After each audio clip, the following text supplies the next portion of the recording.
5.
Good morning, and welcome to the Tuesday, April 28th regular meeting of the Board of Calvert County Commissioners.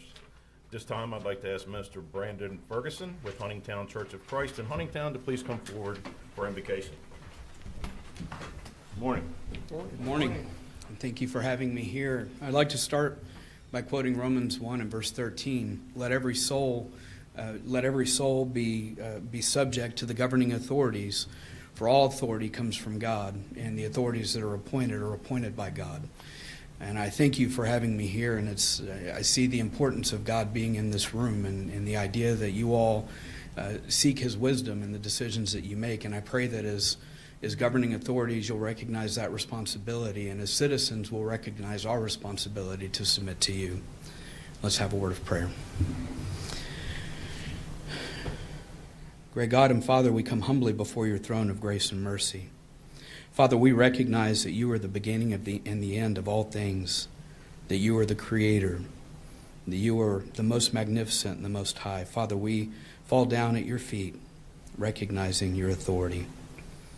Father, we love you so much. We thank you for each and every day that's given to us. As we woke up this morning and rose out of our beds, it's not because you promised it to us. It's not because it was guaranteed, but because you freely gave it to us. You gave it to us not that we can enjoy time with our friends and family, but that we can draw closer to you, that our relationship with you could be stronger, and that we can look forward to walking with you in eternity. Father, every day in this world we face challenges. Every day in this world we have decisions to make, and some have greater decisions and greater weight than others. And Father, I just pray for these commissioners as they go through the business of today's meeting and future meetings, that they will seek your wisdom in all that they do.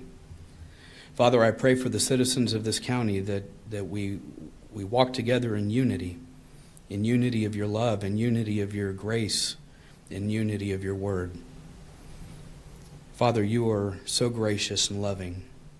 You allow us the opportunity to serve you every single day, and I just pray that we do so in a way that's pleasing to you.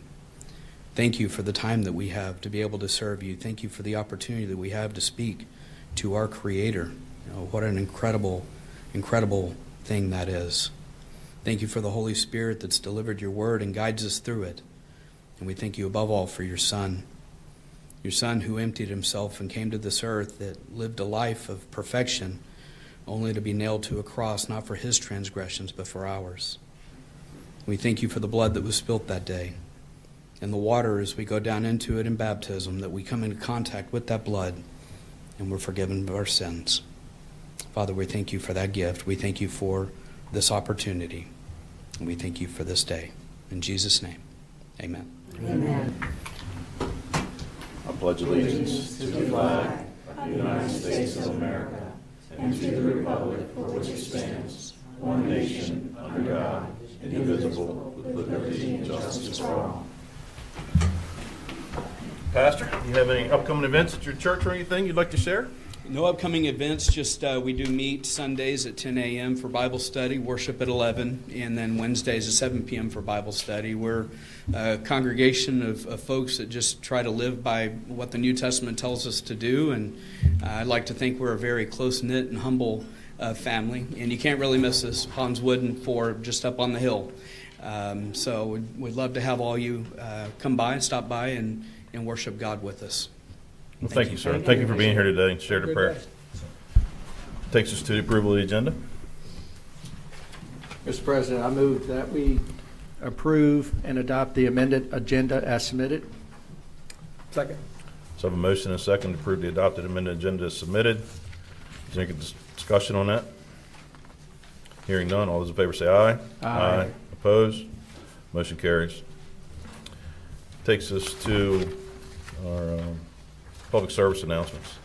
First one, Calvert County Resident Guide, now available. If you've seen it out in the community, here it is, very well put together.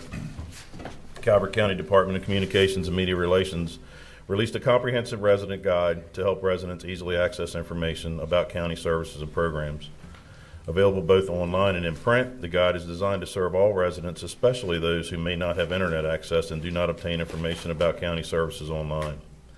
From trash and recycling schedules to parks, public safety resources, and contact information, it helps residents navigate every day needs more efficiently.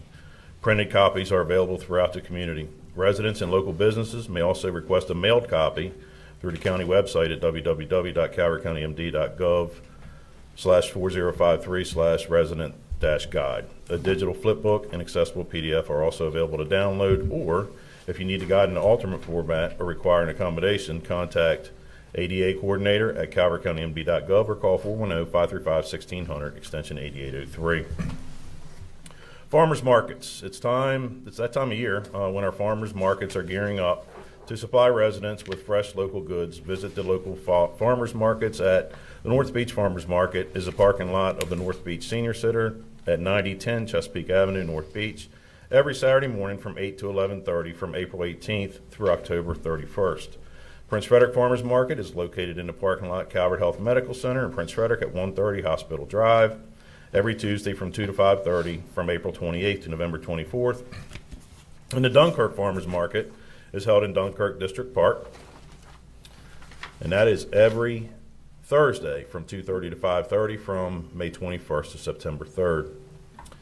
Kitten Shower, Linda L. Kelly Animal Shelter. Linda L. Kelly Animal Shelter will host a kitten shower on Saturday, May 9th from noon to 2 to support the care of kittens and other animals in need. The community is invited to attend this family-friendly event, which aims to increase community engagement, provide education about animal care, and encourage adoption and fostering. The event also seeks donations to help meet the needs of animals currently in the shelter's care. A list of needed items is available at www.calvertcountyanimalshelter.com/kitten shower. Donations may also be dropped off to the shelter at 5055 Howling Point Road in Prince Frederick. Takes us to our Animal of the Week. Do we have Animal of the Week? So the Linda L. Kelly Animal Shelter is here, meeting our Pet of the Week. You could tell us more about the pet, or pets, the way it looks.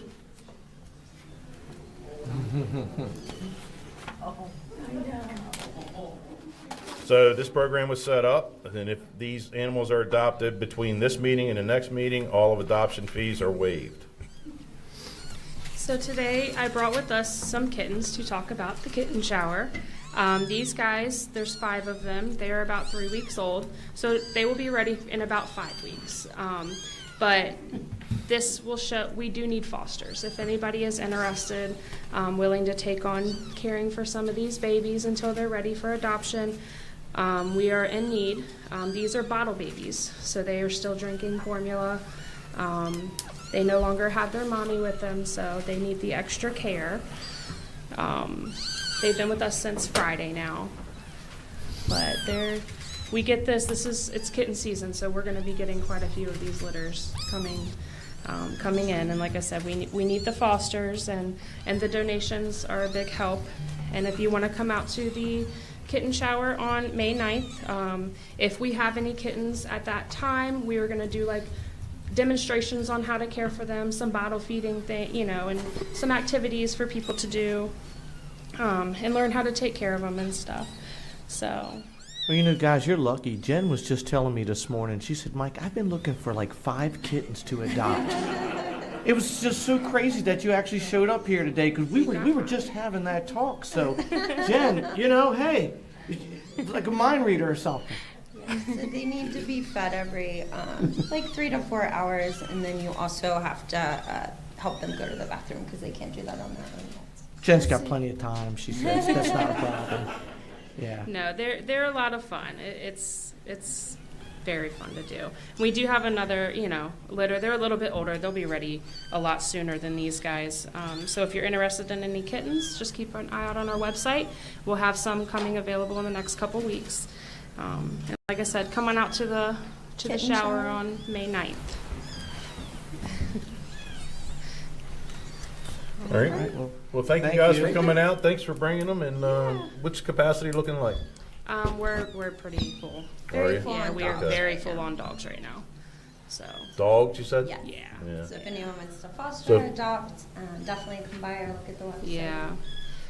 We Even do a little bit of fostering. everything, so. Yep, and even fostering is a big help right now too. So if you can't adopt, you just want to take somebody in for a weekend, it's always a big help. So. Okay. All right. And all they have to do is come there between what hours? 10 and 4, Tuesday through Saturday. Okay. So anybody looking for a dog, 10 to 4, Tuesday through Saturday, go to Lindell Kelly Shelter and see these wonderful ladies, and they'll, I was trying to help them with the dog population, but the cat The population too. website's up to date, so all the available animals are. Okay. Yep. Well, thank you all very much, Yeah, and thank you for thank what you you. do. Thank you. Appreciate it.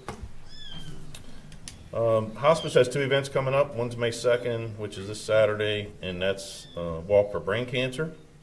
And the second is May 8th, and that's at the Rod and Reel, and that's the Boots and Bling event. They started last year. Staff has been waiting for an announcement for Step and a COLA. It's coming through us in this budget material that we're going to talk about a little later on. But staff's going to receive a step and a 2% COLA this year. The COLA was in line with the CPI and the Social Security. So You say it's 2? 2.7%. Oh. So 2.7. Yes, 2.7, and that was, like I said, right in line with Social Security and the CPI. All right, that's all I have for announcements.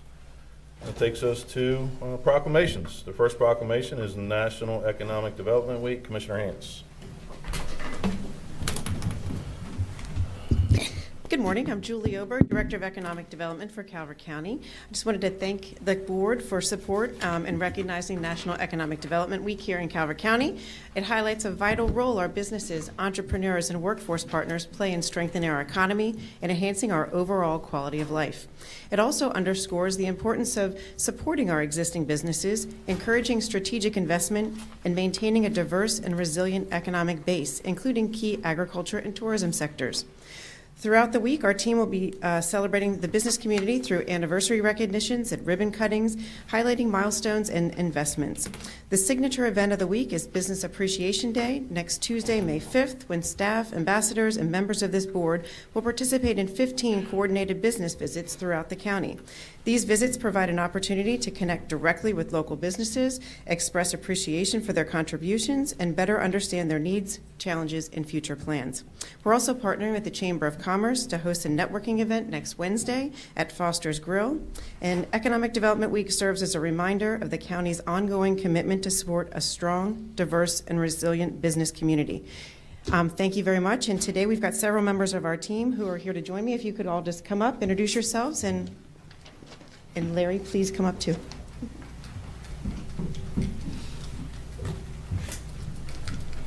Good morning. Kathy McAdams, Business Retention Specialist. Good morning, Nicole White, Business Development Specialist. Good morning, Hillary Daly, Tourism Program Specialist. Good morning. Emily Chancho, Business Programs Assistant. Good morning, Dawn Richardson, Special Projects Program Manager. Good morning, Sarah Frey, Program Assistant. Good morning, Caroline Trosbach, Agricultural Development Specialist. Good morning, Larry Jaworski, Chair of the Economic Development Advisory Commission. So, good morning. Just want to take an opportunity to thank the team. We have a great economic development team, and I don't keep track of ribbon cuttings, but we have ribbon cuttings every single week in Calvert County. We're opening up new businesses.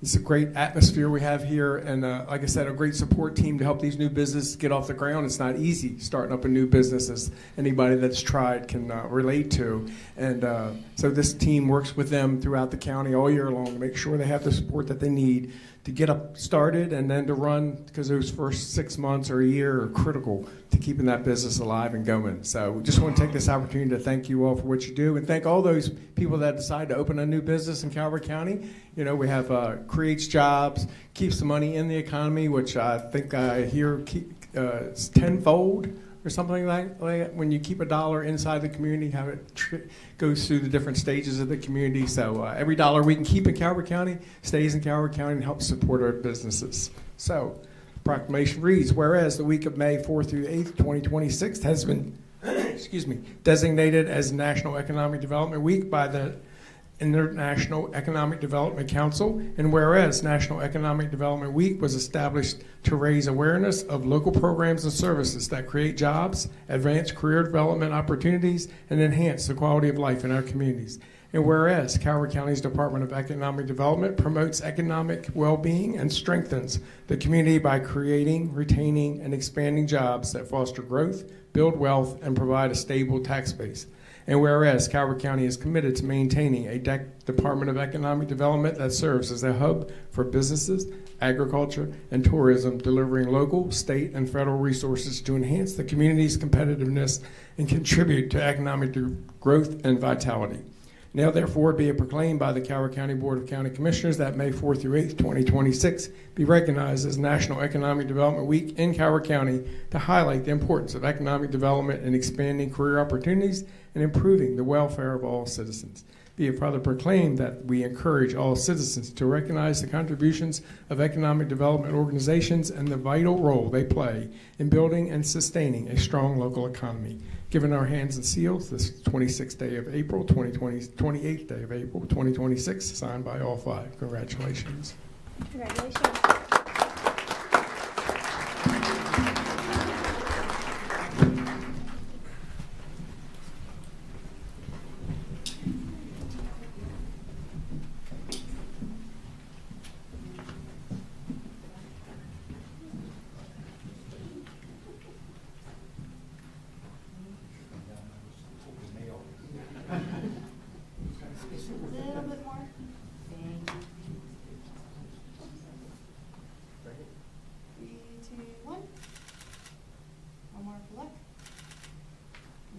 Thank you so much for everything.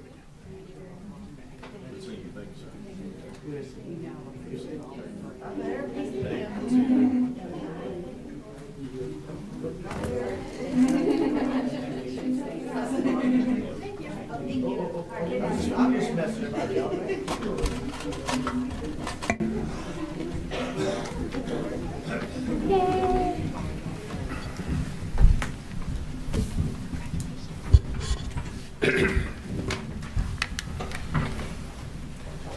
Takes us to our next proclamation, National Travel and Tourism Week. Commissioner Grasso.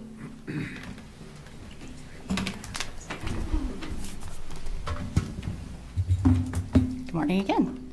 My name is Hillary Daly. I'm the tourism specialist in economic development. You may notice that I'm wearing green today because green is the color of money. Money, and green is associated with money, and money is associated with tourism. When visitors come to Calvert County, they're choosing to spend their hard-earned money in our community, in our shops, in our restaurants, and on the experiences that Calvert County offers. In doing so, they directly support the people that work in those businesses and own those businesses. As residents, we do our part to support local, but we can't do it alone. We can't go to a restaurant every single night. We can't go to all the restaurants every single night. We can't go to the stores every single day. So visitors help bridge that gap when they come and spend their money and go to those places. Their spending brings in additional dollars that locally owned businesses rely on to pay their employees, cover costs, and stay open. At this time, I'd like to welcome and thank a few of our outstanding local tourism partners that benefit from both resident dollars and visitor dollars. If you could come forward and say your name and your business, please.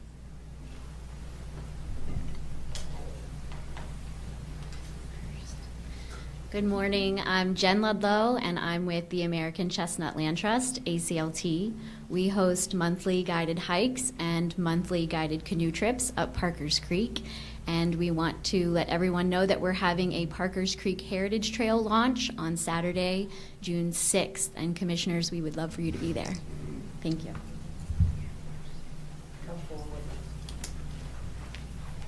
Hi, my name is Erin Gibbons. My husband Josh and I own Big Kahuna Cruises. This will be our second season.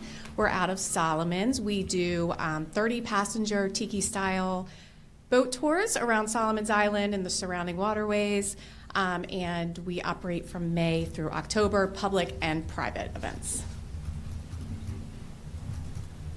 Good morning. I'm Gwen Novak. I own No Time to Cook in Solomons. We're a recreational cooking school and event space. Good morning. I'm Mickey Love, and I'm the Executive Director of the Arts Council of Calvert County, and I want to invite you to this Saturday at 11:30 to Calvert Marine Museum. We're having a ribbon cutting for one of our public art murals, and a good time will be had by all. Thank you.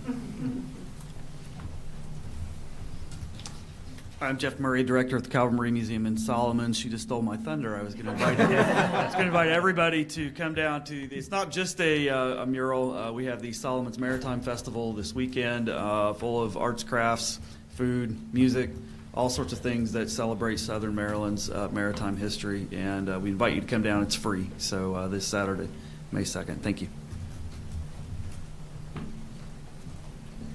Good morning. My name is Adam Tremper. I'm with Spooky Solomons. It's a historical ghost tour.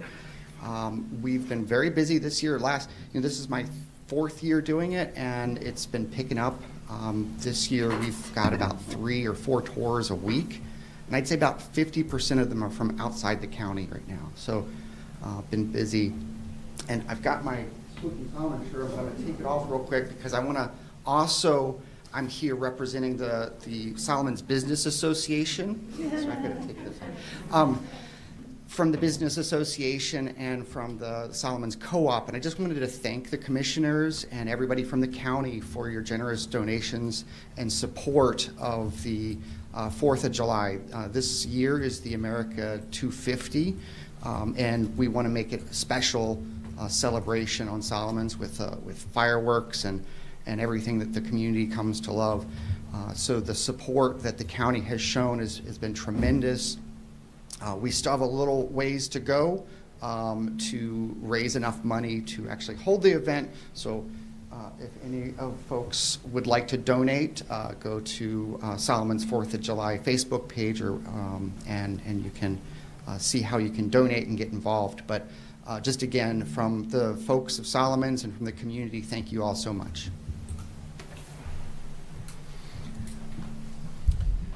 Good morning. I'm Patrick Wynn, and I'm the owner of Whataboba. We're located in Lusby, Maryland, and we're a specialty beverage shop focused on making bubble tea drinks from high-quality ingredients. We also offer lemonades, smoothies, slushies, and unique snacks. We serve both the local community as well as visitors to the area. And we've had many customers tell us that they travel from Annapolis, PG County, Charles County, St. Mary's County to come to our shop because bubble tea enthusiasts know high quality tea, and most of the options they have closer to home aren't as good as what we offer. We're also looking to expand and offer events so that people can come and have things to do at the shop. So we're partnering with local business owners to host classes such as arts and crafts, and we're also offering free activities like game night and book signings that people can attend. Our newest addition to the menu is freeze-dried candy, and many people have never had it, so we offer free samples to customers that come in. And for many people, it's their first time trying it, so the experience of tasting it is something they often remember and take away and talk about with other people long after they leave. We're on social media, so if anyone's interested, feel free to follow us on Facebook or Instagram.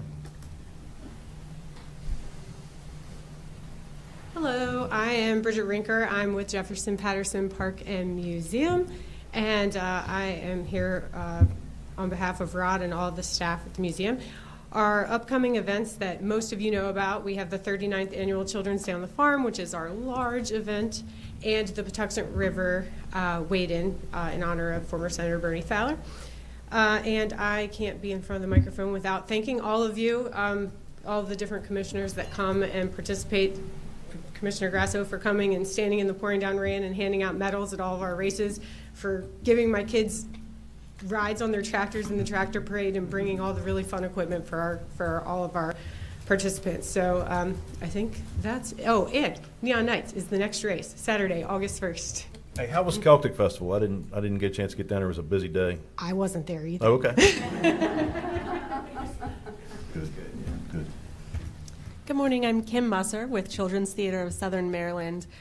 We invest in the youth of our community frequently through our productions, classes, in theatrics.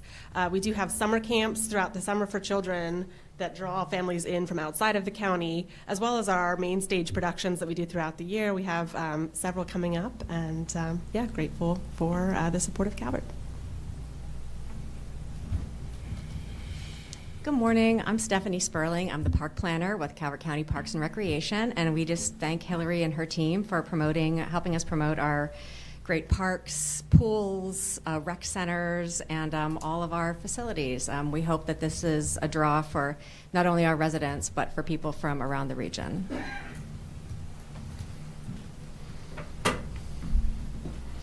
Good morning. I'm Corrine Moore with the Chesapeake Beach Railway Museum, and recently it was my privilege to assist a Windy Hill Middle School student for her Calvert County History Fair project, which she won the district award on that, and now we're helping her prepare for the state competition.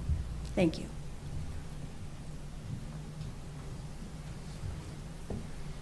My name is Marlene Bracha. I have a business in North Beach. It's a retail store that we sell all kind of gifts and souvenirs. I also have design business where I make outdoor and indoor signs. And I have been in the business serving the Calvert County for 23 years.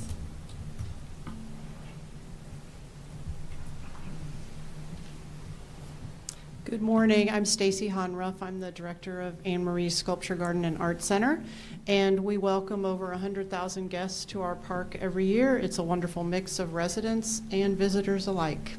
Thank you.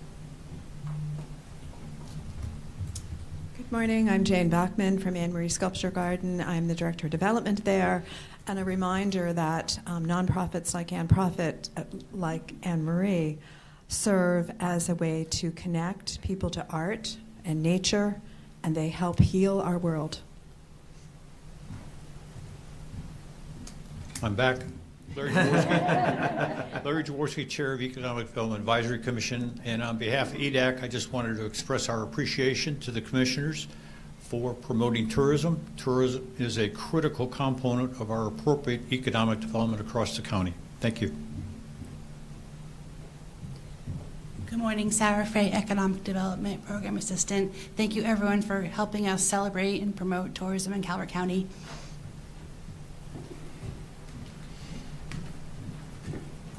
I want to thank all of you for being here, and Hillary, thank you. You do a beautiful job promoting tourism in our county.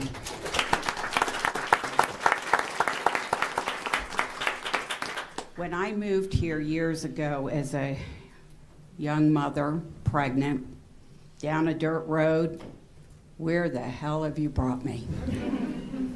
There was not much going on in Calvert County, and I've watched it grow, and I've watched Amory Gardens become such a big part of the community, and Calvert Marine Museum, and Jefferson Patterson Park, and I've watched all of you step out and head up businesses. That's a big undertaking, but you add so much to our community. And as I go to ribbon cuttings and I see how we support our entrepreneurs in Calvert County, and also how you all support each other. I've been to roundtables with some of you, and it's just amazing how this county has grown, and this county it just offers so much. And I have to tell you, I rarely leave this county to go to dinner.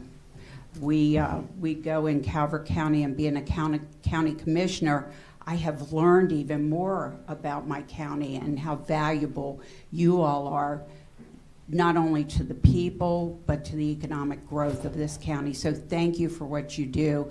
Thank you, entrepreneurs who have stepped out of your comfort zone and taken the plunge, because I know it's not easy. And we have a cooking school. Oh my gosh.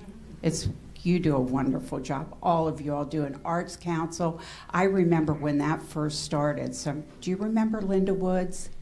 Okay, she was very active in it, and you've just grown and taken off. So thank you, all of you, for what you give to the county. And I'm so glad that your tour the Scary Tour is going well. I remember I met you a couple of years ago. So again, thank you all for all that you do. Okay, whereas the week of May 3rd through the 9th, 2026 has been designated as National Travel and Tourism Week.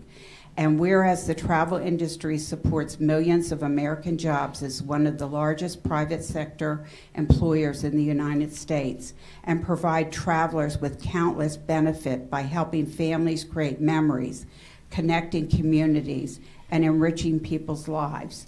And whereas travel to and within Maryland has historically provided significant economic benefits for the state, generating $32.3 billion in direct, indirect, and induced economic impacts, and $2.5 billion in state and local tax revenues. And whereas travel positively affects Calvert County's economic prosperity and image, with tourism improving the local economy by providing $80.7 million in labor income, 1,623 jobs in Calvert County, and $174 million in visitor spending. And whereas welcoming visitors from near and far to enjoy Calvert County and support local businesses has always been and always will be a defining characteristic of the travel industry in Calvert County. Now therefore be it proclaimed by the Board of County Commissioners of Calvert County that the week of May 3rd through the 9th, 2026 be known as National Travel and Tourism Week in Calvert County. Be it further proclaimed that all citizens are urged to recognize the critical role this industry plays in our community. And this is given under our hands and sealed this 28th of April, 2026, signed by all 5 of your county commissioners. Again, thank you all.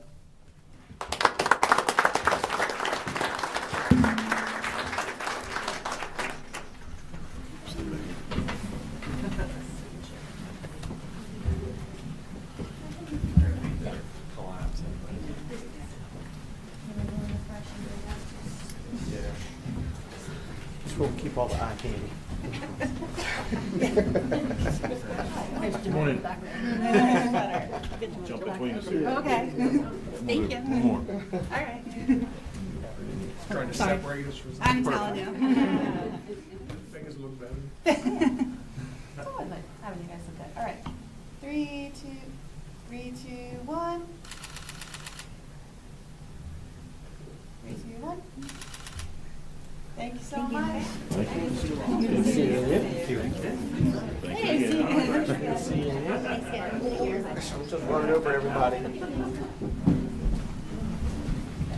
Hey. Don't wait. She wants to shake your hand. Hi. Good to see you.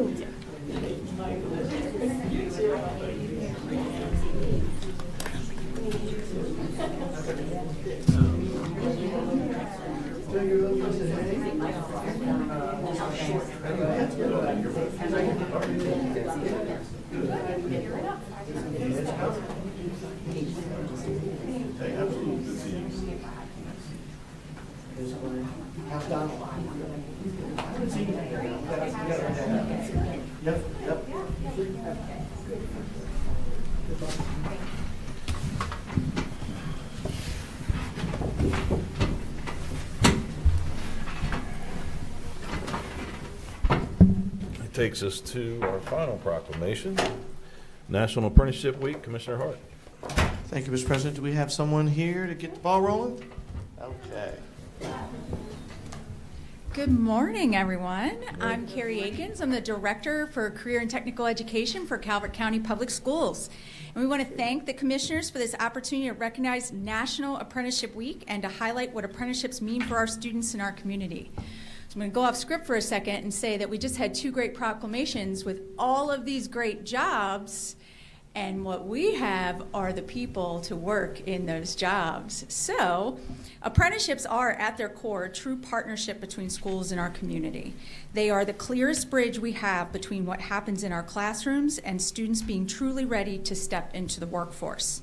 This is where learning becomes real. Students are not just preparing for the future, they're actively stepping into it. So while many of us are familiar with apprenticeships and we associate them with the trades, apprenticeships today span a wide range of industries, from healthcare to technology to public service and much more. That breadth really matters because it means more students can find pathways that fit their interests and strengths, and more businesses can be part of shaping the next generation of their workforce, and we can continue to grow together economically as a community. For employers, apprenticeship is a powerful opportunity. Apprenticeships are not complicated or out of reach. With the support of the Maryland Department of Labor, there's a clear structure in place to guide the process, and at the school system, we are here and ready and excited to help you. You're not doing this alone. Instead, you are gaining a partner in developing talent that meets your needs and fills in-demand roles in your organization. And that is really the call today. We need more partners at the table, more businesses willing to invest in these students, more industries opening their doors, because when we do this well, we are not just helping individual students, we're building a stronger, more prepared workforce for our entire Calvert community. So for anyone out there listening, if you've ever thought about getting involved, if you've ever thought, boy, I sure wish I could hire someone for this job, or I wish I could get a hold of the right talent, this is the moment. Apprenticeships are one of the most meaningful ways to make a difference while also strengthening your own organization. So we thank you for the opportunity, and now I'm going to introduce some of our folks that we have here with us today. Thank you. Come on up. Good morning. I'm Michelle McGuffin, and I am the apprenticeship coordinator for Calvert County Public Schools. And we have a small sampling of our student apprentices and the businesses that they're working with right now. But we have a wide range of community partners.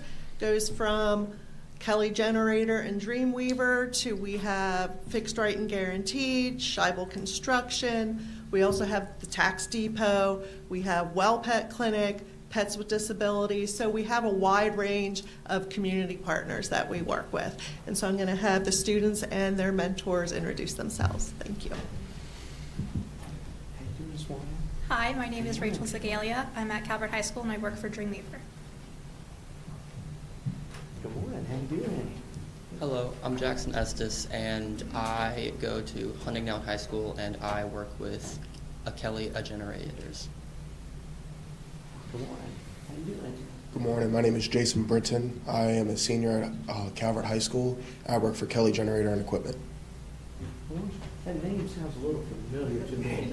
Wonder how that name. Good morning. My name is Michael Benson. I'm the executive chef at Dreamweaver Catering and Cafe.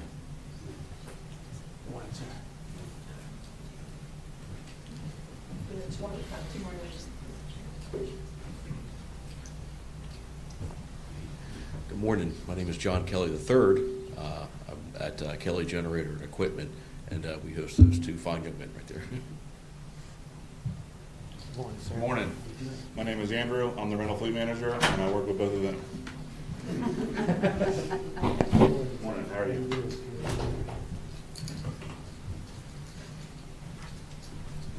All right, is that everybody? Well, I'm going to start with how important it is. So, show of hands, you young folks, you want to own your own business one day? No? No? Well, good. So, you know, I always did. Always. And I was very lucky that the people that I worked for, they were like apprentices. They were more than just a boss to me, you know. One guy, he had this, and I can't do it justice, he had this heavy Massachusetts accent. And he called you stupid all the time. He said, stupid, stupid, come here, come on, come on, come on, like this. And you'd be doing something, and it would drive me crazy as a young person. Like, this guy calls me stupid today, I'm going to explode. He called everybody that. And the lessons that he taught me, I do today. I've worked for people that were just very quiet, you know, how they delivered their message. And where I'm going is, however the message that you're getting from your apprenticeship, for your apprentices, folks, pay attention. Pay close attention, because you don't really know how far it's going to take you to all of a sudden you're standing there going, God, I remember Earl calling me stupid all the time. Why am I dead? You know, it comes back. And what kind of business do you think you want to do? I want to open my own bakery. I love it. I love it. And I tell this to everybody. Don't be afraid to win. More games are lost because we're afraid to win than we win. I fall down a lot. You know, but you just, you know, if it's what you want to do, just don't let anybody tell you you can't do it. You know, you just give it everything. And I was very lucky. The last company I worked for before I opened my business, my boss, I actually messed up, and I applied for my license before I should have. So by law, I had to give up the job, because I couldn't hold the license. But I had a small child, and I was trying to do all this. And she said, okay, look, you can't do your job anymore. We're going to let you drive the truck. We're going to let you do what you could do. I mean, so don't be afraid to go to your employers, to your apprenticeships, and tell them your dreams and the stuff that you want to do, because you'll find that so many good employers, they wish you well. They want you to do well. They hate to lose you, but they want you to go on and do better things, and it's just a reflection. So like I said, don't be afraid to go after that. So we'll read this here for you folks. It says, whereas National Apprenticeship Week, observed April 26th through May 2nd, recognizes the vital role apprenticeship programs play in preparing a skilled and competitive workforce. And whereas Calvert County Public Schools partners with local businesses and industry leaders to provide youth apprenticeship opportunities that combine classroom learning with hands-on experience. And whereas youth apprentices contribute meaningful to local businesses, helping them grow from within while building a pipeline of talented, motivated workers across a range of industries. And these programs strengthen the local economy by equipping students with real-world skills, supporting workforce development, and fostering long-term career success. Now, therefore, be it proclaimed by the Calvert County Board of Commissioners that we do hereby recognize April 26th through May 2nd as National Apprenticeship Week in Calvert County, and commend Calvert County Public Schools, participating businesses, and student apprenticeships for their dedication to the workforce excellence. And be it further proclaimed that all residents are encouraged to recognize the value of apprenticeship programs and to support efforts that prepare the next generation of skilled professionals. Given under our hands and sealed this 28th day, April 26th, signed by all 5 county commissioners.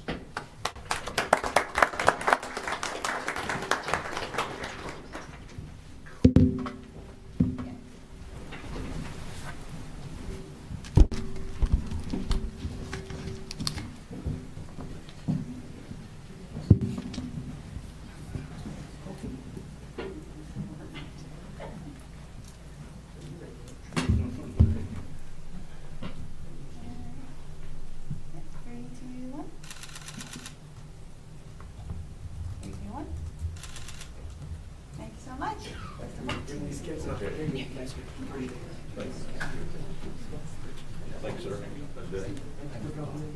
Yeah. Thank you. Good luck. Make sure you oh, yeah. Have a great day.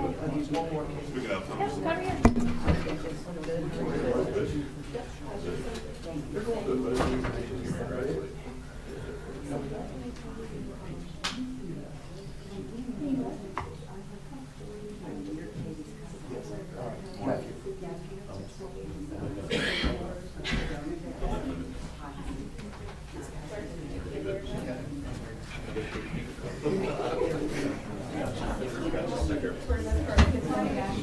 okay. All right.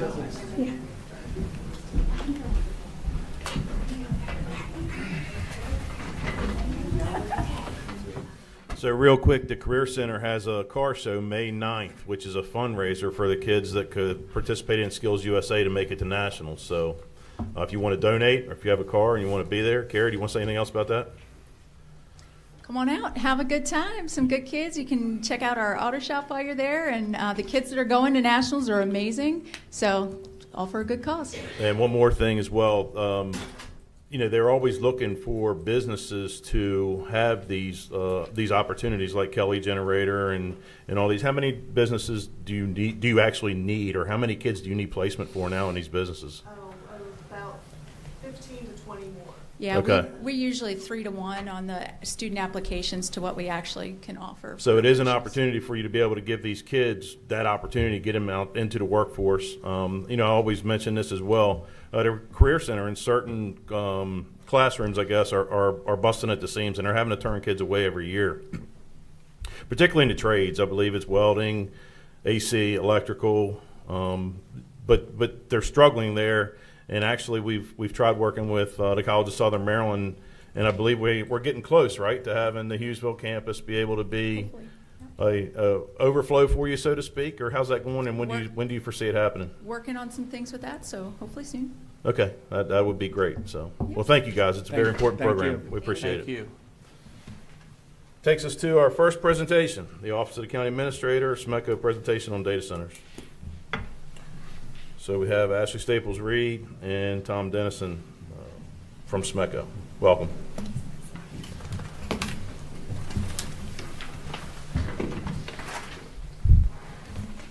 Good morning, Commissioners. Good morning. Ashley Staples Reed, Chief of Staff. I am also the Utilities Liaison for Calvert County Government, and we are very fortunate to have such a great partnership with one of our major utilities, SMECO.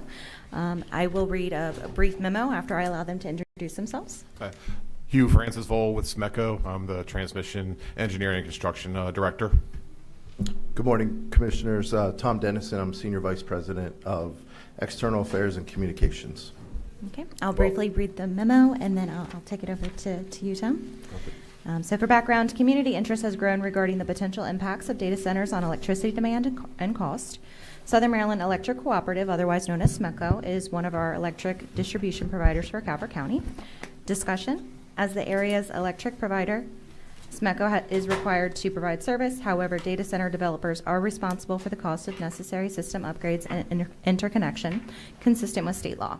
SMECO has agreed to present to the Board of County Commissioners to provide information on the cooperative's role, regulatory requirements, and the potential impacts of large load customers on the electric system.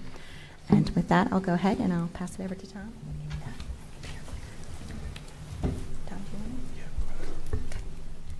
Thank you, Mr. President, members of the Commissioners. Again, Tom Dennison with SMECO. Hugh Vole, to my right, is here to answer any questions from a technical perspective. He's our engineer and one of our engineers, and certainly one of the top people we have working on not only data centers, but all of our transmission and substation development throughout Southern Maryland. So it's a real pleasure for me to be here. I have to admit, this is my first time testifying before you all in this building. I spent a lot of time across the street at the courthouse with previous boards of commissioners. So thank you very much. And I apologize for the first slide having the wrong date. That's my bad. I'm a former reporter, so if I have to put a correction in the paper, that's my mistake. So Ashley, if we want to go forward. So I think I wanted to start this morning with just kind of an overview about how SMECO, how we purchase power, and kind of what we do to meet the demands of our system. As the commissioners are aware, and members of the public are most likely aware, Maryland is a deregulated state. We do not have, utilities do not own generation in the state of Maryland. That was, generation was deregulated back in 1999. And so we have been living under this deregulated format since then. And so what we do at SMECO is we have a managed portfolio of power contracts that we procure with the assistance of ACES Power Marketing. ACES Power Marketing is a outfit located in Indianapolis, near Indianapolis in Carmel, Indiana. And they're an organization that is owned and made up of electric co-ops throughout the country. And SMECO is a founding member of that organization. And what they do is procure power for us on the open market and layer those contracts in a portfolio approach to meet our system demand going using short, medium, and longer term contracts. So what we do that's a little different than investor-owned utilities is that we're in the market every day and procuring this power. Investor-owned utilities do twice yearly auctions for their requirements for the year. SMECO's rates are regulated by the Public Service Commission, and what's unique about SMECO is that we're not-for-profit cooperative, as you all know, and what we pay for power is what we charge. There's no markup. In our standard offer service rates, we're very proud to put them in comparison with anyone, and we've have a very consistent, good track record when it comes to our power and our rates. So the biggest issue that we're facing, just like any other utility, is that wholesale capacity prices have just exploded over the past couple of years. We unfortunately in Maryland import more than 40% of our electricity because many base load generation facilities have been shut down over the past 10 years or so. And there's a number of reasons for that, and I'm happy to get into it if you have questions. But what we do is we always encourage for new in-state generation to be built or retrofitted to help meet the demands that we have not only in Southern Maryland but across the state. So Maryland is part of PJM. PJM is the regional grid that's made up of 13 states.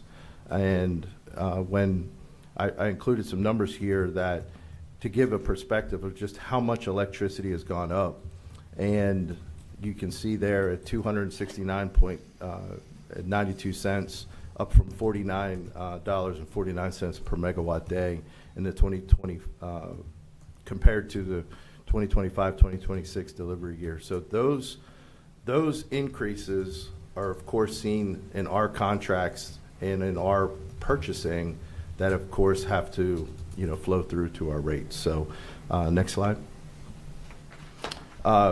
Again, I'd like to just point out that those prices are continuing to rise. The $329.17 per megawatt day for June 2026 to May 2027 is a artificially capped price that was done through FERC, the Federal Energy Regulatory Commission, at the urging of several governors. Those governors, Governor Shapiro from Pennsylvania, Governor Moore from Maryland, other governors really put pressure on FERC to put a cap on there because I think we all believe that those prices will be higher. Getting into a little bit more about data centers, they're not solely responsible for the higher prices in the PJM market. Other factors such as weather, energy efficiency, labor, material and service costs, lack of new generation and population growth contribute as well. But what we have seen in the market is that there are a number of requests at PJM for more power. That demand has outstripped supply. That has raised the market, and the prices have followed that. SMECO, as you all know, is a distribution utility with the exclusive right to provide electric service within our defined service territory, and as such, we are required to provide service to anyone who requests a connection to the grid. That's everything from the small businesses who came before you this morning to a large strip mall to any other facility that is located in Southern Maryland. If they're here, they're our customer. Our position, which is consistent with Maryland law, as Ashley said earlier, is that any data center seeking to build in Southern Maryland must directly pay the full cost for all electric transmission and distribution system build out and ongoing operations and maintenance expense required to interconnect that data center and provide electric service. We also believe the data center should be directly responsible for offsetting any adverse impacts on members stemming from participation in PJM power markets and locking up generation capacity resources. Next slide. And as I said, that said it again, I'll say it again here, is that the data center must pay for the connection. And I think it's important to know, I've talked a little bit about the commodity portion of the bill, the standard offer service, the electrons that we purchase on the open market. There's two sides of your bill. There's the standard offer service, and then there's the distribution service that's part of your bill. I actually have a copy of it here that I always carry around with me. This is my bill. And, you know, so I think when you look at it, there's the standard offer service is here. That's a straight pass-through of what we pay for the commodity. And then the distribution service is what pays for my salary, Hugh's salary, the poles, the trucks, the wires, the buildings, the operations of the co-op. So this next bullet is what I talk about here, is that any data center facility in SMECO's service territory will pay a distribution charge that will bring in revenue to help offset the overall cost of electric distribution service for all SMECO members. I don't know what that number is. That is going to, data centers will be, I have another slide here, that they'll be on their own separate tariff. A tariff, as the commissioners are probably aware, those are, we have a residential service tariff, a commercial tariff, line extension tariff. A tariff is just what we charge, and that's approved by the Maryland Public Service Commission. So data centers will have their own tariff that will determine the cost they pay to us and for their service. SMECO will continue to secure power contracts to meet our needs at the lowest possible price. That's our charter, that's our mission, it's our continual goal. And those last two bullets, you know, we're going to continue to participate in relevant PSC, PJM, and FERC proceedings, because our goal from day one has always been to keep our existing co-op membership protected. We need to make sure that our existing customers are not subsidizing large loads. That's been something that we've advocated for in Annapolis during the General Assembly sessions, and the legislature has very much followed that, not just because of us, but because of their direction moving forward. And unfortunately, I wish I could tell you what prices are going to be like going forward in the market, but those wholesale prices are very difficult to predict, but it's pretty fair to say that currently they're at an all-time high, and they're capped right now, so they're likely to continue at that rate going forward for at least the next couple of years. Next slide. So just to wrap up the presentation, and then we'll be happy to take any questions, just to give you guys some idea of what the next steps are at the Public Service Commission to establish our large load tariff. You can see here that the Public Service Commission established Public Conference 72 back in June. Then the rulemaking was put together, and then they created a Public Conference 72 work group, which is meeting regularly. SMECO's part of that, and we've been in development, and we plan by law to file a large load tariff with the Public Service Commission on or before September 1 of this year. And with that, Mr. President, that completes my slides, and we're certainly happy to answer any questions that you may have. Commissioner Hart. Sure. I actually kind of have two. A resident sent me a question I want to work in here too, but I don't, as I'm trying to learn all of this, I've always been told that a data center, if it's in this PGM grid, we all pay the price.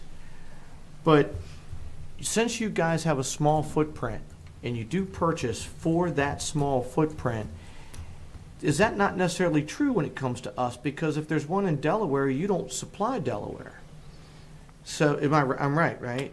Yeah, I mean, one of the biggest problems that we have, Southern Maryland is a peninsula, as you can imagine. Maryland is a net importer of electricity, so we pay what are called congestion and capacity costs that are impacted because of our dependence on out-of-state generation.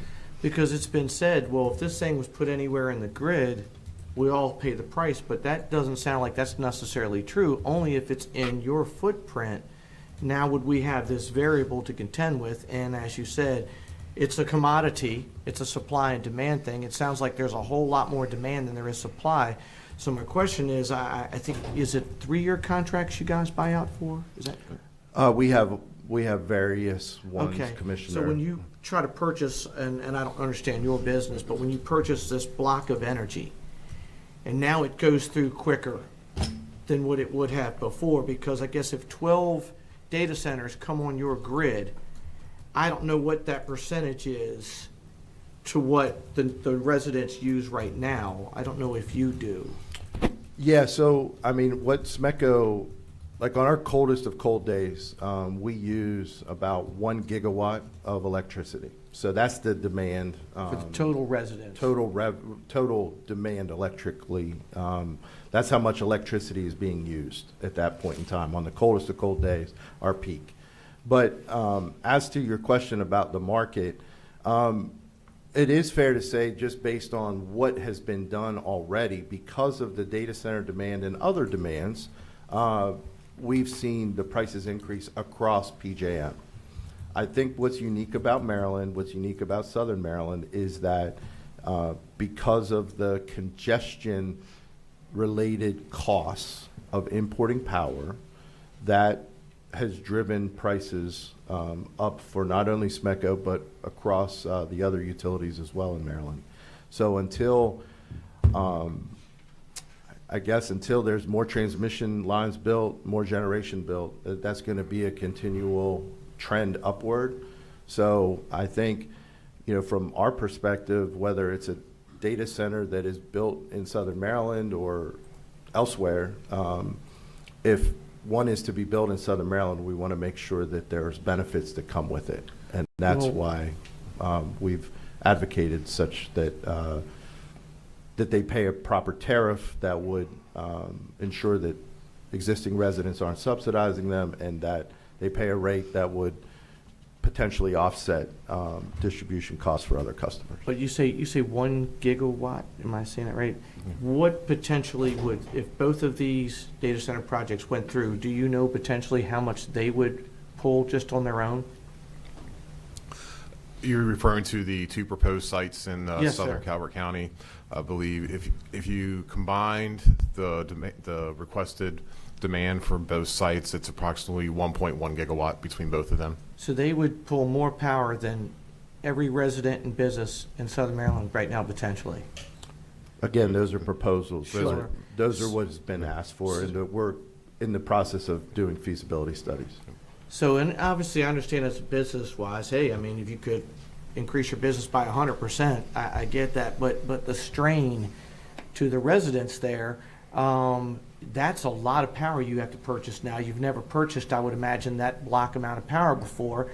I don't know who you're, because like I said, I don't know that world, who you're competing with to buy that power. As you say, it's a supply and demand thing. I don't know how that wouldn't increase rates to residents, because even if they're on a different tier, and that's something in my world, I understand tier buy-in, but typically in my world, the more you buy, the less you pay. I understand what you guys are saying, the more you buy, the more you pay, but it sounds like you're going back to the table to purchase power either more frequently, or you're going to have to buy this big block, and I don't know what the competition is for that. I don't know that variable, but if we're already at rates that you said probably the next 2 years are going to be at this highest cap Well, tier. yeah, the rates have been capped, and So they're we're- staying So there. we're probably not looking for a relief in the next 2 years. I don't know how this makes it better. Yeah, well, I think one of the things you need to understand, and it's very common to think that, with these 2 requests that have been there, that overnight that there would be another gigawatt of power that we would have to procure. That's a very logical way of looking at it. I think what's important to know about SMECO is that we have contracts in place that go forward, so that when we're not just buying it for that day, if you will. We have hedges in place contracts and these in things are place. stages over the thing, but They I go mean, out. total, when it's all here, and if that's 5 years, 10 years, that resident goes to the mailbox, opens up the bill. I don't know how they're ever going to see relief if the demand for power now in our little block is going to be double than what it was the day before.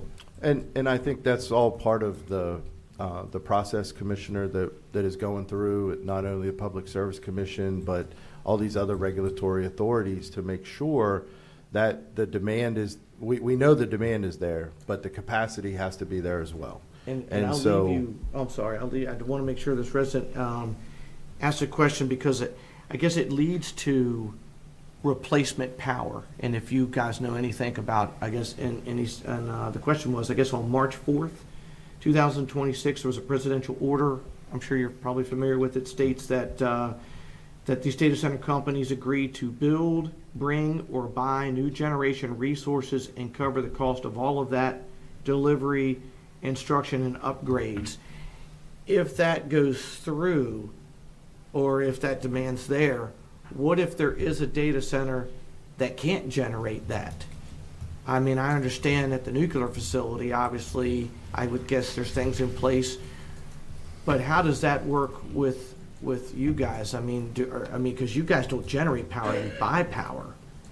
So if that becomes in place, are you required by law to tell them, hey, we can no longer supply that? I mean, if that's a presidential order, how do they now get their power? And does that building end up sitting dormant?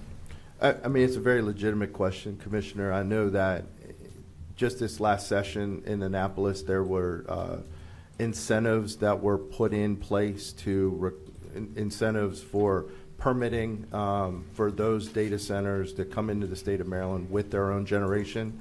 The Public Service Commission has been very clear that that should be a requirement. That being said, what we have to do is look at our system when a new load comes on and puts a request in. We have to be able to make sure that the facilities are there and capable of providing the power. So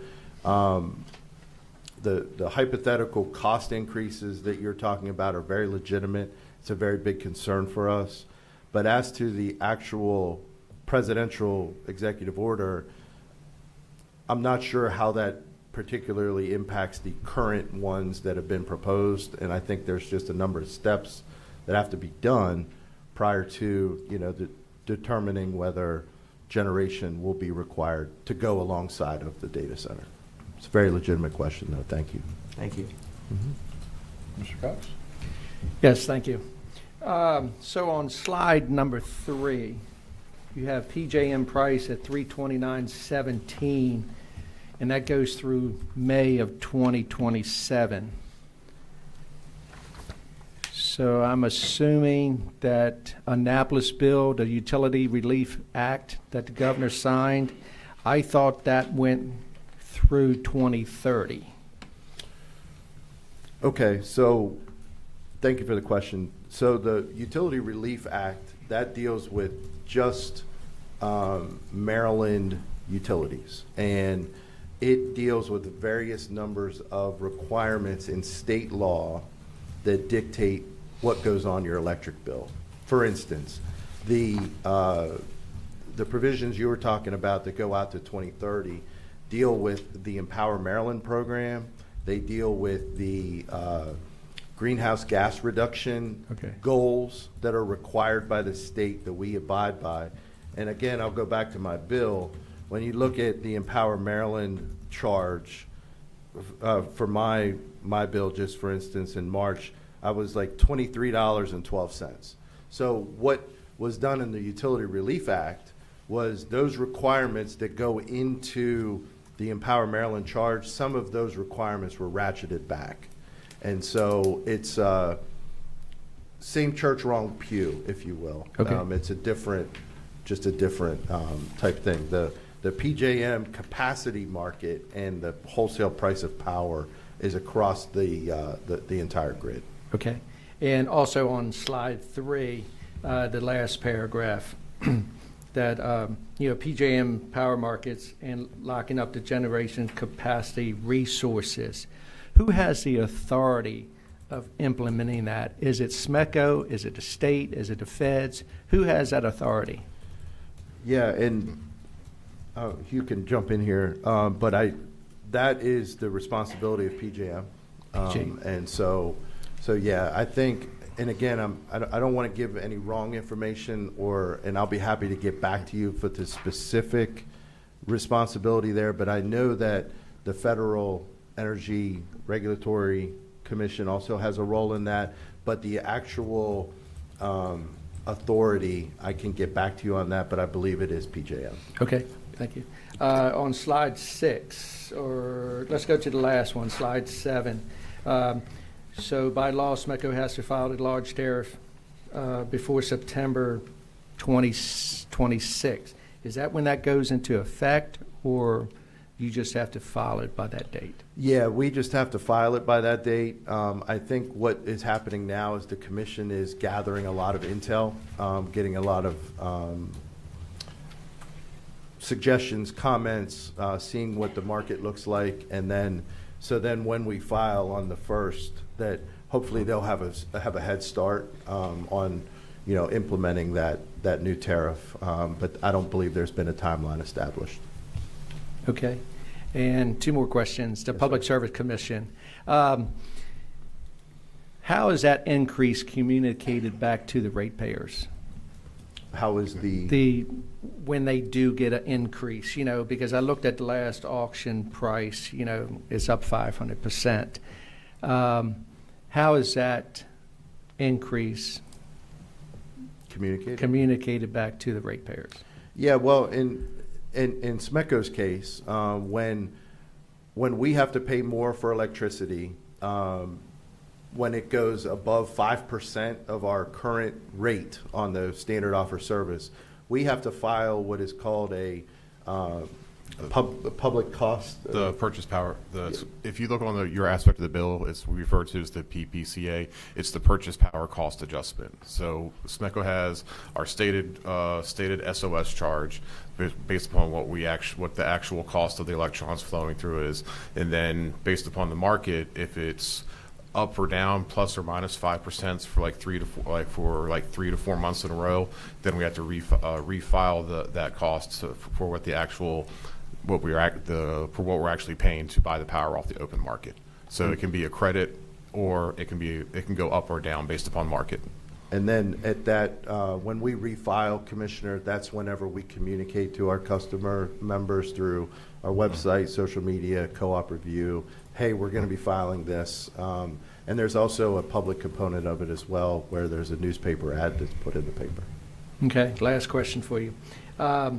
Chalk Point. Yes, I know that's back up to 65%, I believe. Is that, and Brandon Shores has got to 2029. These excess power, is that, can you just talk a little bit about that? Sure. Brandon Shores is under what's called a must-run period, and that was implemented, required by the PJM to essentially keep the lights on. And that power plant is, there's a transmission line the BG&E is building to hopefully allow that plant to contribute, or to continual ramp down and then eventually close, because it was supposed to be closed by now. So there's a number of factors that still have to go into that. As to Chalk Point, I'm not particularly sure what their horizon is or what their plans are, but it is certainly indicative of where we are in the state, that we have to have these must-run orders for Brandon Shores, and then that running those facilities at Chalk Point are beneficial to not only the the customers and to the ratepayers in the state, but also to the company that has the power plant, that they can put that power on the grid and then certainly get compensated for it. Right. Would you see the other 2 units coming online at Chalk Point? I'm not sure. I don't know if you. I haven't heard anything. outside of what they're doing right now as part of the must run orders for the other 2 units. But it's all going to be determined by the market and and capacity and how if the demand on the system increases as well. I'll never say never to the potential. If they need to bring them back on, they'll say, hey, you have to run them.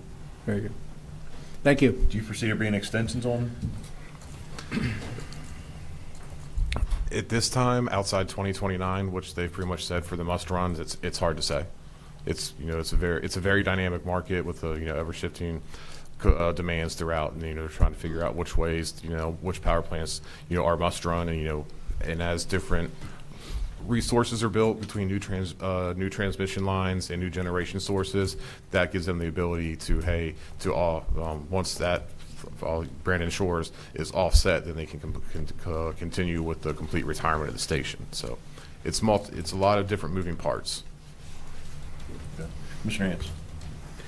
Could you talk a little bit about the tariffs? I'm not sure everybody understands. I don't completely understand about the tariffs, because I thought in your comments you mentioned the tariffs help to provide relief for your regular customers. So kind of how does the tariff system work? Yeah, so thank you for the question.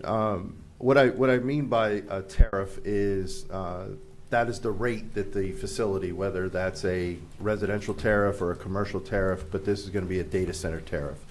And what I meant about offsetting the cost of the distribution component that SMECO has to pay. So there is a certain amount of revenue that SMECO recovers to cover our costs to operate the co-op. Okay, so to the extent that a tariff for a large load is such that they pay a larger percentage of new revenue that comes into the co-op, yes, that could offset the existing amount of revenue that needs to be collected from all of the existing ratepayers. And how is that tariff calculated? Is it based on the amount of megawatts they use, or? I think it's demand, yeah, and the certain load that they have that is, far and above any sort of load that we have on our system currently. So when you buy power, are you buying it based on the amount, is it the amount the customer uses? Do you classify your customers as like small, medium, and large, or how is that?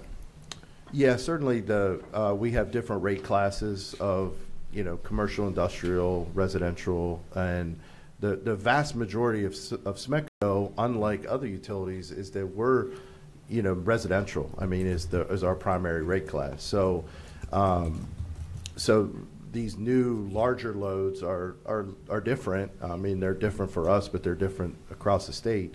So we don't necessarily buy it just for a certain rate class. We have essentially a requirements across our grid, across our service territory that need to be met.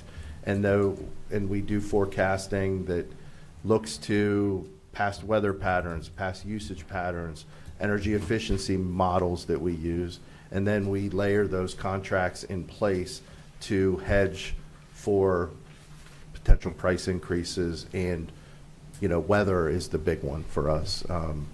And just this past winter, we were purchasing power on the spot market that was just out of control. I mean, it was just and those costs will flow through rates later, but it gives you an idea of kind of how dynamic it is. So you said your broker's located in Indiana. Mm-hmm. So can you only buy power in the PJM grid system, or can you buy power outside of the PJM territory and bring it in? Believe it's all in the PJM, but I'll check that, Commissioner. I know for like renewable projects, Maryland, as you know, has a renewable portfolio standard where we have to purchase a certain percentage of our load from renewable resources. So, for instance, we have wind contracts with wind companies in Ohio and Pennsylvania, but solar has to be located in the state of Maryland. That is part of the state law. So, but as to bringing power from outside the PJM, I don't believe that's the case. I believe it's all in PJM. And we started to hear about batteries. Yes, sir. Can you talk a little bit about batteries and how that works? Yeah, sure. I mean, the state of Maryland has has a very aggressive incentive program to build battery generation. And what the big thing with batteries is it's dispatchable. So it's hooked up to your, the transmission system, and then when the need comes on those, what I'll call those, hottest of hot days, coldest of cold days, that those batteries can release electricity to offset the need to bring in new batteries. New generation or new power.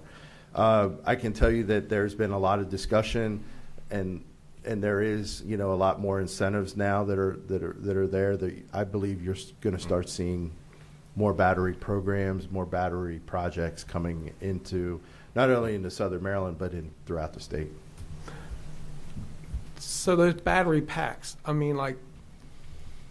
trying to get a scale of how much storage can you have per acre, I guess. I'm a farmer. That's what I'm used to dealing with. Does it take 100 acres, or does it take 5 acres, or can you give me some kind of a scale of? I can give you a scale. Just a lot of them, they comes in like what we're referring to as the utility scale batteries, and it's like a size of your standard tractor trailer body truck. They can fit 1 megawatt that can provide up to 1 megawatt of power from out of there. So you just do the math. So every tractor trailer, 1 megawatt, and the more you stack into series, you can get up to, there's sites out there that are hundreds of megawatts throughout the country for battery, what we refer to as the BESS, is bulk energy storage systems. They above ground, underground? They are all above the standard design is a self-contained above ground system. And I read recently in 2 different energy publications, and you may not be able to answer this question, but that Constellation's considering increasing capacity at their site at Calvert Cliffs, maybe as much as a gig. Hope so. I've not been told that, but we need it. We need it in the state of Maryland, and particularly in Southern Maryland. It's been in place now for decades, and I like to tell people that electrons that come into Southern Maryland don't have little hats on them. So we don't know if they come from a wind turbine in Ohio or from a nuclear generation facility in Calvert, but electricity goes to the load. And so when you have localized generation, it goes to meet the demand closest by. So I think that's, we would certainly, that's why we were very concerned, and we spoke out publicly when Morgantown was closed in Charles County, and when Chalk Point was closed, or Ramp Down, the coal side of it was closed. We were concerned not only because of the jobs, but because of the localized generation in Southern Maryland. It's a big benefit to us. So part of that is, if Constellation does increase production, can they identify that to go to a specific project, or it just all has to go into the grid system and PJM determines how that gets allocated? It's a good question. I'm not sure the answer to that. I think the way it typically works is that you would bid into the PJM, but that's probably more of a Constellation question. I would say I would defer that to Constellation, because ultimately everything goes through the PJM market. But depending on what type of contracts and agreements are in place, we don't want to speak to that. But in general, it goes out into since we are deregulated, it goes into the PJM market and then goes in based upon the capacity bids where it goes to. So there was a lot of discussion 2 or 3 years ago about behind the meter and front of the meter power, and there's a lot of talk about they need to bring their own power. So if a facility were to come anywhere in your territory and bring their own power, are you still involved in that, or because they're bringing their own power, you're out of that loop? Oh, no. If they're in Southern Maryland, they are definitely, we are part of that loop. Because I think what you're referring to a couple of years ago was, I know SMECO and BG&E were very involved in, through the passage of Senate Bill 1 of 2024, it was, we wanted to make sure that the utilities had a seat at the table and that the interconnections were to the utility system rather than bypassing the utility system. So I think from that standpoint, the amendment that we pushed in 2024 ultimately was not adopted, but there were a number of studies that were done by the Public Service Commission that led to kind of the arrangements that you're seeing now, where a data center particularly would connect into the transmission system of a utility, and then of course, you know, pay their own way for that rather than potentially bypassing the utilities. So even if they do that, my simplistic analogy is they can't just hook an extension cord from their generation to their own facility. They've still got to go through your transmission system. That's correct. And then that would trigger your involvement in that process. Yes, sir. And the reason that people are talking about that is at least it reduces the demand on the entire system. You know, at least you've increased production to cover their demand. It's not necessarily they've got their own closed loop system. It's just they're providing power to compensate for their particular demand. I think that's fair. And we want to make sure that if a facility is built in Southern Maryland, that Southern Maryland gets benefits to our existing ratepayers. And there are other proposals in Southern Maryland currently today being worked on, correct? Yes, sir. And if all those proposals were to move forward, how would that impact your system? Well, I can tell you not. I mean, Hugh and I have been at this for the better part of 2 years. I mean, I think if we totaled up all of the numbers, I mean, we'd be at like 4 to 5 gigawatts of power that have been requested. So not all of them are going to go forward, Commissioner. But I think whether it's one facility in Calvert County or 2 in Prince George's where we also serve, I think the feasibility studies remain the same. We have to make sure that we work with our transmission system is connected to PEPCO's transmission system, that we have to make sure that those engineers, Hugh and his partners at PEPCO, do the feasibility studies to make sure that the infrastructure is there to support the facility. And so I think from an impact to the system, it would be, you know, transformational. That being said, it's our job to make sure the infrastructure is there to support it. And and just to add on to what Tom was saying, there's a very detailed study process that any developer that wants to connect to SMECO has to go through, and it's studied at the localized level. You know, what exactly does SMECO need to do to directly connect or upgrade our facilities? But there's also, it reaches out into the overall network to make sure, hey, can the overall network in the PJM grid support this request as well too? And then that study determines this is exactly what you're referred to as the direct connect costs are, and these are the costs that they are solely responsible for to upgrade the entire network so it can meet the demand strictly, and it's their responsibility to pay all those costs. And you, Mr. Dennison, you work in Annapolis on legislative issues. So what's the state's plan to create new generation? It's a good question. I think I can give you a couple of different versions of it. I know that over the past several years, there's been more of a recognition of the lack of generation that's in the state. So last year they passed a new, I think it was called the New Generation Act of 2025, and there were incentives to build new power facilities. The Public Service Commission put out a request for proposal for, I forget how many megawatts of new generation. And it could be natural gas, it could be battery storage, it could be solar, it could be whatever. And that process has gone forward, and what that will end up to be, Commissioner, I think is yet to be seen. I think there was a proposal this year for the utilities, the investor-owned utilities, to get back in the generation business. That bill did not pass, but I think there is more of a recognition for it, and there is incentives that have been put together to try to bring more generation to the state because of the deficit that we have. Now, is it everything that one side of the aisle may want versus the other side of the aisle?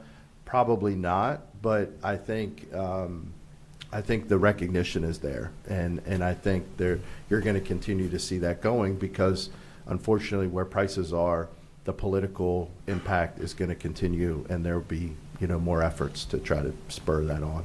Because I think I've read somewhere since 2018, Maryland's taken about 6,700 megawatts of power offline and replaced it with about 1,600 or 1,700 megawatts. That's the good number. That's Jason Stanek, who was the former Public Service Commission chairman under Governor Hogan, went to work for PJM as their new vice president of external affairs, et cetera. And he gave a presentation to Annapolis, to the committees of jurisdiction over utilities. That was the exact number that he provided. And so, yeah, there has been certainly more taken offline than brought on. But to date, they really haven't done a whole lot trying to. Yeah, I mean, like I said, they have tried to move the needle, and I believe there will be more generation built. But, I mean, you all are in the county government local business, and how difficult we've seen with solar developers trying to get sited.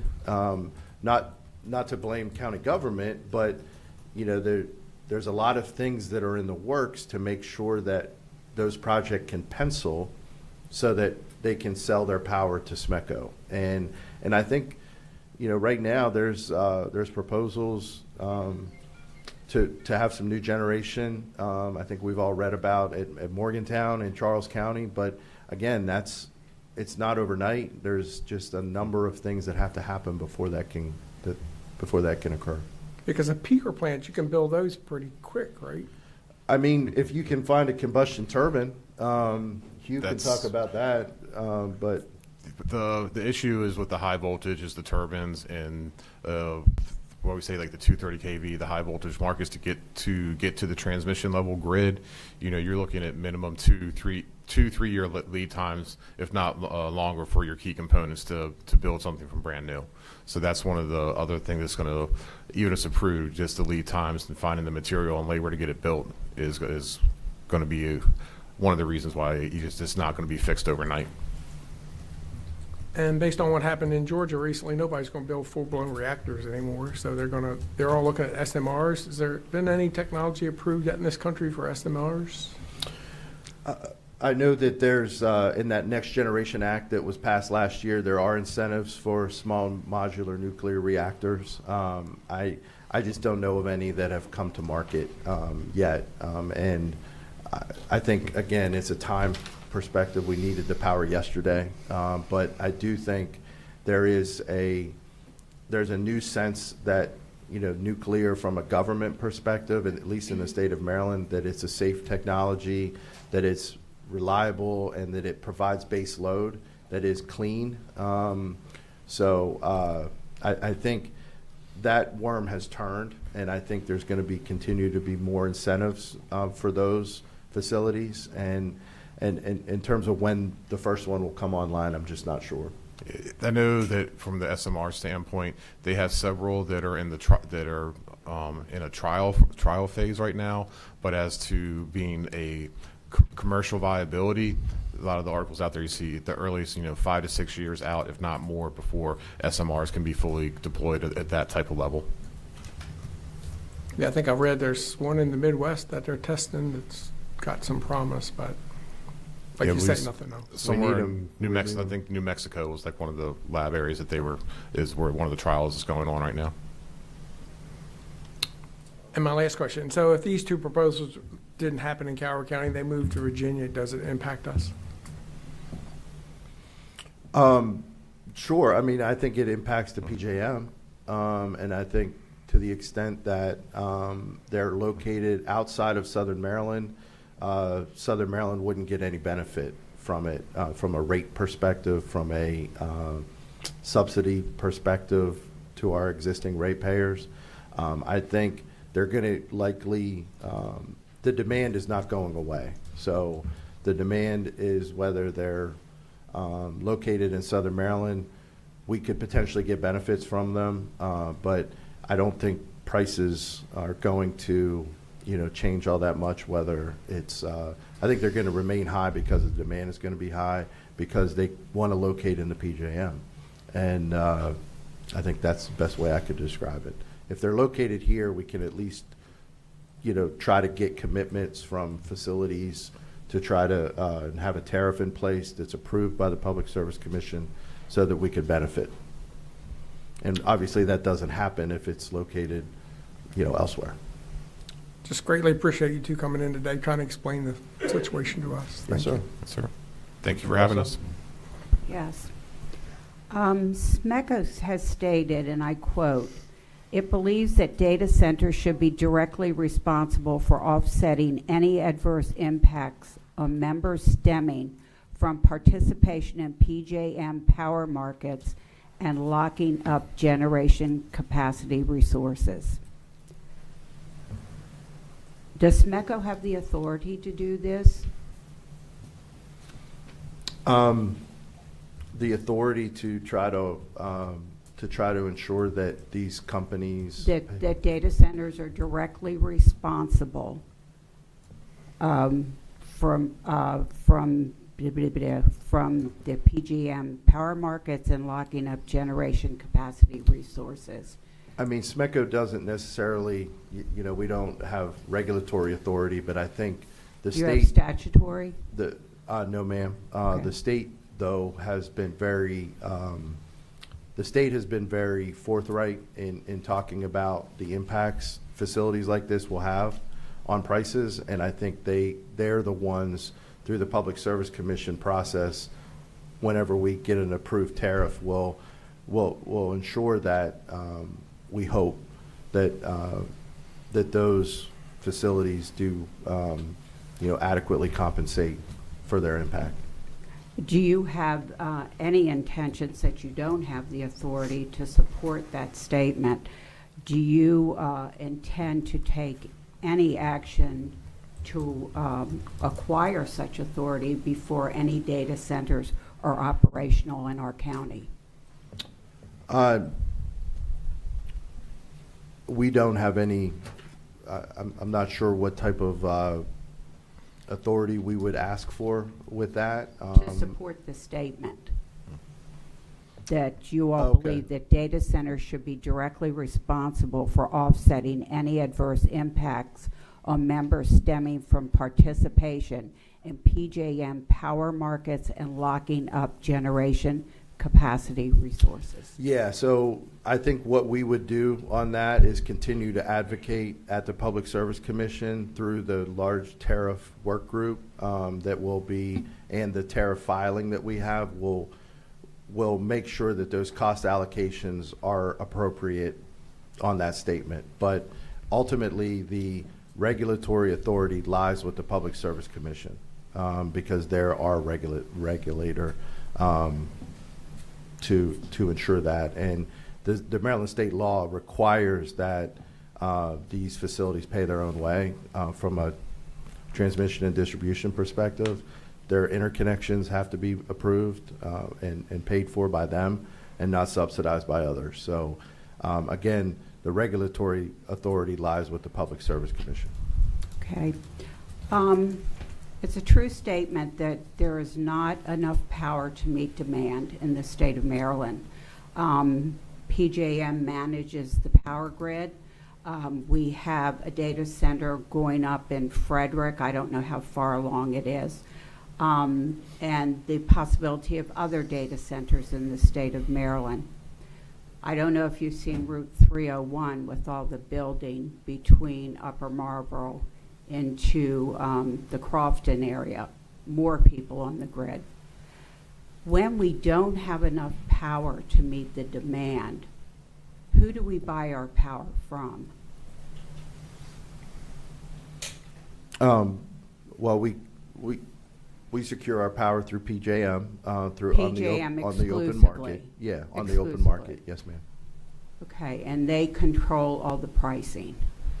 there is a market that is established that, will determine the cost of it. But yes, that market is the PJM market that SMECO is a part of. Okay. I wonder how cognizant they are of the impact that the raise in electric prices is putting on our people in the state of Maryland. I know I went to a I don't know what you would call presentation, seminar, whatever, and they got up there and they said, well, you really should have new windows, make sure you have adequate insulation. They put the responsibility back on us as the consumers of electricity. And we have new windows. Our home is insulated. My husband chops wood from February to fall, and we run a wood stove that supplements our heat. And in February, our electric bill went up triple. So I'm just making a point. People are hurting. And I sure hope big business is cognizant of the hurt that's going on in the state of Maryland, and I suspect around the entire country. Thank you. So I want to talk about the PJM in the process there. So say I wanted to build a data center, and the very first step I'd have to do, obviously, is make sure I have electricity. What does that process look like? Would I come to you guys first, and then if I was in your area, or can you go through that process? Sure. Yeah, we actually have there is a formal process that SMECO has put in place for these, what we refer to as the potential large load applications, and it is on our website. The very first step is you would actually formally submit, you would put in a formal request to SMECO for service, and we would be asking for information like we need to know what your overall power consumption would be, and you hear like a load ramp. So as you build the data center out, what's the ultimate, what is your power consumption going to look like? We're going to look for what we refer to as a one-line diagram. It's like how is your power plant going to be built and operated, so we can compare that to how it would do the physical connection to SMECO and that operation. And then we'd also look for proof of land control as well too, for not just the data center, but obviously SMECO is going to need to have its own facility to serve. So those are that would be the very first pieces of information we were looking for when you do the formal submittal. Then once that is submitted, then we go to what we refer to as the feasibility process, and that's when we look at it from a localized level, and there's a nominal fee that you pay to SMECO up front to even cover the cost for us to do any of the studies in the report. So based upon the information you provided, we'll do a study, and then we'll look at it from the overall the local network, and hey, what are the costs that SMECO needs to do to upgrade, and whether or not is it a direct connect to the SMECO lines, or will be a partnership where we actually be working with PEPCO as well. So then that's where you complete the feasibility study, say this is the overall cost, and then we go into the network then we do the next level study if you agree to move forward, because we give you a high level cost of what they're looking at. Then what we do is the detailed study, that's when we look at the SMECO network and out into the overall regional grid, and what type of would any associated network upgrades need to be done, and then the cost, and then we say, hey, this is the overall cost that you would need to pay to connect to SMECO, and if PEPCO or the other third-party utilities are involved, the costs that they have to do to upgrade their network to support it without putting anything at risk, and then if you agree to that cost, then you have to go into what we call a construction agreement, and also there's other agreements in place that say, hey, not only we want to guarantee that you're going to build this, and based upon revenue, that you're going to meet a certain power requirement over 10, 20, 30 years. So we have there will be securities put in place to make sure that you just don't close up shop after 2 years and because it's a significant capital investment, we don't want to put at risk as well. So that's the high level step of the process. It's usually about 3 to 4 steps you go through to get to an actual agreement to get in place. Where do you talk to PJM in there to make sure that they're able to provide that power and it's not going to affect? It's usually after we do the feasibility, after like we do a feasibility study to look at the network, and then we approach then we approach PJM. And they give you the yay or nay, we can provide it or we can't provide it. Yeah, that's all part of it. There's a lot of detailed studies done between the SMECO, and you said where we connect to PJM is through the PEPCO network, so PEPCO looks at it as well too, and PJM. So there's multiple utilities and organizations that have to verify that it can be done. So PJM's out here and they have this big bank, and they're trying to decide, okay, say SMECO has 3, 4, 5 projects, whatever they have. So you've gone and requested, let's just say you got approval on all of them. Let's say only 2 or 3 of them go through, and then they'll take back out of that bank and give to someone else. Is that pretty much the way? Yeah, there's a queue process in a lot of studies based upon, a lot of these developers, they're putting like a certain block for like a queue for during this time frame. It's like, hey, we don't have the load available, but we'll bring on new resources and increase capacity and say, hey, 2030, then they'll say 2034 is when you'll be ready when you will be able to connect to your facilities. Okay, the next question, the batteries you guys keep talking about, are they under constant charge? Are they storage mechanisms? What are they? I mean, let's take a car battery and try to do a comparison here as far as generating and keeping it charged and that type of thing. We consider there's a storage system. You hear a lot of terms for batteries, BESS, which is bulk energy storage systems. So what it is, they're at a continuous state of constant charge until they're needed, and then once they're needed, say like in like the middle of the day, like July at 1 o'clock July in July in the afternoon, real high demand, and then they'll come on and they'll discharge. And the batteries, they have enough charge to hold for anywhere. They can provide power from a 4 to 8 hour window. So from those 4 to 8 hours while the battery is discharging, they're providing power to the grid, and hopefully then that's once the demand goes away and you come back to baseload generation, then they shut down and then they'll be like recharged overnight. So the way to look at batteries is they discharge during high demand times to reduce the congestion, and then they recharge during low demand times. All right, how can you compare the battery to a large scale generator like you see at data centers? As far as output, depends. If you use the land and size, you can size. I mean, there's projects out there where they have battery sized up to hundreds of megawatts, but they can only discharge, like I said before, for X number of hours. Then they're no longer generating because they have to recharge. So if you look at it that way, from a generation like Chalk Point, they're generating 24/7, whereas batteries can only technically generate while they're discharging. Okay.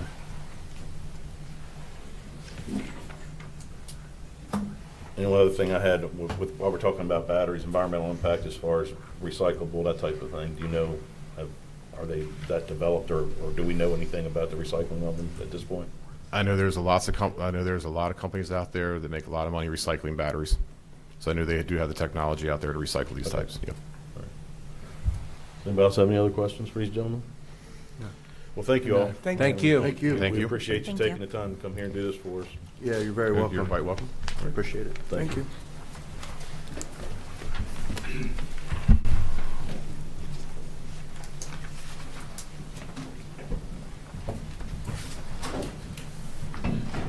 That takes us to the next presentation, Office of County Administrator, Calvert County Blueprint Committee 2026 update. Ms. Linda Turner and Marcy Gruber. Good morning, Commissioners. Linda Turner, County Administrator. Emily Shreves, Constituent Services Specialist and Staff Liaison to the Blueprint Committee. Marcy Gruber, the Calvert County Public Schools Blueprint and Communications Coordinator. Okay, this morning, pursuant to Resolution Number 41-21, the Board of County Commissioners established the Calvert County Blueprint Implementation Committee in partnership with the Board of Education to support development and oversight of the local blueprint implementation plan. The resolution affirms the board's commitment to citizen input, designates a local implementation coordinator, and requires the committee to provide annual updates on progress toward meeting the goals of the Blueprint for Maryland's Future. Today, Dr. Marcy Groover of the Calvert County Public Schools, myself, serve as co-chairs for the Calvert County Blueprint Implementation Committee. Emily Shreves is the staff liaison to our committee. She serves much more than that, as you know. Dr. Groover is present to provide the committee's annual update, including recent state-level developments, progress on implementation of the local plan, key accomplishments and challenges consistent with the Resolution 41-21. This item is for informational only. However, continued implementation of the blueprint may have ongoing operating and capital budget implications that will be addressed through the annual budget process as necessary. Staff recommends the Board of County Commissioners receive this presentation and provide feedback and direction as appropriate. And with that, I'll turn it over to Dr. Groover. Thank you. Good morning, Commissioners. First, before we start, I would like just to acknowledge the two ladies sitting to my right. They have been phenomenal partners and collaborators with this work, and I truly appreciate both of them. So thank you.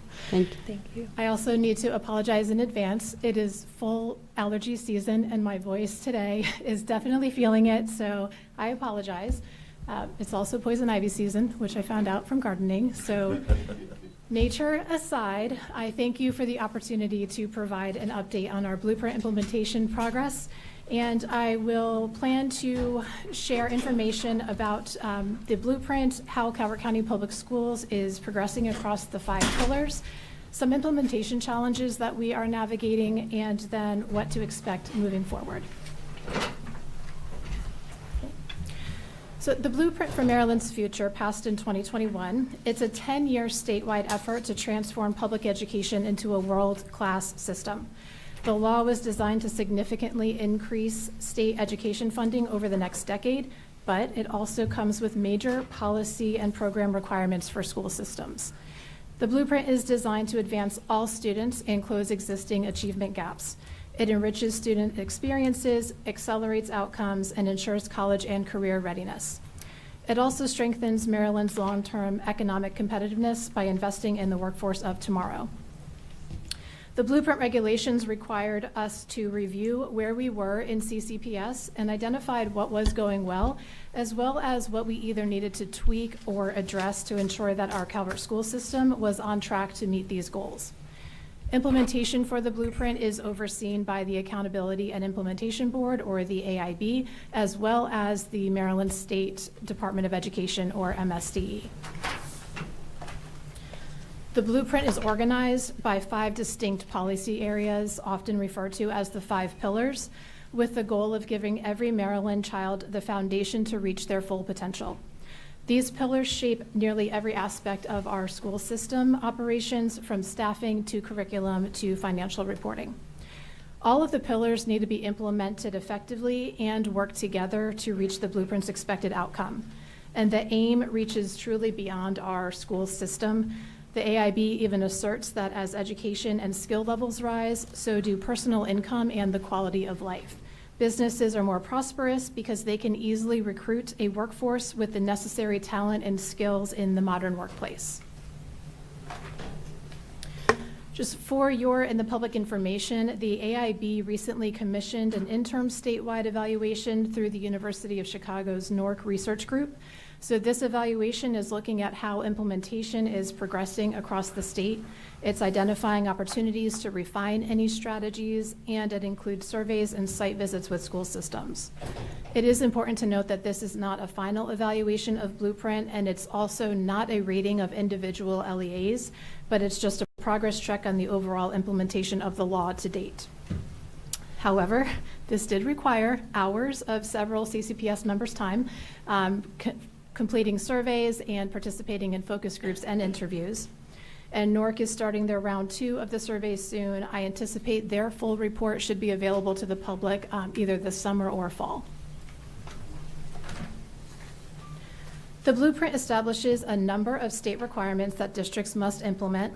And while the state does provide some additional funding, successful implementation continues to rely on the strong partnership among the state, the school system, and our local county government. So I am excited today to share with you Calvert's Blueprint implementation progress. Each year, the Accountability and Implementation Board must authorize the release of Blueprint funds for each district. For 2025, districts needed to demonstrate that they had an approved comprehensive math plan, an approved career counseling MOU, an approved teacher career ladder, that they were making sufficient progress on their Blueprint implementation plan, and that they were compliant with minimum school funding requirements, which I will share in more detail later. So I'm pleased to report that Calvert County met all required criteria.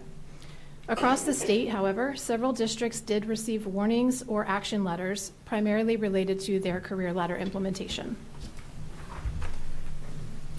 This fall, the CCPS Steering Committee also participated in a Blueprint Progress Monitoring Conference with the AIB and the MSDE. During that meeting, our team presented progress, highlights, challenges, and next steps across each pillar.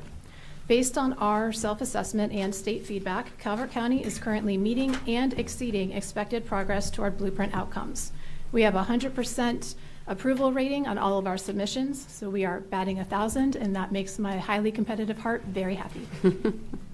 But I do want to emphasize that our ability to stay on track with Blueprint implementation is really a reflection of the long-standing support that Calvert County has shown for our school system. And again, for your and the public's awareness, the AIB has built and published public data dashboards to monitor Blueprint progress. So this is tracked at both the state and each local level. These dashboards track student outcomes, program implementation, and funding allocations. And this represents a shift towards greater transparency and accountability statewide. The data dashboards are available on the AIB website. So looking at each of the pillars, we start with Pillar 1, which is early childhood, and this is focusing on expanding access to high-quality early childhood education, particularly for 3- and 4-year-olds. This area will continue to grow significantly over the next several years. But as you can see from this screen, CCPS has made major strides in expanding early learning access, including a significant expansion of pre-K slots. It's important to note that in Calvert, every Tier 1 eligible family who applied for pre-K received placement in CCPS.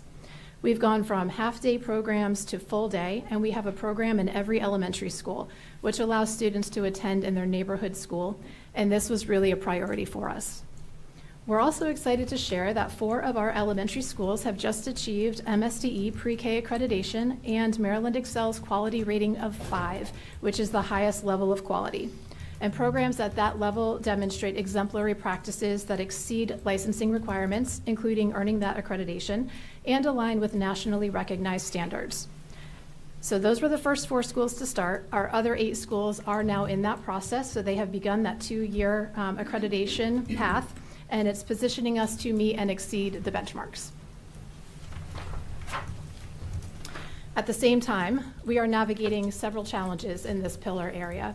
One requirement is that 50% of our pre-K slots must be provided by private providers. The model is designed to be a partnership between the public school system and private providers, with providers applying for state grant funding to participate. To be eligible, they have to have appropriate space and operate their pre-K programs in alignment with public school expectations. So to support this effort, we have worked alongside our wonderful private providers in Calvert, including assisting with the grant writing process. While several providers did apply, only one actually received the grant funding, and we are not given feedback on those decisions, so that limits our ability to support the process moving forward to make any adjustments that might be needed for the grant writing. Excuse me, on that slide, I know that was a challenge going into this. So once they've been rejected, is there anybody from the county school system or here that can go back and work with them to get back into that process or something? Because you need these home daycares. You are, I'm not telling you anything you don't know, but these folks, and these standards are being put out there that's kind of being challenging to meet.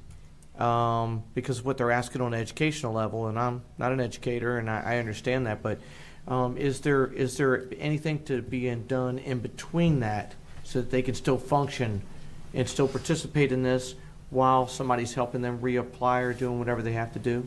Yes, and thank you for that question, and that's a really important point that you bring up.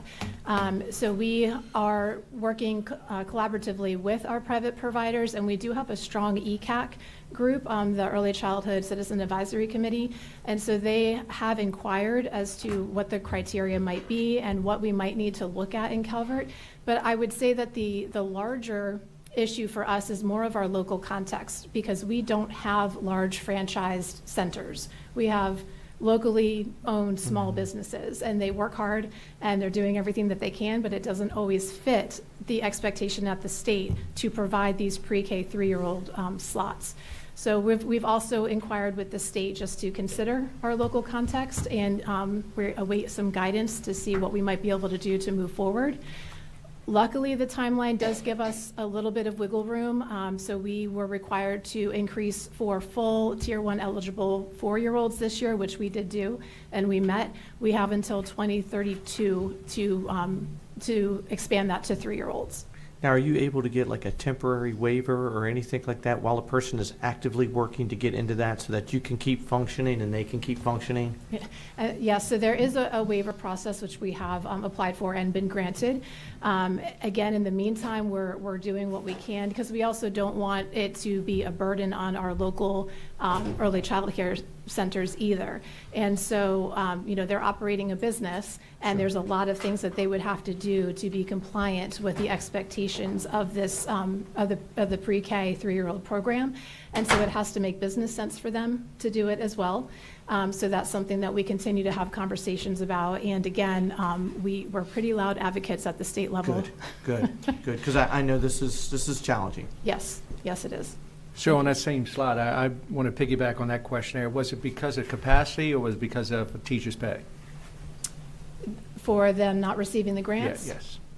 So I don't know. Right, okay. we have not been given the reason why they were denied, but I know in one case when they were provided the grant, but then you have to have a certified teacher, and when they don't, they had to give the money back, which is a huge financial burden. Okay. So there's a lot of those factors too, which and that goes into the teacher pipeline, which we're also looking at under Pillar 2 under the blueprint. So a lot of complex factors. Yes. Okay. Thank you. Yep. I wanted to ask, on the pre-K 4-year program, how many were admitted to that, and what did they have to do to qualify? It is based on income eligibility and other considerations such as homelessness, multilingual status, and special education services. And so we have expanded to, we have currently 319 slots filled. I can get you that number in a second. Prior to the blueprint, we actually only had 5 full-day 4-year-old programs, so now we have expanded to 22 full-day. We have, it's 318 currently filled slots. Okay, and I'm not getting on you. I'm not getting on the other 2 women who have worked on this as well. In 2027, we will have a $5 billion deficit in the state of Maryland. Maryland is broke. We are bankrupt. We are closed for business. And they're pushing down to the counties more and more responsibility. And then these qualifications for the private providers. And I met with all of them that are in the county. Mm-hmm. They do such a wonderful, wonderful job. But when the state is pushing down to them, yes, they have to pass on the cost to the parents.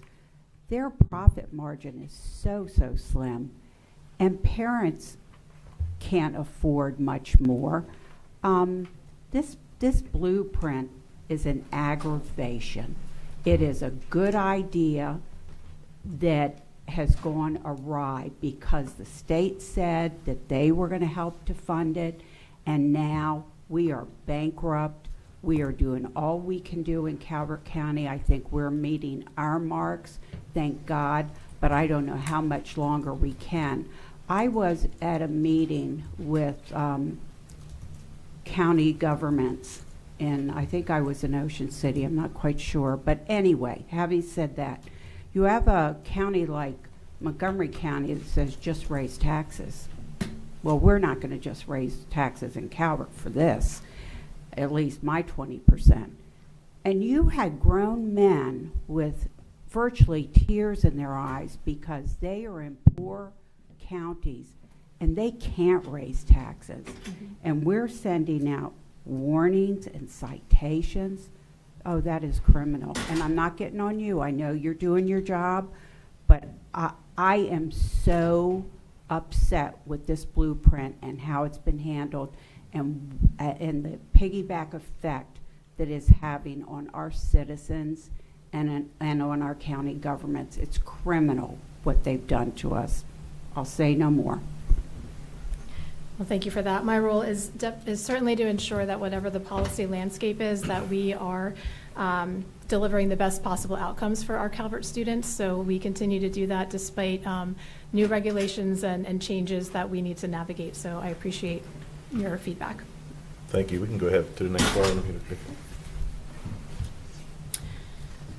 So another significant challenge for us is facility capacity. Expanding our pre-K program does require additional classroom space over time, but there are specific requirements, particularly to playgrounds, to ensure that developmentally appropriate equipment and environments are aligned with accreditation and Maryland Excels standards. We do currently have dedicated pre-K and kindergarten playground spaces at all of our elementary schools. And so we're currently just identifying any needed upgrades in relation to the Excels and accreditation expectations. And speaking of which, the Excels and accreditation processes itself have required us to closely examine curriculum, our learning environments, and overall program alignment. It includes both documentation reviews and on-site visits where the evaluators observe classrooms and speak with staff. It's very similar to an audit process, so a lot of fun. But finally, there are important logistical considerations when we are looking to open new pre-K classrooms, including the classroom size, the access to bathrooms, spacing, the required materials and equipment, as well as transportation considerations. But moving to Pillar 2, the second pillar focuses on strengthening the teacher workforce, including career advancement opportunities and professional learning. Under Pillar 2, CCPS is developing a sustainable educator pipeline through the new career ladder, certification supports, and leadership development. We're proud to report a 350% increase in National Board certified teachers and an enhanced teacher induction and mentoring program that supports every new teacher joining our Calvert team. These efforts also contribute to teacher recruitment and retention. In Calvert, we are fortunate to have a low number of vacancies, especially compared to our surrounding districts. We have a low number of conditionally licensed teachers. We have 72 NBC teachers and 51 teachers who are actively pursuing their NBCs. Nevertheless, challenges remain. We continue to navigate recruitment challenges in a very competitive labor market. However, our team is being strategic and data-driven. But like many districts nationwide, we continue to experience teacher shortages in certain areas. We also face increased implementation and reporting responsibilities. We have limited IHE partnership opportunities, and we need to increase our teacher diversity and national board candidates. I wanted to share information specifically about the career ladder because this is a huge part of Pillar 2. The blueprint legislation aims to elevate the teaching profession to the high status that it deserves. To do this, it required LEAs to develop a career ladder, which includes opportunities for teachers to advance their professional learning through certification standards and have opportunities for leadership while still actively teaching in the classroom. Not everybody wants to go into administration, so this gives teachers other options and pathways in our field. LEAs submitted their career ladder to AIB in July, and we met all technical requirements. We had some minor revisions to make for full AIB approval in November. The career ladder establishes a 60-40 workday for participating teachers, so 60% of that time is for direct instruction, 40% is for teacher collaboration, which may include data analysis, small group instruction for students, and professional learning. The Level 4 positions will introduce an additional instructional leader in our schools, which helps to strengthen and sustain effective teaming practices. We do have evidence of strong practices that currently exist in our schools, but the career ladder structure is designed to make them more consistent and make sure that they are just deeply embedded system-wide. So while this does bring instructional benefits, it also introduces fiscal considerations, and we're planning for that carefully as we move forward. Moving to pillar Excuse me, 3. speaking of your second slide, when Blueprint was first introduced, there was a, and it's been a minute, so I believe teachers had there was a few years where they had to have a 10% increase, if I'm saying that right. So if a teacher was making, say, 58, there was a few years that they had Blueprint mandated a 10%, if I'm saying that right. And while you're working up to 60. Yeah, But they could exceed that if the thing was, and there was a gap that the county was responsible for to get there, and then every year that you funded at a certain level, some of that percentage would fill that gap. Do you know where that gap is today? I've asked that question actually for a couple years to try to know where we are in fully funding that gap, because I know there is a sunset on that date, but I can't remember what that is. So I would assume we would see that in a budget year to stay consistent with Blueprint. I don't know if you know where we were on that. Yeah, and that's a great question. I'm not familiar with the gap, but I do know that we are required to meet the minimum teacher salary by next year. I knew the 60. Yes. That was a given, but there was a an increase, or lack of a better word. I thought, and I'm could be wrong, but there was a 10%, I thought, increase. So that if you were a teacher that were at, say, at 58, and all of a sudden somebody walked in at 60, this was to compensate for that. I believe is the logic. Beyond theirs, I think is. Yeah, and I'm trying to recall what percentage the distance was that Calvert County was to fill that gap.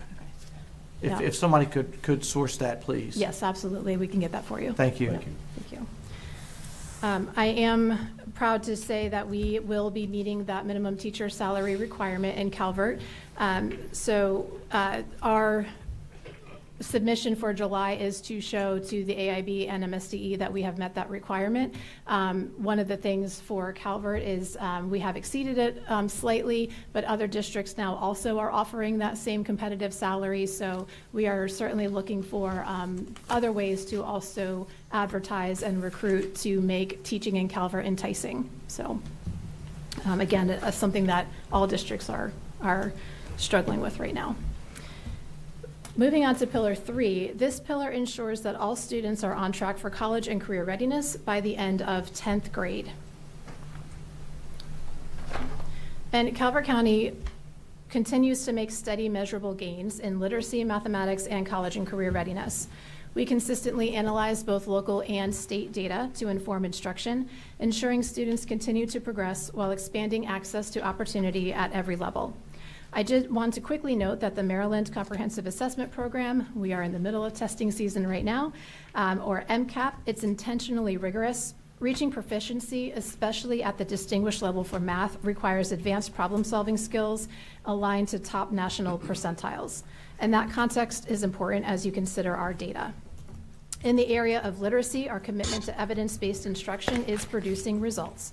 All of our pre-K through grade 3 general ed teachers and all of our pre-K through grade 5 special ed, English language development, and Title I teachers receive training in the science of reading. We're already seeing those early gains. In grades 3 through 5, Calvert County exceeds the state average by more than 15 percentage points. At the secondary level, CCPS has ranked first in the state in Maryland for grade 10 English language arts for 3 consecutive years. That level of performance reflects sustained, intentional work across our system. In I have more progress highlights. In mathematics, our students outperform the state at every tested grade level. It's a trend that we have maintained over time. Focused professional learning around mathematical mindsets and targeted supports has been central to that success, and we continue to refine acceleration practices and curricular resources. It's also important to put our math performance in context. On MCAP, a student must perform at approximately the 79th to 82nd percentile level in order to just be proficient on MCAP. To reach the distinguished level, students must perform at a level achieved by roughly the top 0.5% nationally. In CCPS, that's about 5% of our students that reach that distinguished level, which is roughly 10 times the national benchmark. So that reflects exceptionally high performance, even when our reporting categories might not immediately convey it. But under the blueprint, students are expected to demonstrate college and career readiness by the end of 10th grade. Once they do, they enter a post-CCR pathway that extends learning beyond minimum graduation requirements, and it aligns to their individual goals. Our pathways include advanced placement, career and technology education, or CTE, and our early college and dual enrollment. And all of these opportunities give students a meaningful head start on their post-secondary education, and it really strengthens the pipeline from our school system into either college or career, and sometimes both. But there are challenges despite our success. In CCPS, we continue to have achievement gaps, especially for specific student groups. At the same time, implementation is impacted by overlapping state policy changes in math and literacy, as well as possible resource limitations, which could include funding, staffing, and coaching. Expanding capacity, and commissioners, I heard you speak to this earlier, but expanding that CTE programming is limited by space and sometimes by staffing and even finding the appropriately credentialed staff. But we are having some conversations with CSM about partnering as a tri-county area for the use of their Hughesville campus. But moving forward, we're strengthening our academic monitoring as we prepare to launch a new data platform, which will streamline how we're tracking student progress and the supports that we provide for them. We currently use that data platform for our social emotional learning screener and supports. The platform consistency, available data, and resources have been invaluable to our schools so far, so we're really excited to be able to extend that to the academic side as well. Under Pillar 4, this focuses on ensuring students receive the academic, behavioral, and social supports that they need to succeed. In Calvert County, we've made meaningful progress across several priority areas, including enhanced English language development programming and multilingual family engagement. We've expanded our MTSS framework. We've also established a partnership with the Maryland Consortium on Coordinated Community Supports. MSD just identified 2 of our schools as community schools, so they are in year 1 right now, which is a planning year. We do receive a concentration of poverty grant for those 2 schools. 100% of the funds must be spent at those schools and their communities. The first year is spent building a needs and assets assessment report, and then year 2, we can implement more of those wraparound services for students, but also for the community. We've also had success implementing supports that aim at reducing chronic absenteeism, and I have more information on the next slide. Because the AIB requested specific data related to chronic absenteeism prior to our conference with them, this is a priority area for the state. And chronic absenteeism is defined nationally as missing 10% or more of enrolled school days, and that's the benchmark that is used for LEA calculations. Chronic absenteeism is a statewide priority, and Maryland's current goal is set at less than 15% for this school year. But as you can see from this table, we have successfully reversed a severe spike in chronic absenteeism. Rates peaked at 30.3% in 2022, following that pre-pandemic baseline of a 9.4% in 2021. The all-student rate for us right now has steadily declined to 17.3% in 2025, so we are approaching that state target. The turnaround reflects a multi-tiered intervention approach. We have data-driven identification of at-risk student groups, and we use research-based engagement strategies through Attendance Works. Outreach has also been strengthened by a new community newsletter to ensure that messaging reaches all of our families. But this is certainly an area we can't do alone. We rely on the partnership of our families to ensure that our students are coming to school every day. So, yep, next one. But like other districts, we are always looking for more time to do everything that we need to do. Our challenges include that limited time for professional learning and collaboration. Staff turnover is also impacting, and just the growing student needs in social, emotional, and behavioral regulation is an ongoing challenge. Under Pillar 5, this pillar focuses on how districts manage and report blueprint implementation and funding. This includes new planning, reporting, and financial accountability requirements. CCPS is meeting expectations for governance and accountability by establishing robust internal monitoring structures and transparent financial systems, though we do face challenges related to the complexity of blueprint requirements. But we have successfully submitted our blueprint implementation plan. We've established internal structures for progress monitoring. And as you can see from this now somewhat dated photo of the Northern Middle Replacement Project, our blueprint work connects directly to investments that strengthen the learning environments for our students. The administrative requirements of the blueprint, however, are significant. The primary difficulty for us is just the complexity of the financial tracking, which currently involves extensive manual reconciliation by a very small finance team. We also need to ensure that we have sufficient revenue to sustain the required programs that the blueprint calls for. But moving forward, our Calvert County team aims to streamline cost allocation processes, and we've really been working to strengthen the cross-departmental collaboration regarding our financial matters. I wanted to spend a minute to touch on minimum school funding. This is one of the components of the blueprint. It's often referred to as MSF. It's an accounting structure. It's not new funding. The policy requires school systems to allocate funding directly to schools based on student enrollment. And the goal is to ensure transparent and equitable funding across schools. Ultimately, between 75 to 100% of the per pupil funding, depending on the program, must follow students to their schools. And to give a visual of this accounting structure, if we think about funds for English language arts materials of instruction, which that is a central office cost, and it was overseen by the Department of Instruction, we would have previously used that money to purchase ELA materials and then distribute them to all of the schools based on their student enrollment numbers. Now, we have to document the purchases differently.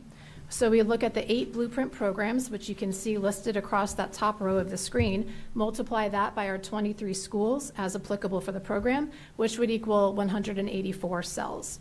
So to purchase ELA materials of instruction, now we have to identify how many of those dollars actually go to Barstow Elementary, for example, under foundation, under comp ed, under multilingual learner, under special ed, all of the programs. We have to do that for every single purchase for every single school. So it is a manual challenge. And as you can see from this chart, there are 184 chances for us in Calvert County that we would not meet the MSF requirements if any of our expenditures did not show that 75% of the funds going to that school for that particular program. So it is for every single school and every single program that we have to budget and track our expenditures for this. There is a waiver process, and we have been verbally assured that the waiver process is still in place, even though there has been an adjustment to the timeline for MSF. So with the new compliance timeline, the full MSF compliance has been pushed back by 1 year. In FY25, or last year, that was our baseline year, and districts had to make a good faith effort to meet MSF requirements. In FY26, this year, districts had to cut the number of students in non-compliant schools by half. So I think you can click maybe. Oh, it did not come up. All right, so it was supposed to reveal on the last line there that CCPS did meet all of our MSF requirements for this year. We did not need to apply for a waiver. So that was great news, and then we found out that they decided to amend their joint policy to actually push it back another year. So next year we will have to look again at our budget and expenditures and make sure that we have reduced by half again to get closer to that 100% compliance. So by FY28, 100% of our students have to be in schools that meet that MSF level. There are 2 components to MSF. Districts must budget to meet MSF, which we do, we have done, but they also must meet those expenditures. And that is the one that gives us a little bit more pause, because we can budget to meet all we want, but there are sometimes factors outside of our control that would impact expenditures. One example would be if we have budgeted for a teacher salary, because the majority of our budget does go to salaries. So if we have a teacher in a pre-K classroom and we've budgeted for that teacher for the year, if that teacher is an experienced teacher and they leave or retire in the middle of the year, we bring on usually a new teacher earlier in the salary scales, and so the expenditures would not match what we had budgeted, and therefore we wouldn't meet MSF. So that is a concern. Us and other districts have voiced this concern to the AIB and MSDE. We'll continue to advocate and voice our concerns. But looking ahead, we are driven by that shared commitment to student success. We continually evaluate our data, as well as any emerging requirements to strengthen and refine our implementation plan. It's a long-term initiative, and many of the requirements do phase in over the next several years. So we're going to continue to monitor how those changes may affect both our program needs and our infrastructure over time. But ultimately, we want to continue to provide an excellent public education system for all of our kids in Calvert County. And with that, I thank you sincerely for your continued partnership and support of our school system, and I'm happy to try to answer any of your questions. Mr. Grasso. I'm good. Vance? So how much funding do we get from the state to cover our blueprint cost? I believe it's 25%. I do not have the actual budgeting numbers with me, but I can certainly get that for you. So in the last 4 years, we've given you $30 million in new money. They've given you 12 to 15. I don't have the budgeting information with me, but I can certainly work with our CFO, our newly hired CFO. Because they're already saying that next year they're not going to have any money for blueprint. So I'm just trying to get a feel for what's going to have to be covered next year. If they're going to pull their 12 million in funding, if that's whatever that number is, next year we're going to have to cover that. I mean, that's what we heard when we were in Annapolis. So, yeah, and I do know that Senate Bill 311 did just pass, so we're waiting for everything to be officially signed off, but that did provide some of the funding for the blueprint, so it is my understanding that we are funded for a blueprint for next year. Well, that's a little contrary to what we heard, but I hope that's true. Me too.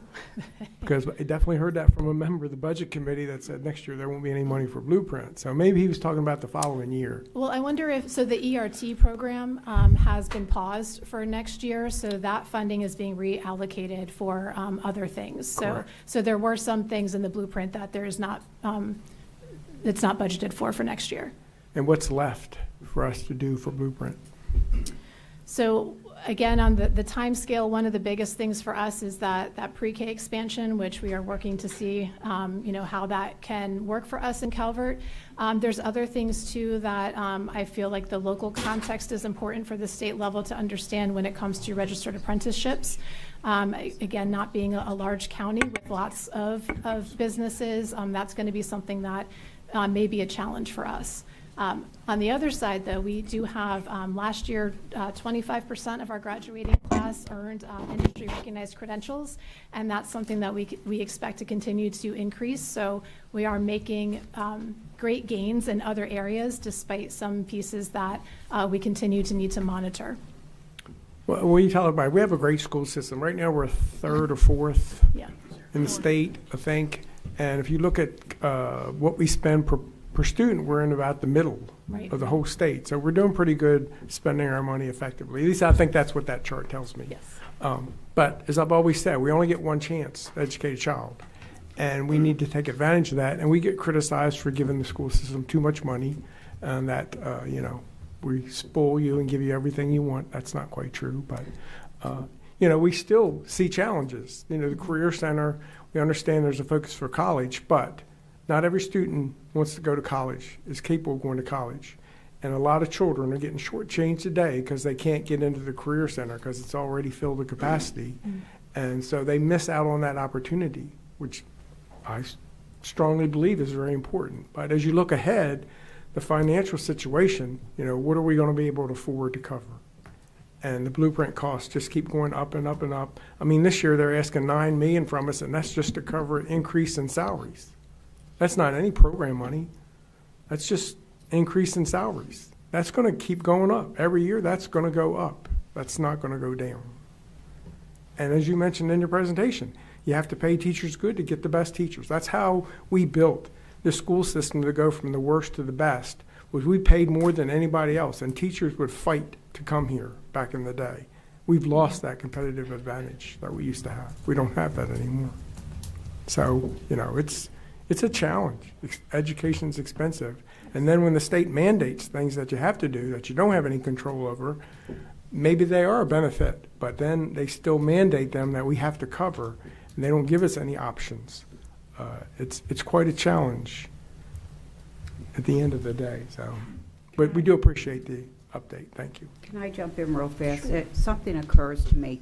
The pre-K 3 program that they want us to implement, do we have the physical space to accommodate students within the Calvert County schools?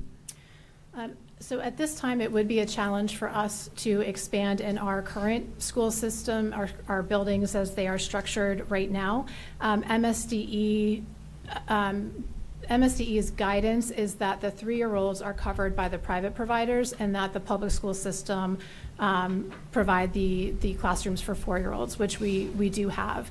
Again, though, that is a challenge for us with our local infrastructure and context, so we continue to just advocate to the state to consider that local lens, but that requirement is not due until 2032.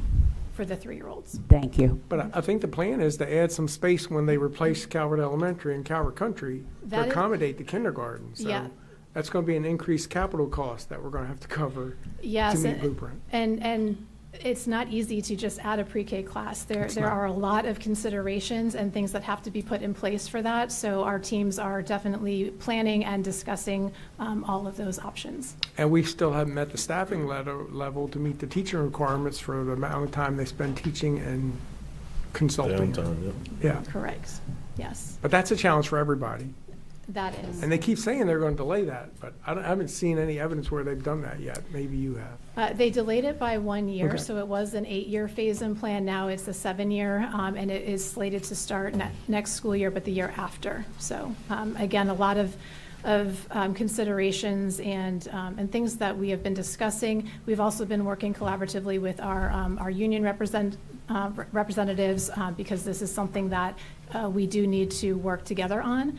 Again, as you mentioned, it's truly a benefit, but we need to be fiscally responsible and figure out how to make it happen to meet the requirements, but also make sure that we're giving our students what they need and our staff. Because how many additional positions is that? So not next year, but the year after, we are required to implement our career ladder and either adopt or apply for a pilot for that level 4 position or implement the career ladder with a level 4 position. So it's going to start off very small scale. I don't have an exact number because we don't have that determined yet, but it is up to local LEAs to determine how many of those level 4 positions would be needed. And again, there's a lot of considerations that we need to take into account for that. Thank you. Mr. Cox?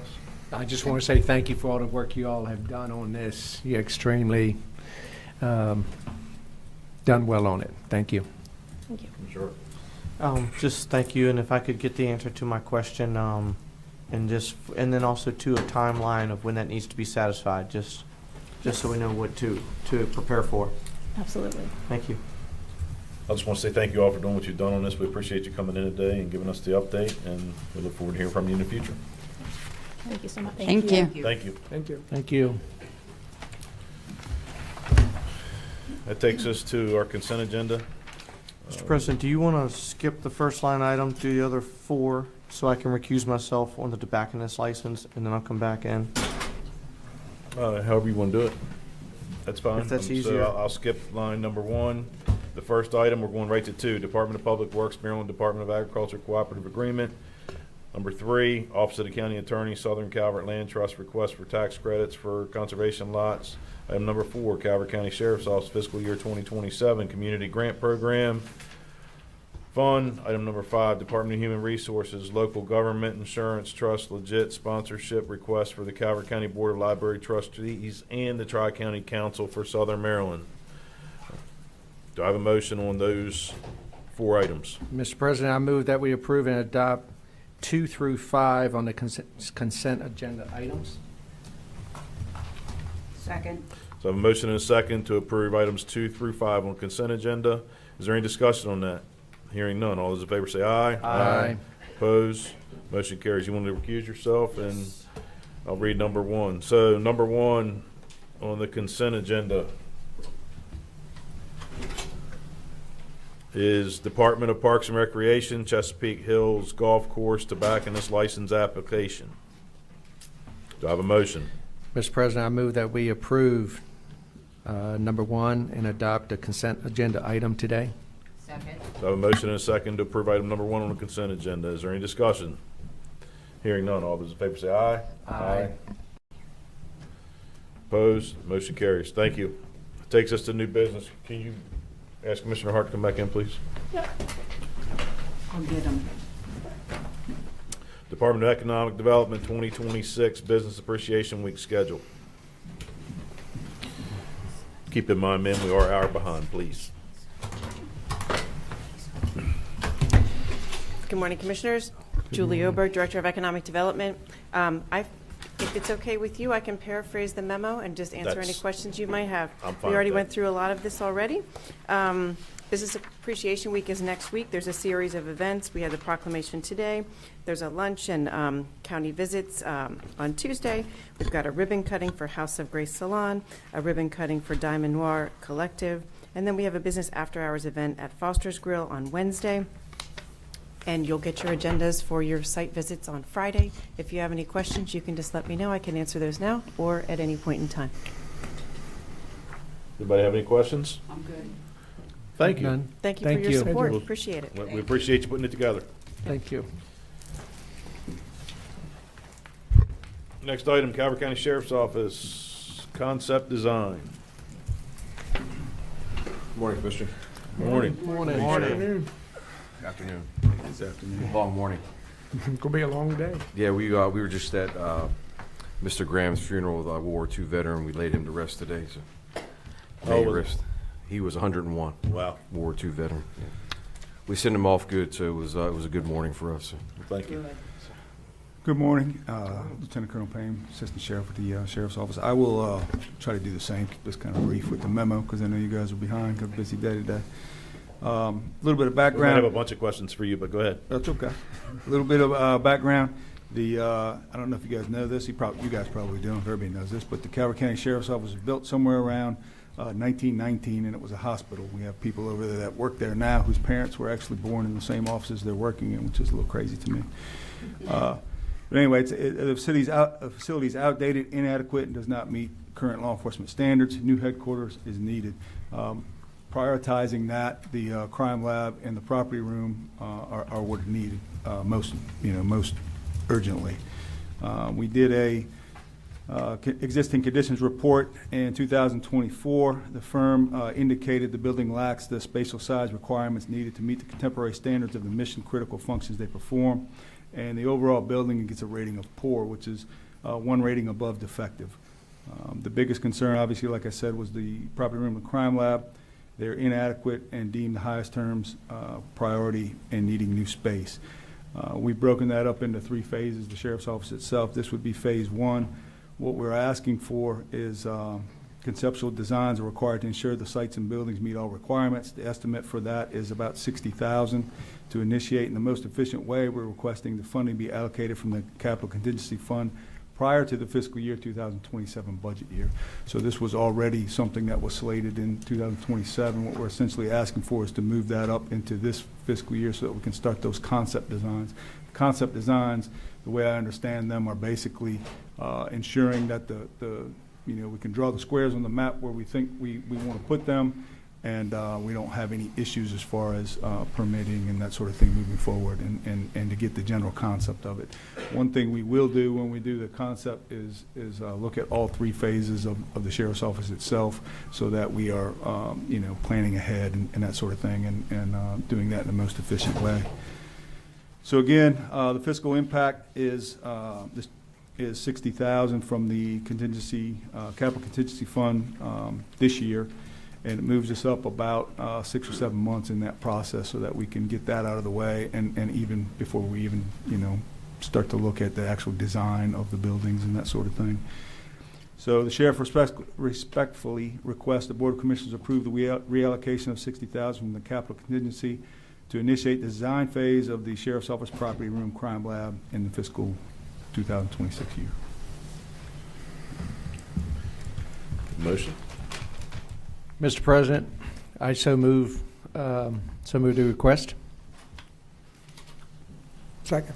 So a motion and a second to move forward with the, is it a budget adjustment or is it a? Reallocation. Reallocation of the funding for the Sheriff's Office project. Yes, sir. Is there any discussion on that?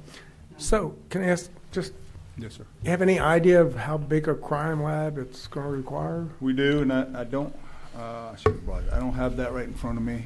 What we did was we toured, first of all, we got all the national standards, and then we toured 6 or 7 other ones, and we went down to our current lab and looked at that in comparison to, I don't know if you're aware, you're probably aware, but the CLIA accreditation is just about in its final stages. So part of that is also our crime lab and property room and the way that we're able to do that. So all of those things were taken into consideration and made so that we can adequately carry out the functions of the crime lab and the property room.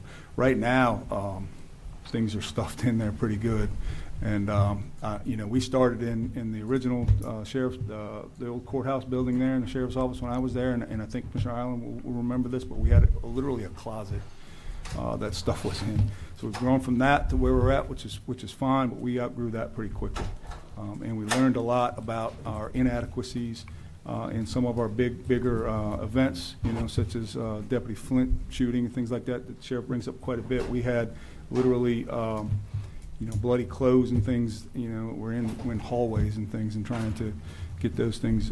It's just not an appropriate way to do law enforcement. So, the Commissioner Hand said anything's better what I'm dealing with right now. Administrator Willis gave a presentation 2 years ago what we're dealing with. He did a tour of our office, and now we're sitting at 2 years right now. Even Sheriff Mike Evans has talked about it a decade ago, of what we deal with. But the preservation of evidence that we have to do with rape kits, that long-term storage that we have to deal with, leading a big case, and I don't want to lose anything in court because of the situation that we're dealing with storage and keeping those items preserved in the manner they're supposed to. So. Talk about life sentence and how long you actually have to hold on to something. We have to hold on to it forever, yeah. Right. And I think the initial building, to get to your original question, Ms. Nance, was about 60 by 100, but part of this conceptual design will determine some of that. So we have to make sure that there's space for it and all of that. So. The perfect example is the Szymanski murder in Huntingtown. We're supposed to keep that vehicle in closed storage throughout the trial. And there was some evidence that we could have gained from that vehicle, which we couldn't because it was sitting outside. Bays are awesome for that, which is in our design. And my vision is to build for the future. We want a building that's going to last us 50 to 100 years. So right. What does that look like with our county? So that's the goal. With the space you're in now, the population's probably doubled since you've been in there. Correct, yeah. I mean, we have 90,000+ people that live here, and myself, the sheriff, is responsible for all the items that we seize or we have to store. So that basement down there it's a 100-year-old building that leaks, and every time it does that, I kind of cringe. So it's I appreciate you guys noticing that this is a huge risk for me, and moving forward with this is huge for not only the residents but the sheriff's office and the job that we do. It's the only way to keep us safe. I mean, we spend a lot of time and effort capturing these guys. You got to make sure you have all the stuff in place when you go to court that they get. And we don't have a 2026 modern crime lab. I mean, drying bays. I mean, you have to have all that stuff that it goes into a big case. So having that's going to be huge. Makes us better when we're investigating crimes like that. So, Thank and you. using somebody else's gear all the time, St. Mary's, Charles. I mean, it's kind of I have to ask for favors all the time. It looks like we need this stuff in place to do the job effectively. Is what I'm shooting for. I have one question, probably to JR. JR, how fast can this get started? When could they be walking into this building? Good afternoon, Commissioner. Jerry Cosgrove, Director of Public Works. Once the budget adjustment goes into effect for, I think it's 60 grand we're asking for, that'll start the concept plan for us to sit down, get an architect on board, and walk through basically the overall design of the property so we can make sure all the pieces work together. Once we get that in place, then we can move to the actual design, which will probably take usually about a year for design and permitting. And then we'll have to go through the procurement process and the construction process. So you're looking at a good 2 to 3 years. Oh my gosh. And how big is this building?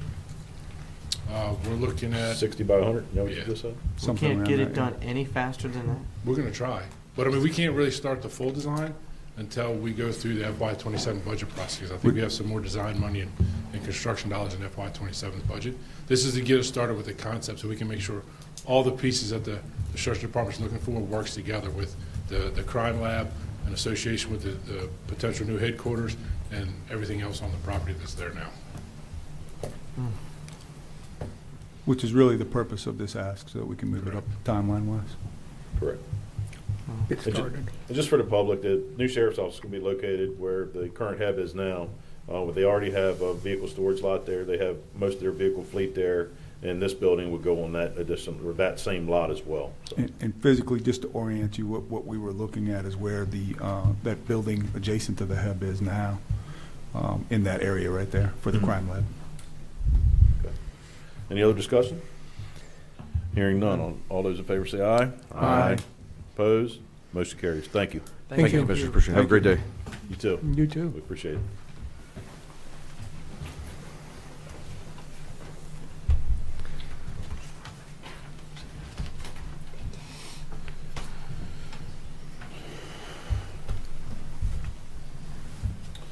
All right, that takes us to Office of the County Attorney 2026 post-legislative session update. Yes, thank you, Commissioner President Ireland. If you don't mind, I will sit here since we have Mr. That's fine. Miss, I'm using the names, Ms. McGreevy and Mr. Perry here presenting, actually. For the benefit of the audience, I will read the memo.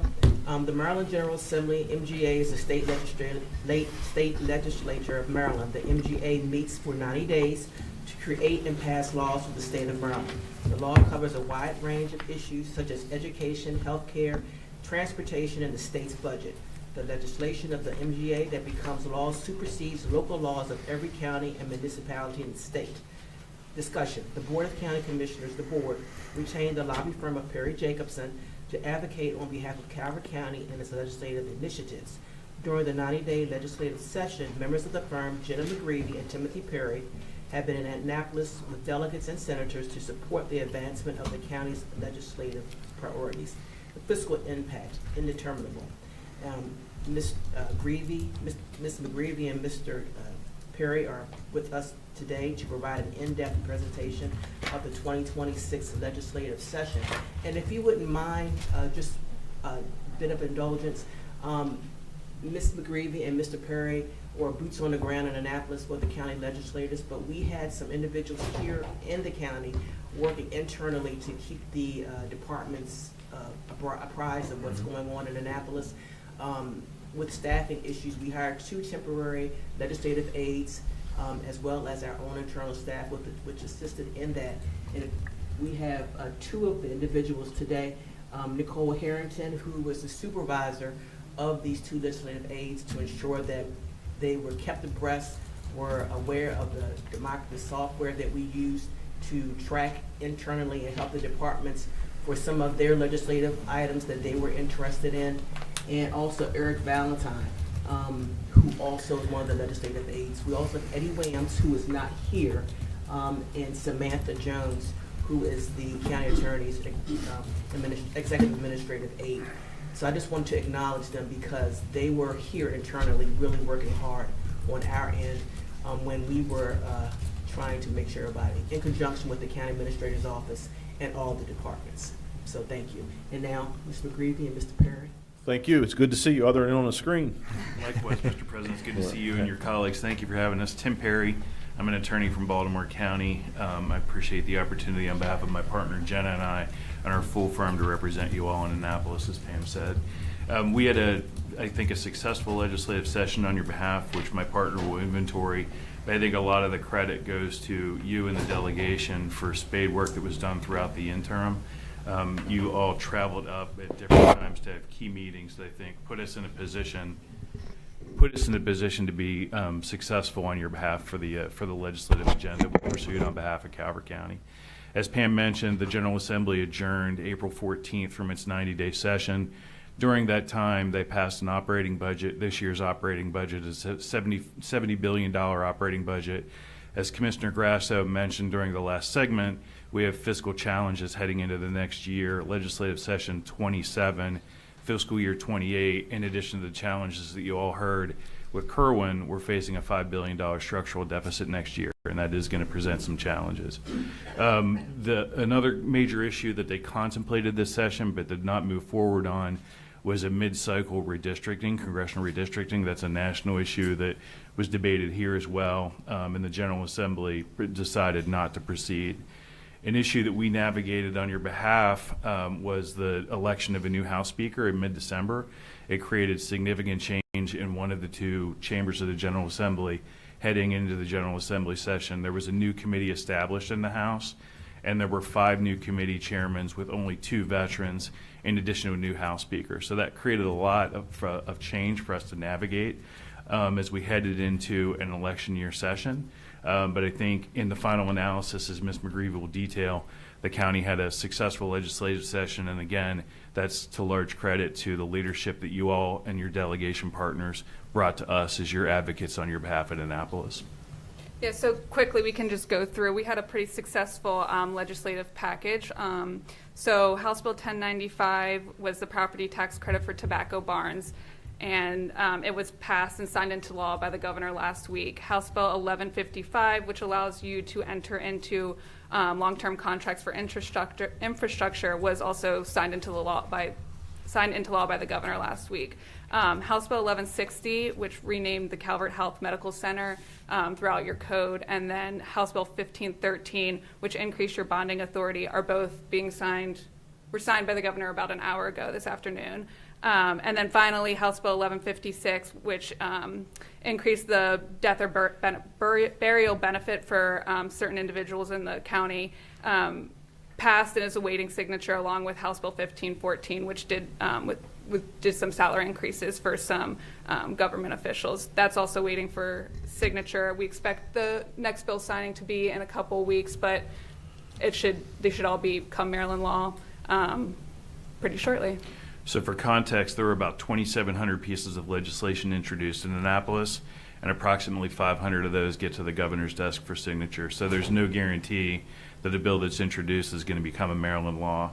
And I think to Ms. McGreevy's comment, the salary increase legislation was one of the last bills. I think it was the exact last bill that we got through, and that didn't happen until around 11 o'clock the last night of the session. So it's a heads-up process that you have to follow all the way through to midnight on April 14th. But with that last one that got across the line, yours were among the minority number of bills introduced that did become Maryland laws.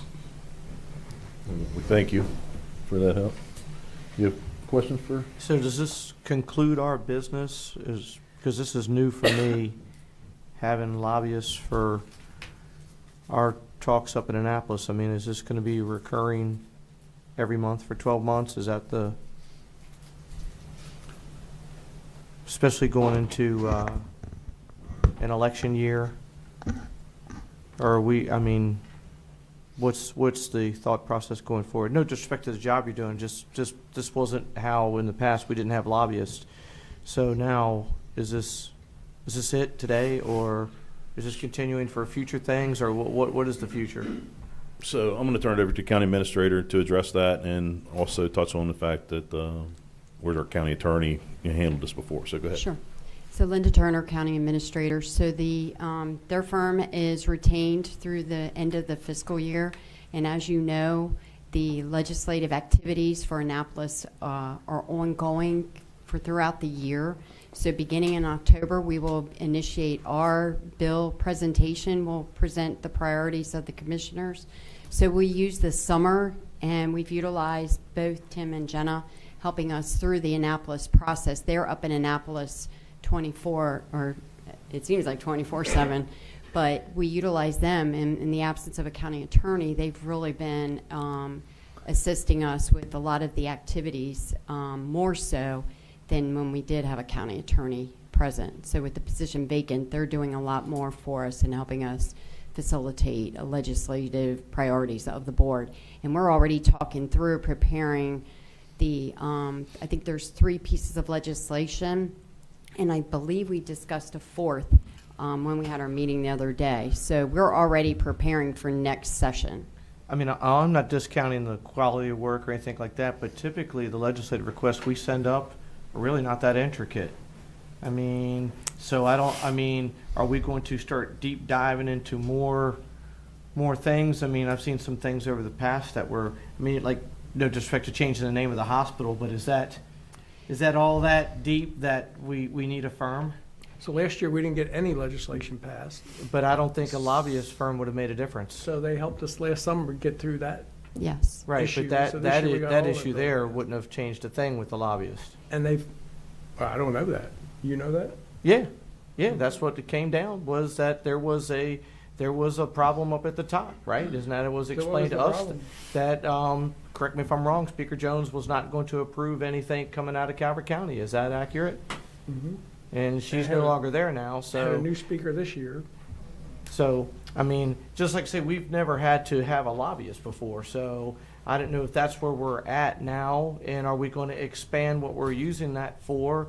I'd like to have a work session to not just just to roll over automatically in July of what are we going to use that firm for? Because if it's just going to be barring credits and changing the names on things, I don't know why we need it. But if we're going to have to dig deeper into other things and expand the role of that, then that's one thing. And we did that this year because the housing bill, we worked through the housing bill. We worked through other bills that normally we'd miss because we're only paying attention to our own bills. So Correct. I think there are other issues now because the legislature's changed a lot in Annapolis. I agree. They've had a complete makeover, but Yes. I would like to have a work session to go into the scope of what we would use the firm for, and do we find value in that going forward? Well, Commissioner Hart, as you heard Mr. Perry state, there were 2,700 bills, and in the absence of not having a legislative team in Calvert County, they are instrumental with paying attention to what impacts to Calvert County any number of those bills could potentially have. Oh, I understand. I mean, but we do have a few delegates and a couple senators, so I would, always in the past, the delegation would kind of be, our mouthpiece to Annapolis. So that's why, are we bypassing that? They didn't bring the housing bill to our attention. So that's where I'd appreciate a work session to. That's fine. Can you Sure. set up a work We'll session, set up a please, work ma'am? session. Just Absolutely. set that up going Sure. forward to, if that's the direction that the board goes. Thank you. Commissioner Cox, do you have any questions?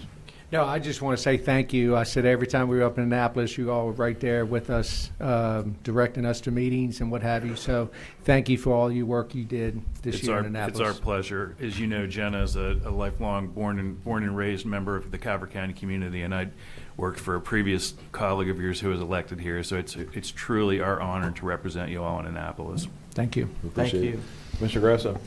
I'd just like to say thank you as well. In our meetings before the 9 o'clock meetings were very informative. You stayed on top of all of our bills and bills that we did not put in that would impact us, like the housing bill. So I found this year to be extremely productive, and I felt very informed. Thank you. It's our pleasure. Thank you. Commissioner Hance? Well, as I said, the legislative session's gotten changed a lot recently, and it's very important to have somebody watching out for us. And it's not just the local bills, and no disrespect to our delegation, but they have committee assignments. They're busy doing other things, and it's just good to have. And in the past, our attorney's done this, but we don't have a county attorney today, and not all county attorneys like to do that kind of thing. He did, but there's a gap there, and we believe we get value. I think 2 of our bills almost got dropped through the cracks on sine die. If it hadn't been for the 2 of you, they wouldn't have gotten passed. So there is benefit. Thank you. Thank you.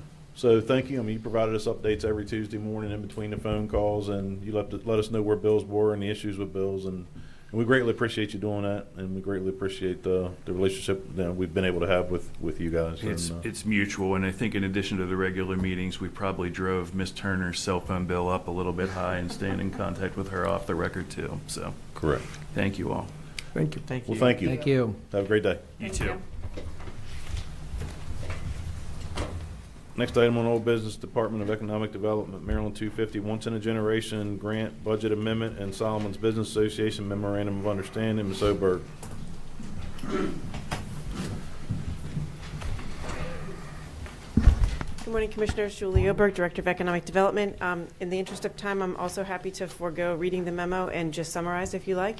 Oh, that's fine. Okay, very good. So in January of this year, the board approved staff to be able to submit for a grant on behalf of the Solomon's Business Association for the Maryland 250 celebration. So we did that, and we were awarded a Maryland 250 once-in-a-generation grant for $15,000 for the Solomon's fireworks. So this will be a pass-through to the Solomon's Business Association.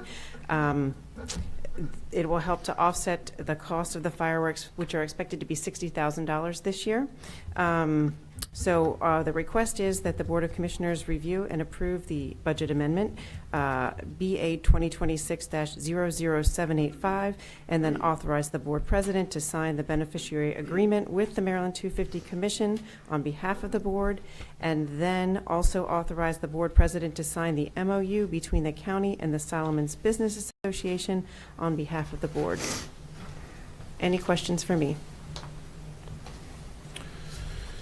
So in addition to the fireworks, do they have any other special events that week for 4th of July down there? Do you know of any other plans? Oh, goodness. There are so many events that are happening for America 250, Calvert 250 here in Calvert County. There's 75-plus events, and you can access all of those on our website, and we're continuing to add more. Where on the website would somebody go?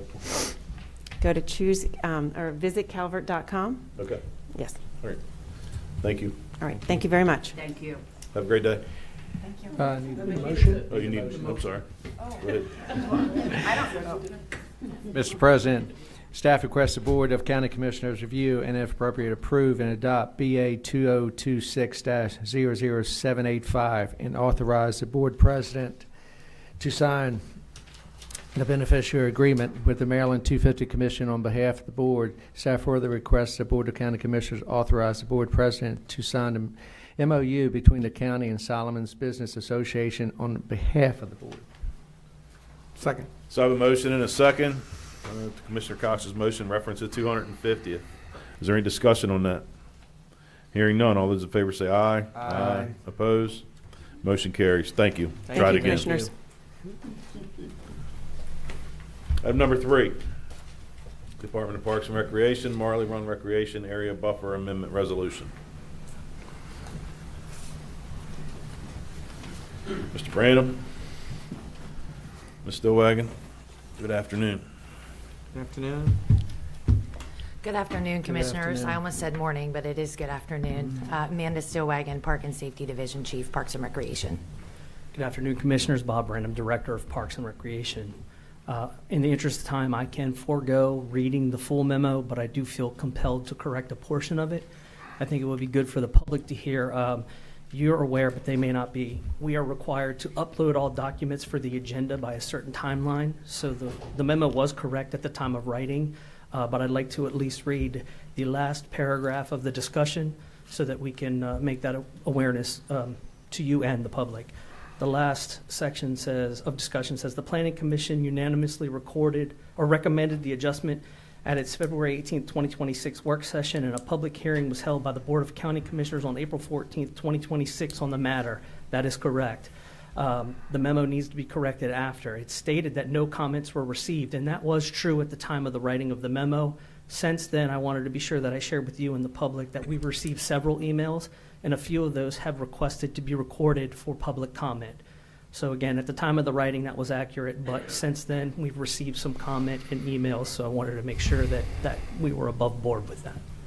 Okay, thank you. Yes, sir. So the public hearing was specifically to address the 100-foot buffer at Marley. So we are now here to answer any questions or concerns and see how you'd like to proceed closing the record. What are the two comments? We received numerous emails. Most of them did not stem directly from the buffer. They went into further communications. There were concerns about stormwater management, effect or influence on the ponds in the neighborhood, budget for it. There was some misnomer about information about some of the structures, facilities. I can give you details on that if you'd like. But they did have concerns over basically the overall project, not just about softening or a reduction in the buffer. So the impacts from the stormwater, are they legit? So J.R. Cosgrove's here with me, and Amanda's been involved in this project, but we do have in the plan to address stormwater management. Our desire is to mitigate the erosion and any influence to other structures. Amanda, if you want to speak to that. Yeah, I mean, the main goal and scope of work for this particular project was to mitigate stormwater on site, which is currently not occurring. We do have a couple of existing storm drains. We have rip-rap ditches, but they're failing.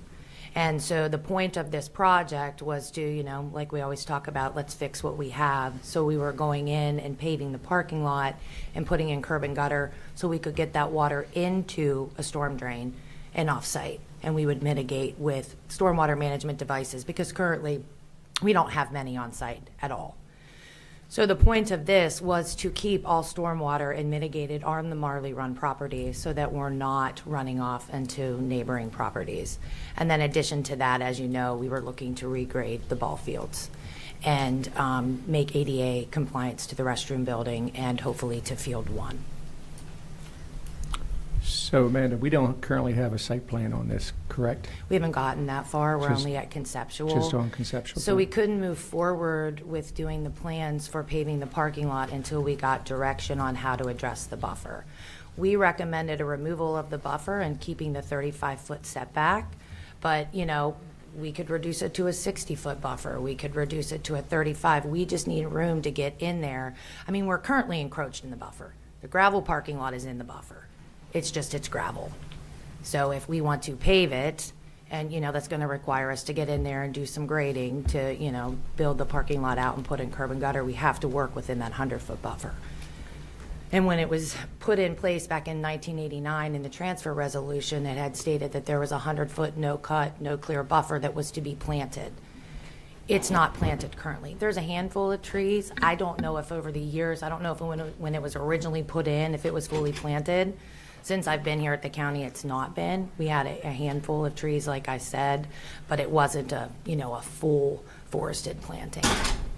So there's also, let me elaborate on a part of that. There, with the concept, oftentimes things are recommended or suggested for consideration.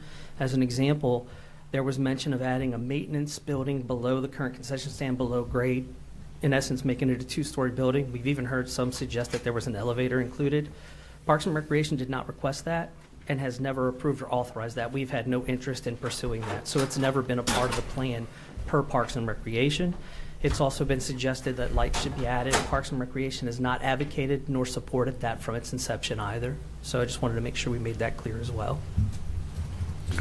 I think we need to put a pause. There's a lot of residential concerns. Yes, sir. And I think before we start moving any dirt, any parking lots, let's get that straight first, because, Commissioner Nutter used to say something to me years ago. He'd say, you do something over here, but you mess something up over there. So even sometimes the best intentions, I think we're going to need to meet with those residents. It's their area. Yes, sir. It's their homes. Let's make sure, I've said this from the get-go, let's get it right first. Understood. So I'd like to pause on this. I know we're at the old business part, but You need a site plan for that? So can I just add that we cannot fully, properly develop it without addressing the berm. That was why the berm portion comes first. We have to understand if we are going to be able to encroach in that 100-foot buffer to then fully develop the site plan as it stands, as it looks now. That's why this was to be addressed first. All that being said, I understand the concerns, and I do agree with you. Obviously, we have care and concern for not only our residents and guests, but the users of the facility. And we're happy to accommodate any type of meeting or town hall. It's not we probably need unprecedented to for go Parks out and to the Recreation. residents' place, physically on the property, and get their concerns, because, But you gotta get a site plan first, right, so you know what you're presenting to well, the we need to neighbors? know what they want first, too. I mean, if, Sure. Well, And I- if I might say. Yes, ma'am. I don't know that if we need a pause. I think what we need to take into consideration is there are numerous concerns within the community. So let's bring the community in. Let's bring the HOA in. Let's work hand in hand with them with their concerns. So whether people's fears are valid or not, they're our constituents, and any concerns they have, we have to take seriously, sit down, listen with them, listen to them. If we have a solution to their concerns, explain it to them so we're not just all over the place. So Yes, ma'am, understood. yeah, And I can tell you. and I mean, we had the work session and it made sense to me, but now we have input from the concerned citizens. Sure. So I did provide to those citizens that did send emails. I can also correct the record on that. I did not receive any directly. They misdirected them to other areas of county government. When they were forwarded to me, I did respond. And yesterday, I sent an email to all that inquired, giving an overview of what our intentions from Parks and Recreation. So I can't speak to the specifics of the design of the stormwater management, things of that nature, because we're not there. We don't have that. But I did give them the intent, which is basically we want to address the facility to make sure that it can withstand any erosion or flooding. It's safe for people to play on. It mitigates the erosion from the back. I gave an overview of the intent from Parks and Recreation. But we certainly would inquire from the experts, such as Director Cosgrove and some of the engineers, so that we can answer as thoroughly the technical questions of the project. But we did provide an overview of the idea of what the intent from Parks and Recreation would be. And maybe we could work directly with the HOA, and then that Yes, ma'am. way you wouldn't have 87 or Sure. more different opinions or misinformation, or even good ideas that we can take and run with. So maybe if we get in touch with the HOA, have a relationship with them and go forward. Understood. I think that'd we be now good. have some contacts for the HOA That's as good. well. That's good. And again, it's not unprecedented. We've done that in Breezy with the HOA and the concerned citizens in that area. We've done it for program user groups, so we're happy to do that. If that's your direction, we'll certainly move forward that I way. agree with Commissioner Grasso. I think don't know that's what that means for closing out the public hearing, however. I'm deferring to Pam. With respect to that, the options are to approve, Yeah, deny, yeah. or move forward with another proposed measure. So, Extend it. Mr. President, I got a motion, please. Go ahead. I make a motion that Board of County Commissioners close the record on the resolution of Marley Run Recreation Area Buffer amended, and to place a hold on the project till further information can be gathered and presented to the BOCC. Second. So I have a motion and a second to Commissioner Cox's motion to place a hold on it and close the record. Close the record. Is there any discussion on that? Yeah, I just want clarification. So we're closing out an open motion, but we're implementing a pause till we Yes. can get with the HOA. Correct. So if we left it open for 2 more weeks for more public comment, would that, I mean, do we have that I option? just want to put a hold on the project, please. Well, I don't want to go forward, but leaving it open keeps it from, going forward. you can have that. You have that option to leave it open to obtain additional comments with respect to the project. Yeah, I think if we could leave it open for a couple more weeks, and let's get with the HOA, let's get their comments, let's get it all in there, and then, So my motion is to bring it all back together with a site plan, the HOA and everybody. So that's why I just want to close the record out on this, on the buffer. This is pertaining only to the buffer, correct? Yes. Madam Attorney? That would be The public hearing is to specifically address the resolution Right. about the 100-foot buffer and Right, maintaining correct. the 35-foot So setback. I just want to, let's just Yes. But Let's that just would- close that the go record forward with on the that. buffer then? Well, sir, So- could I ask a question? I think we have the same question. Okay. Go ahead, yeah. Amanda. My question would be this.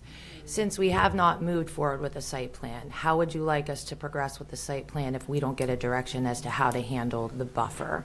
With and without, Correct. that was the direction we needed, Correct. which obviously comes with a price tag. Yes. Yeah. Just for transparency. Well, I don't But know we that can do we're that. going to know till we get with the HOA, though. I think is, they're going to help with direction. I mean, I understand what you're saying. Sure. I understand. Sure, I can't.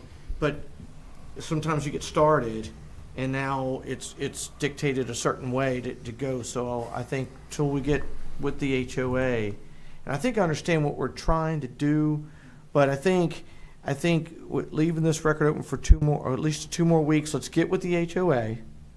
I mean, we're not harming anything if we just pause it for 2 weeks, and then let's get with the HOA. Let's get a plan with them, and then we can go forward. I don't know why we have to rush to close it.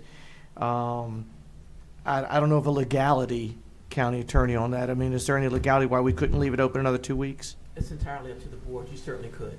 Okay. And I don't see any harm or foul to keeping it open for a couple of weeks and ironing out a few things with the HOA and then moving forward and a partnership. Certainly, and we understand time is of the essence, so we'll work with the HOA. We're used to doing this in Parks and Recreation as well. We could actually offer multiple time slots. We understand that schedules are different. Staff will make themselves available, at least I will, for sure, for any and all meetings with them. And we could certainly give you updates and then report back as you direct. But again, that's going to be at the discretion of the board to provide. So you're our going to coordinate meetings with the HOA, Bob? That is and- the direction and of the. set it up. So, You need a motion for that, County Attorney? so Well, you still have a motion on the Right, floor. right. Yeah, slow down. So that needs to, okay, so let me resend my motion. Okay. I'll rescind my or second. withdraw. Yeah, withdraw it, and I'm going to make a new motion. The Board of County Commissioners would like to keep the record open for the Marley Run Recreation Area Buffer Amendment and place a hold on the project till further information can be gathered and presented to all parties involved.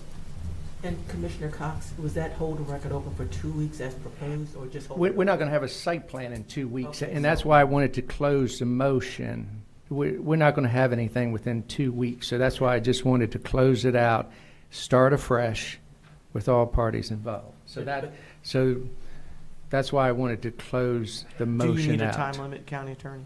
I think the time limit would be preferable, would be advised in this situation. What, 30 JR, days. 30 days, 45 days? You're not going to have a site plan. Jared Cosgrove, Director of Public Works. I have a couple thoughts on this. As the Director of Parks and Rec has mentioned, it is for the buffer itself. I'm fine with everything you're talking. I agree with the Director of Parks and Rec as far as sitting down with the homeowner association, going over their concerns and all, as far as the layout of the park. As on the civil side is trying to figure out what to lay out, the buffer exists today. And we cannot encroach on that buffer. Where the buffer currently is affecting the existing parking because we've already encroached into that buffer that we're not allowed to encroach in. So if we're going to develop a site plan to not encroach on that buffer, we're going to remove parking spaces because we're currently in that, along with the 2 maintenance sheds that they have there. Now, we can develop a site plan and go down that path. We can meet with HOA, see their concerns. We can look at what we currently have now with reducing the setback. It's not going to affect the park layout. We can still sit down with the homeowners association. We can still go over their stormwater concerns. We have our own stormwater concerns on this site that hopefully address theirs at the same time. As far as us doing a site plan, you're probably looking at it, it'd be a push for 30 days. 45? Especially if we bring in a consultant to do it. I can try to get some of my staff to do some rough conceptual drawings, which would help speed it up, so we can move that path down. And we can look at both options with not reducing the setback and reducing the setback. But to know if we don't reduce that setback, I don't think we'll be happy with the results of the park. So what would be the major issue with changing that setback? Well, the setback is. I mean, the way I see it, it's a hill. It's a large berm between Cox Road and the parking lot of the facility. Okay. I don't know why that was required back in the early 90s. Okay. However, I mean, you could view it as maybe a different, setting a buffer up from Cox Road as far as maybe lights from the vehicles, because I know that's a lot of a concern with some of our buffers we require, or landscaping in parking lots to try to keep, car lights from, affecting the neighboring properties. We could still have some, I mean, our plan still shows a berm there, just not as tall, because part of the issue they have with the berm now is the height and the side slopes. It's difficult to maintain, mowing grass over time. And if you drive by there, you can see the issues they have. It's starting to erode because the mowers are sliding down the hills. It's difficult to maintain. There would still be a berm there. It just wouldn't be as tall. And the peak of the berm would be closer to the road to give us the ability to expand the parking lot out, or I say expand the parking lot, almost keep the parking lot as is. Because right now it is in the buffer. That, to me, in my mind, as a site layout, is almost a separate concern from what we're hearing from the HOA. I think we can reduce the buffer and still go forward with sitting down with the HOA, having a town hall meeting, getting their concerns and working with them as more of a partnership with them on how we improve the park and better handle stormwater management, and still move forward with reducing the setback as currently requested by the public hearing. All right, so this has been 2 or 3 years that this has been kicked down the road. It's actually started in 2021 where we removed trees and seeded on the back slope, and CIP was entered in 2022. Okay. Yes, sir. So when you drive along there now, I see, number one, I see a safety issue every time I see those guys cutting grass with the ruts that are on the Cox Road side of that berm. 2 weeks ago, when was this public record, or when was the public hearing? What was the date of it? It was April the 14th, yes. Okay, so we voted at that point in time only to change that buffer. So if we change that buffer from what JR just said now, it gives them the opportunity to put together one plan. Then they could take that one plan and confer with the HOA or do whatever needs to be done on that end of things, rather than try to put together 2 plans. If we do this, then it's this, or if we do that, then it's that. But if you change that buffer and it interrupts something in that HOA, you can't go back and fix it. That's what I'm saying, where you put the pause in, get it straight with the HOA, and then do it right the one time. I mean, I understand the urgency on this, but it has been, 4 years, 5 years? Yes, sir. I mean, 45 days to get with the HOA, make sure everybody's on the same place, and then go forward. It's going to be a whole lot easier than go ahead and make this disruption. If we're wrong, if it's not in the right place, and now we're with now we got to fix it type thing. Let's just 45 days to me is not the end of the world when it's already been 4 years or 5 years. Yeah, but are we doubling your work, JR? That's my question to you. If I have to do 2 site plans to show if the buffer changes or if the buffer stays, yes, I'm doing twice the work, twice the cost. And that's what I'm getting at. That's staff time. Because I'm doing 2 Yeah, but they're site going to plans. live with it forever. They're not. They're going to put it together and then present it and make sure that there's no issues. Nothing's being done. Nothing's being moved. There's no shovel in the ground. There's no dirt. There's no nothing. But shouldn't he wait on doing a site plan until he gets with the people?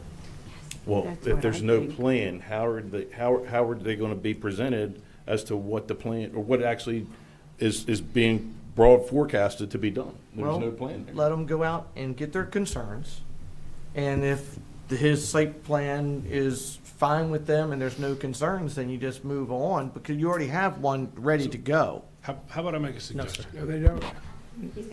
I got a suggestion. How about we put a hold, pause, whatever you want to call it, for say 2 or 3 weeks. Let us sit down with the HOA and go over the 20% conceptual plan I already have that I've already provided to the HOA and the PIA last week. Yes. Let us sit down and go Yes. over that before we do any additional design work. That- And I hear their concerns based on what we currently have sketched up. Yeah. And that'll allow us to get their feedback. And if need be, we can come back to you maybe beginning of May 12th meeting and come back and say, we sat down with the HOA, here's their concerns, here's our thoughts on how we can address that. And if it does or doesn't affect the setback, we can then either move forward with closing the hearing or not. Okay. That's JR, what you said is exactly what Mike and I are trying to get at. Yes. So, Madam Attorney, Definitely. I'll keep my same motion, just extend it to 60 days. And that way we can come back, we'll have time enough to do the amendment if we do need to through your all's talks. Is that motion consistent with what JR just said, though? Yes. Could we just read it off again, just to make sure we're clear? Because I'm not clear. Okay. The Board of County Commissioners would like to leave the record open on resolution on Marley Run Recreational Area Buffer Amendment and to place a hold on the project for 60 days till further information can be gathered with all parties and brought back to the BOCC. And that Second. way, if you need the Commissioner Grasso made it easy. Second? There you go. So I have a motion and a second to Commissioner Cox's motion. Is there any further discussion on it? Hearing none. All those in favor say aye. Aye. Opposed? Motion carries. Thank you. Can I ask one Thank question you. for Go ahead, sir. clarity from the county attorney? So when we place this memo back on the next agenda, we will not only propose to offer the site plan to the BOCC, but also officially close the record at that time, We'll correct? close the record at that time because currently the record is still open. based Right. on the motion. Correct. Okay. Thank you for your time. Yep. Thank you. Thank you Thank all. you.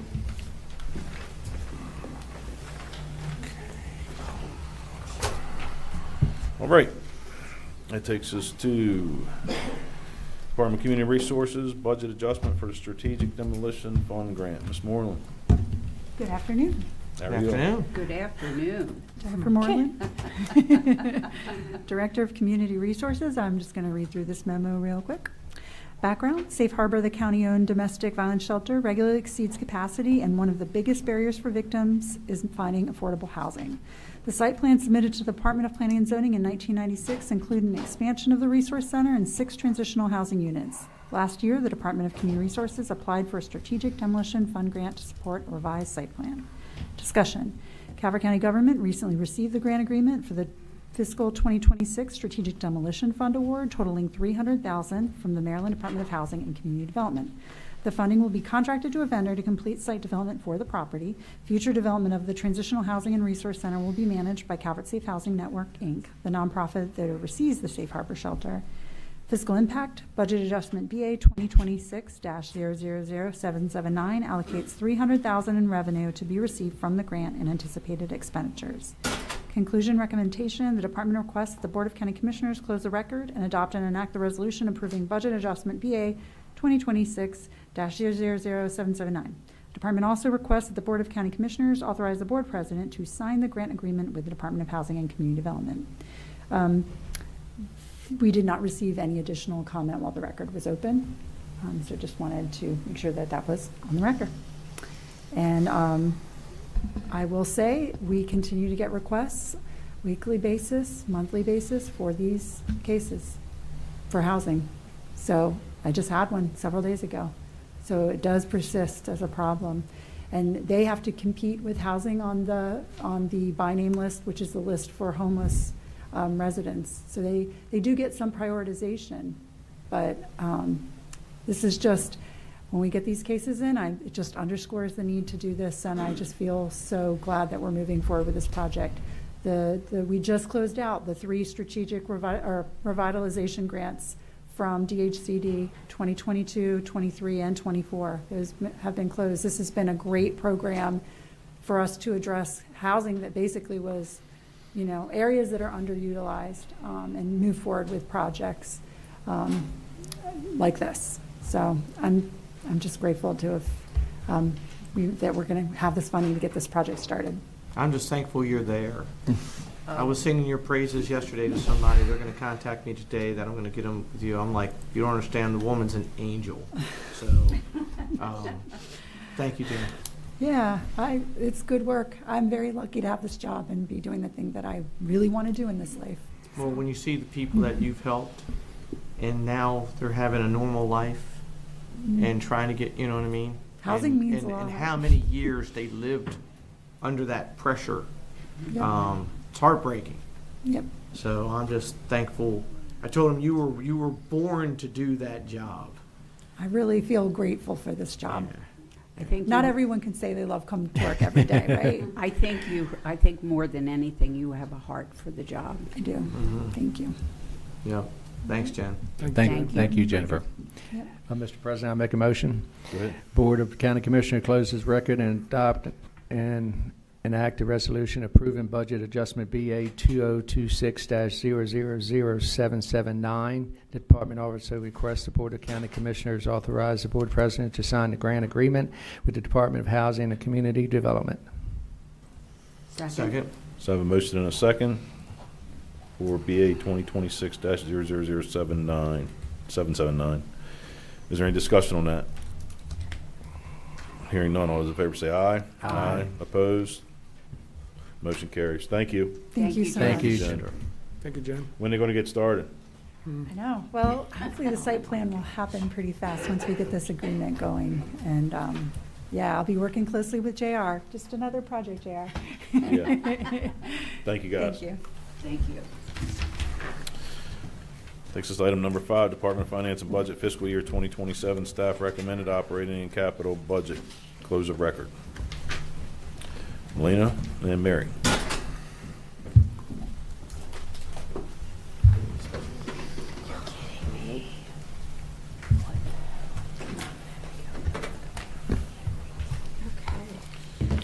Good afternoon. So I guarantee you, your memo is going to be covered in your Yes, in your presentation. So go That's right right. ahead. That's right.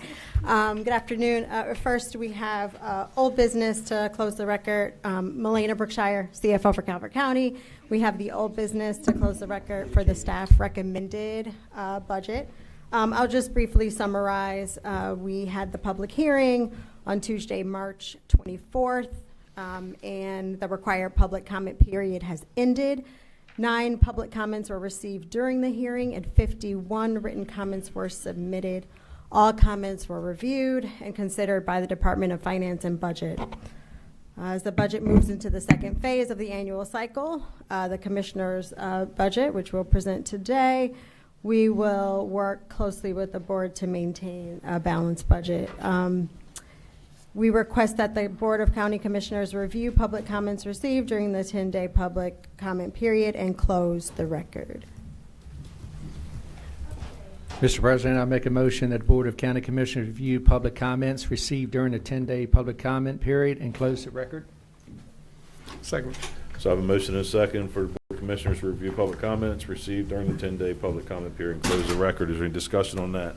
So this is still an open budget. We're just closing public comment. Correct. Correct, Madam Attorney? You're closing the record for the staff recommended Right. operating and capital budget. So then we'll start on And then ours. we're going to Yes. go into our presentation. Commissioner's Yeah. budget. Okay, so this is just going to be just Staff. their recommendation. Staff Just- recommended. Yes. Just clarifying. Okay. Yes. Okay. What was the bulk of the comments you received, if you can generalize them? The written comment, Mary Andes, Deputy Director of Budget, all library. All 51 written comments were related to the library. Give them more money. Yes, sir. I saw those. Thank you. All right. Absolutely. Okay. So is that it on discussion? All those in favor say aye. Aye. Opposed? Motion carries. Thank you. Thank you. Now we can get into your presentation. Yeah. That takes us to work session, Department of Finance and Budget, fiscal year 2027, Commissioner's recommended budget overview. Thank you. You want to go ahead and? In the interest of time, I'm going to summarize the memo since we do have a large presentation, if that's okay with you. The public hearing, this is just a work session to show you, we've taken your priorities, we've incorporated those, and this is what we're coming back with so that we can get further direction from the board. That public hearing will be held on May 12th in the evening at 7 o'clock. We will also have another work session on May 12th to talk about, during the typical 10 o'clock meeting, to talk about the enterprise funds, special revenue funds, those items. This is just operating fund for today. And did we get anything back from Davenport on that yet? On which item, For the sir? when we were ready for the CIP discussion? For May 12th, sir? Yeah. When we discuss the CIP? Yes, we can address that then. Okay, good. So we'll have all that in front of us? We will have additional information for you, yes. Okay. Yeah, I'm sorry, we're just super focused on No, I get it, yeah. the operating budget today. Yeah. Just Great. All right, wonderful. So we, as Mary as Mary said, we're going to present the operating side of the Commissioner's recommended budget. This does reflect a balanced budget and the cost of maintaining our core services to our residents. It also reflects policy choices made by the board that are consistent with your priorities and a clear and transparent separation of ongoing operating needs from non-operating one-time items. To keep the discussion organized, we will walk through the presentation in 3 parts. First, I will frame the budget at a high level so that we are all using the same lens when we look at the numbers. Second, I will tie those numbers to what the budget delivers for residents: strong schools, public safety and EMS, service continuity, and capital and long-term support. And then finally, Mary Andes, our Deputy Director for Budget, will walk through the general fund revenue and expenditure in detail. This order is important to highlight the outcome-driven nature of this budget, what it supports, and how it reflects the priorities and responsibilities of our county government. So the next slide here reminds us that the FY27 budget was delivered over a multi-month process, not simply by adding up what departments asked for, and I know that was a question. We started back in December by launching the adaptive budget tool, and we trained staff across the county government to use it. Then in October and November, the departments worked through their operating and capital needs, submitted requests, and met with the budget team as we built the revenue picture and started assessing those requests. What was different this year was how hands-on and collaborative the review process was. For the first time, the budget team sat down face-to-face with every department to talk through requests, challenge assumptions, and make sure we are all working from the same understanding of priorities. We also gave departments clear guidance on operating, staffing, and capital requests with the expectation that all requests be well justified. And our team used actual spending trends from prior years to compare those requests against the real operating experience. So departments were not just starting with last year's budget and building up from there. Every dollar had to be explained, whether it was an operational need, a staffing request, or a capital item. Then in December and January, the county administrator, along with me and the budget team, worked through those initiatives: staffing, salary and benefit calculations, and the final adjustments needed to bring everything into balance. So this slide shows that the staff recommended budget amounts that we presented previously were the product of multiple rounds of review, analysis, and refinement. And they were built carefully in to support essential services, staying grounded in real data, and give the commissioners a strong starting point for this phase of the budget that we'll walk through today. So I'll take a moment to explain why the budget picture moved between the staff recommended budget and this commissioner's budget. The first point is that in March was built on the best information available at that time, and those assumptions were conservative. That is the correct way to build an initial budget when final spring data has not yet come in. So then in late March and now the revenue picture has become clearer. We revised the State Department of Assessments and Taxation data. We updated tax credit information, spring receipts, and we updated service fee assumptions, refined with the revenue outlook. So that improved information was very important because it allowed us to replace some initial earlier assumptions with data that was more current and more reliable. Finally, this budget reflects your decisions. These choices focus on education, compensation, and targeted service support. In summary, these numbers became sharper as better information came in, and we made policy decisions about where the added dollars should go to best benefit the community. So this slide provides a view of the budget guardrails that we operate within to remain reasonable, modest operating revenue. Operating costs are anchored in operating revenue. Prior year fund balance is tied to capital and pay-go support and not used to grow routine operations. One-time or restricted resources are separated from the operating base so that you in the public can see the difference between the cost of running government day to day and the use of non-operating tools for very specific purposes. We are transparent about the total budget while being equally transparent about what portion of that total represents ongoing operations and what portion represents non-operating support, transfers, capital pay-go, or other restricted uses. Mary will get into the details of this later in the presentation. Catherine Anderson. This budget reflects funding. You better return the call. I mean, Could be important. yeah, we got a couple minutes, right? We're on schedule. Yeah, a little bit. Just a little. This budget reflects funding tied to services our community actually sees and depends on. And the added dollars are concentrated in visible community priorities. So first, strong schools remain the single largest commitment in the budget.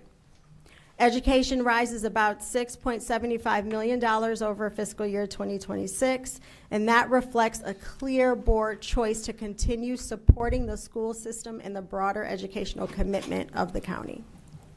Second, public safety and EMS remain central service priorities.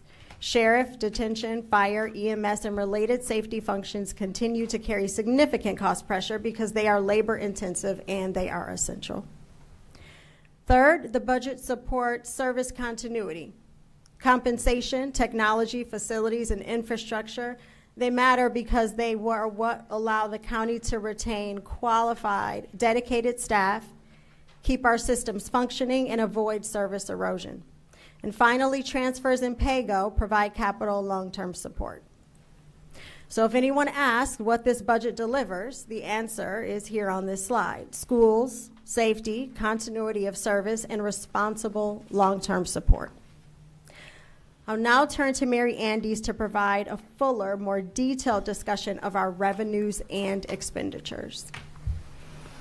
There's quite a few slides here. If there's any that you need me to go into more detail, please let me know. But, in the interest of time, I'll try to move through them quickly.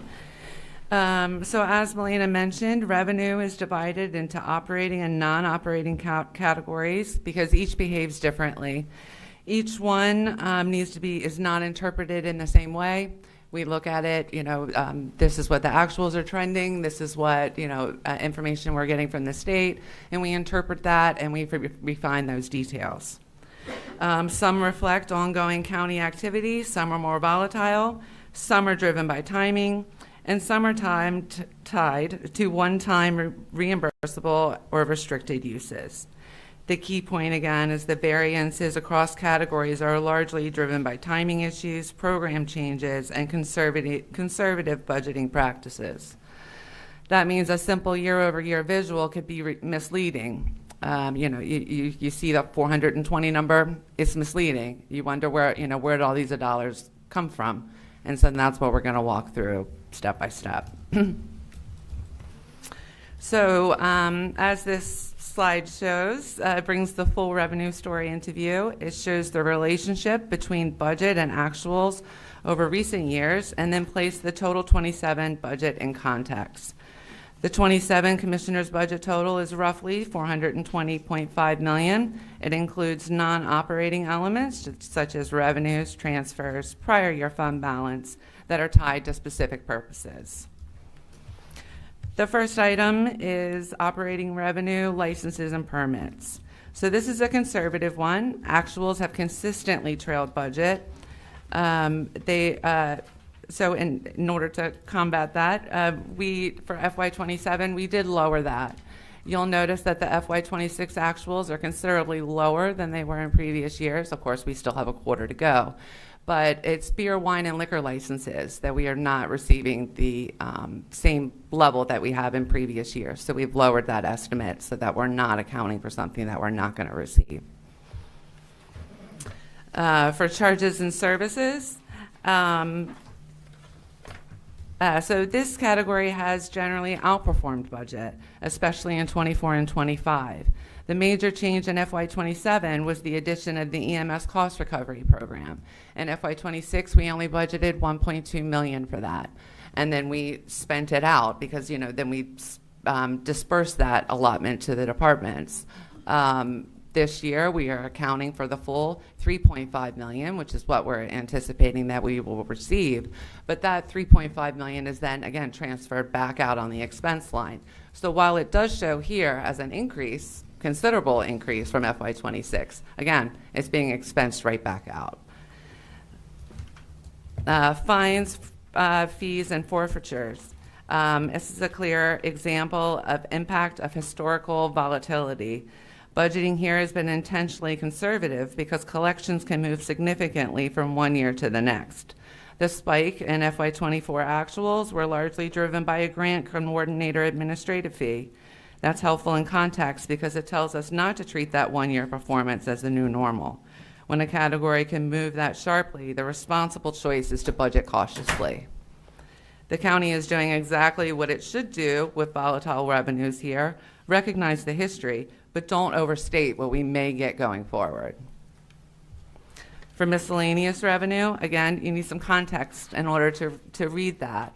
In FY24, we received $9.7 million, but that was due to bond interest income that should not have been recorded in the operating fund. So in FY25, that was removed. It was moved to the capital projects fund because that interest income needs to be spent on capital projects. So again, then you see the sharp decline in FY25. In FY26, we're stabilizing, but the FY27 budget is still equal with FY25 because again, we don't want to count interest that we're not going to receive. A large in FY24 is because we had the bond sale in FY23. We had that large amount sitting in the money market. There was a large amount to account for. We're not going to have that in 27. The next one's tax revenue. Everyone loves to talk about tax revenue.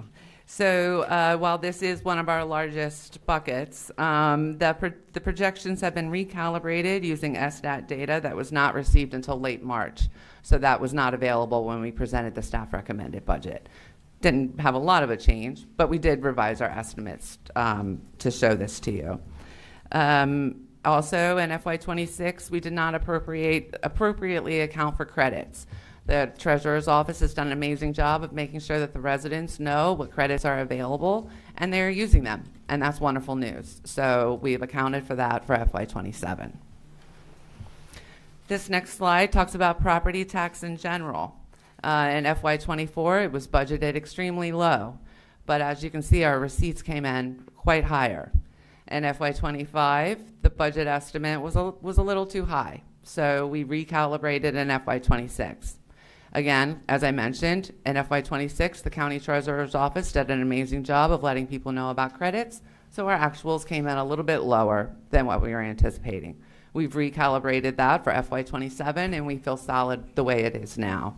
Are you seeing the trends starting to get a little more consistent? COVID spiked it so big. You used to see a 3 to 4%. What are you seeing now? For overall revenue for Calvert County? Overall property tax. Property tax, that's a great question. I mean, that's hard to say. With the way the assessments go. I know because the SDATs were insane. Yeah. I'm wondering when we're going to get back to reality. Understood. So when we prepare the estimates, we take the, whatever District 1 is valued at today, and then we compare that to what it was valued at the last time we had an assessment. We can only account for one third of that growth in our estimate. So every time we get an estimate, we refine. So it's kind of hard for me to say an exact percentage because could you get me the last 3 years, the percentage, just to kind of absolutely. See? I'm just without looking at it, I'm sure there's an abnormal spike. Right. In the budget book, we do have the assessable tax base listed for every year. So that's a good tool if someone wanted to use that. But I can absolutely get you additional information for that. Thank you. And we do make sure that uncertainty is built in, right? So we do estimate very cautiously here, even though it's a big bucket. Well, you used to be able to kind of look at a year income and know what your income tax, your property tax, you could kind of, and you could go conservative and kind of know where you were. Mm-hmm. But, it's difficult. Yeah. Understood. Minimum wage has jumped up. The SDATs are crazy. So I'm just wondering if we're starting to see A level out. a level out to where we can get back to maybe a little bit closer projection. Understood. Yeah, we can definitely get you additional information. Thank you. And definitely, oh, I'm sorry, go ahead. I'm sorry, Steve McGibbon, Deputy County Administrator. I think the COVID impact would be more pertinent to your income tax line Prior to- item so than like from it is 19? your SSTAT line item, because your SSTAT line item is dealing with the real property and your personal property. So the COVID spikes, they were giving out money to folks. So Oh, yeah. that Oh, was absolutely. that created more volatility in your Well, we income went- tax line item. I think we than it went from would- what 97 to 114 in 1 year, which is unheard of. But because like you said, they were just doling it out. It was the wild, wild west. So I Right. just wonder if we're starting to get back to something a little more predictable. Right. So yes, there was a lot of volatility in your income tax revenue projections, and it's not unique to our jurisdiction, of course. A lot of our peer groups have been struggling how to plan for or budget for income taxes because that revenue line item has been all over the place. So we do not expect it to continue in perpetuity. We expect it to level out, and then in our conversations with our financial peers, professionals, we've been trying to just predict the way forward and do some state reconciliation methodology, change that so that we can have a more something that we can plan for and use for budgeting purposes. Awesome. Just some additional facts on property tax. In FY 2010, the Calvert County's rate was 0.892. In FY 2017, it was increased to 0.952. Beginning in 2019, the board reduced that rate incrementally to 0.927. In FY 25, it was increased to 0.967. This represents about a 7.5 cent increase over the last 15 years. As Stephen mentioned, income tax has been volatile. We've had our, and as he mentioned, our financial, Calvert, St. Mary's, Charles, they're all saying the same thing, and they're all counseling their boards and councils. Let's be cautious. Let's let this level out. Let's see what's going on. So for income tax, we have only included a 1% increase from FY 25's receipts because we want to be sure. Okay. We want to be sure. We don't want to, do a standard 3% escalator off last I'm year's just budget. trying to get your logic. I used to have a good feel, so Yeah. I just okay. Yeah, Okay. it's a 1% increase over FY 25 receipts. I mean, we're trying to be conservative. Okay. It could come in, 10% over, Sure, and then but we're that's like, okay. oh wow, That's okay, yeah. But I'd hate to say it's going to be 10% over, and then No, it's no, not. No, we don't want to do that. Yeah. Yeah. Okay. Okay. Yeah, So, but when you look at this chart, 24 and 25, then there's a big drop in 26. we still, this is actuals as of today. Yeah. We still will receive 2 more receipts. Oh, wait, for 26? Yes. That's not actual. Yes, sir. Well, I'm actual again as of today. Today. The snapshot Gotcha. of today. Yeah, all of these slides. I'm sorry, we should have prefaced that. All of these slides, when it says FY26, that's as it was. I'm sorry, as of Friday, not today, Friday. But it just gives us a guide.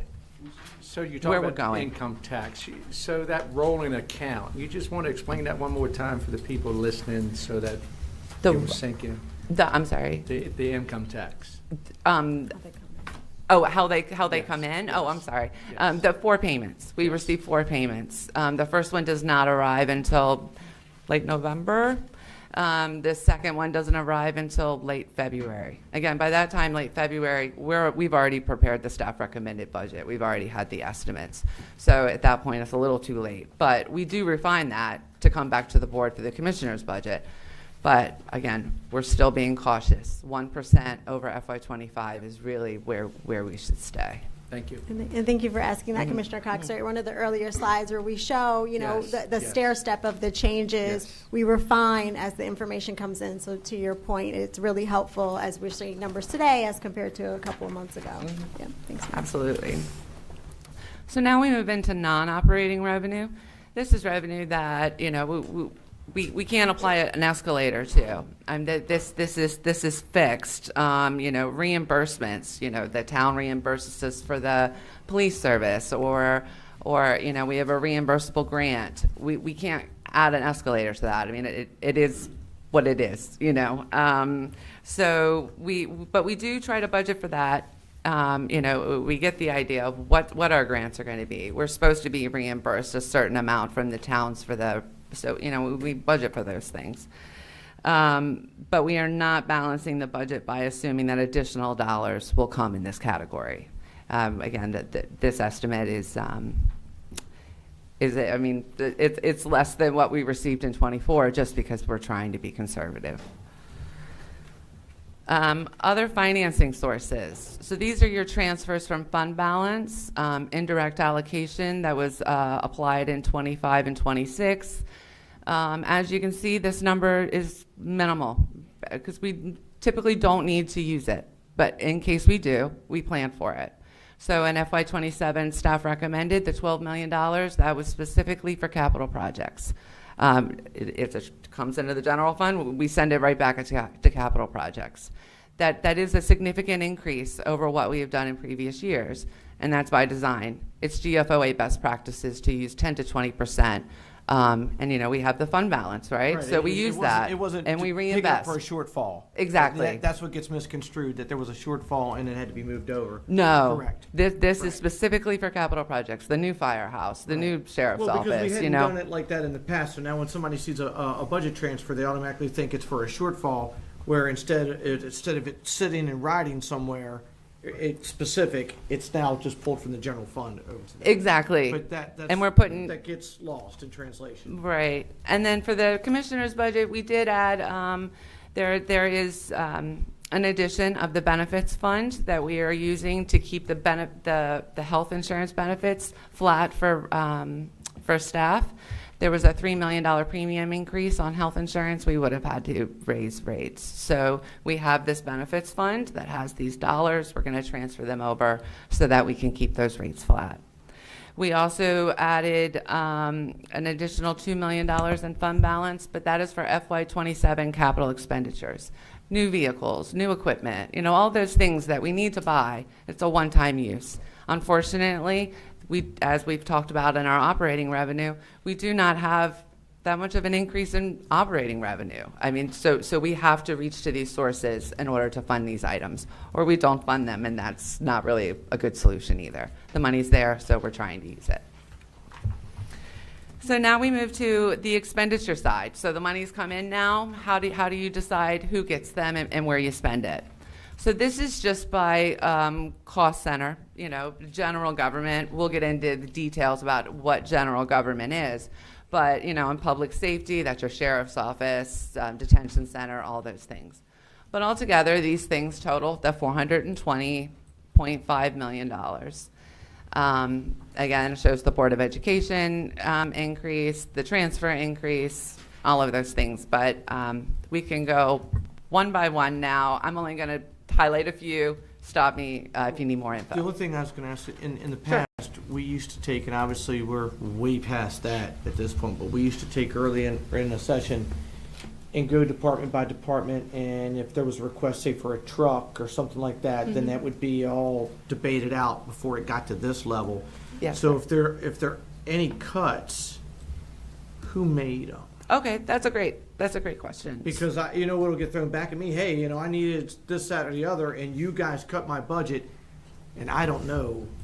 Understood. The budget was cut. Right, and I understand that. So what we did differently this year, we did not make any reductions without the director and the departments assisting in those reductions. We had the meetings. We talked to them. Hey, you know what? I need 750. Was it at gunpoint though, or was it consensual? I mean, because I'm sorry. I've seen in the past, you know, where a director is told, "Well, we're just cutting this." No. And you just make amends. So I want to make sure all of a sudden, you know. It was collaborative. Okay. Absolutely. You know, they worked with finance and budget. We fine-tuned. We said, hey, you know, we know you're asking for 10, but you've really only spent 5. You think you can get by with 5? And they're like, yep, we could do that. Or, you know, nope, I have this new initiative that I really would like to do. Yep, okay, let's talk about that. You know, and then we pull it all together, and then we meet with the county administrator, and then they go through it again with the county administrator. These are the things that we would like. This increases our budget by this. And then No again, disrespect. we fine tune it more. Budget and finance of goes past. Yes. I've had those heated discussions, and I'm like, so you don't do snow removal, how can you tell JR say he can't have a truck? Exactly. Or what have you? Exactly. That's something that should have been presented, or emergency services or things of that nature, so I want to make sure an ambulance didn't get kicked down the road. Or Absolutely. something of that nature, and then we find out later that, hey, well, I had it in, but you guys took it out. Right, understood. And I think you'll find as we go through the slides by the cost center that most departments, or all departments, again, that we did not make any reductions without their knowledge, without their collaboration. I shouldn't say knowledge, collaboration. But Commissioner Hart, some things did get kicked. Yeah, I mean, They came- absolutely. like the fire departments came in with a much bigger wish list than we finally approved. Yeah. But who makes that call? But they agreed, they worked together and agreed to that. Commissioners. And that's, But no, who made that call? So they started through the fire commission, but at the end of the day, they end up here Mm-hmm. with staff about what gets pushed and what gets through. See, in the past, though, if it was a big ticket item, we used to make that call, because we'd be responsible for that budget. No disrespect to staff. Understood. No. But if you've got a firehouse somewhere and they say they need a piece of apparatus, we should be making that call, not staff, because they hold us responsible. at the end. Apparatus would be included in the capital improvement plan, and I believe that the Or board I'm did just using have. that as an example, but Yes. I mean, Yeah. so. Danielle did come in and presented the apparatus increase She in did. her CIP budget. From the Yeah, but fire no, I'm and just rescue meaning in division. general. I don't mean necessarily a building or and- what have you, but Yeah. it might have been a staffing issue. It could have been. And but- as an illustrative example, I understand what your point and, Mm-hmm. and what Barry is sharing around the collaboration. We were bringing in, using the tools we have, right, real data. So we saw the wish list, as we like to call it, and then bringing in real trend data to say, well, here's what we're seeing. And together, looking at that information and then making a decision collaboratively about then what to present further, whether Right, to and the I'm not saying administrator or you all. that you're in there blowing up. I just know from budgets past, I have seen that, and where it never came back this far, and then all of a sudden, you know, you're going, well, how come you don't have enough money to do this? You're like, well, you cut my budget by X amount. Right.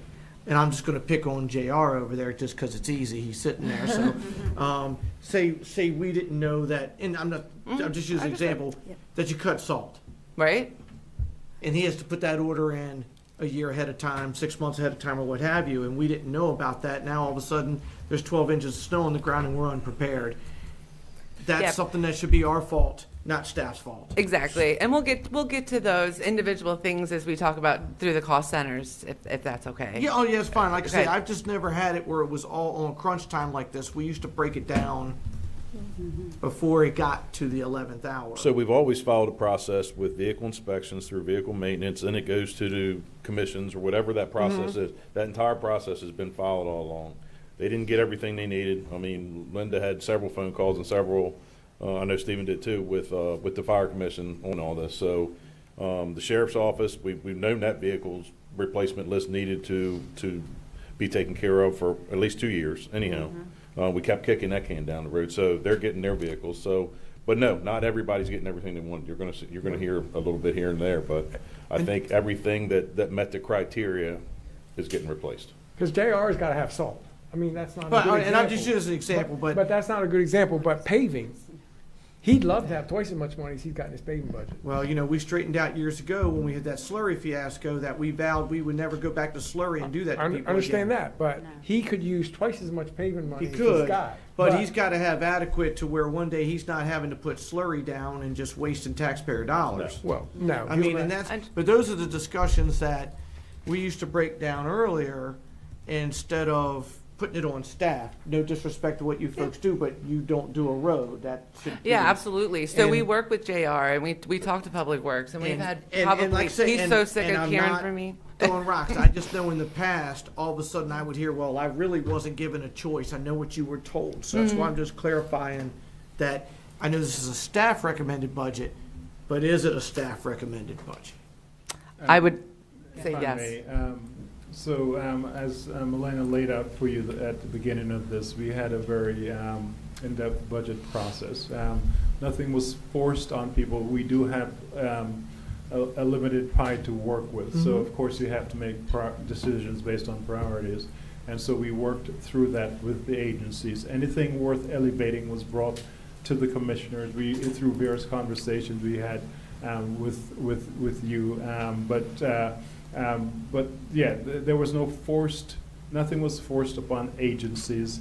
As I know what you're talking about in the past, because people were trying to hit a target number, and so there were some artificial. That's exactly what I'm talking about. It was a cookie cuts. cutter across Right. the board. Hey, Right. 5%, 8%, and sometimes that's impossible. And that's ineffective. Well- Across the board cuts are ineffective because it's not. It's Can't spend more than your revenue. It's just budgeting your way through the budget. Yes, and that's what really, Thank you, Stephen. That's where I'm getting at. Yes. And So really, we did not use that approach. We talked with people and we sorted through priorities, and you will see that the artificial cut that 385, I think, on one of your expenditures from 26, it was forced, and so now we're back to running the government with the real cost of services that we have to fund for us to provide government services. So this is what's reflected in this budget. well, this is also new to us, Commissioner, because it's not new to me because I'm a budget person, but this is zero-based budgeting. This is a collaborative effort. This isn't a dictatorial effort. This is where we all work as a team and we decide what's best for the county and what's the best use of our constituents' money.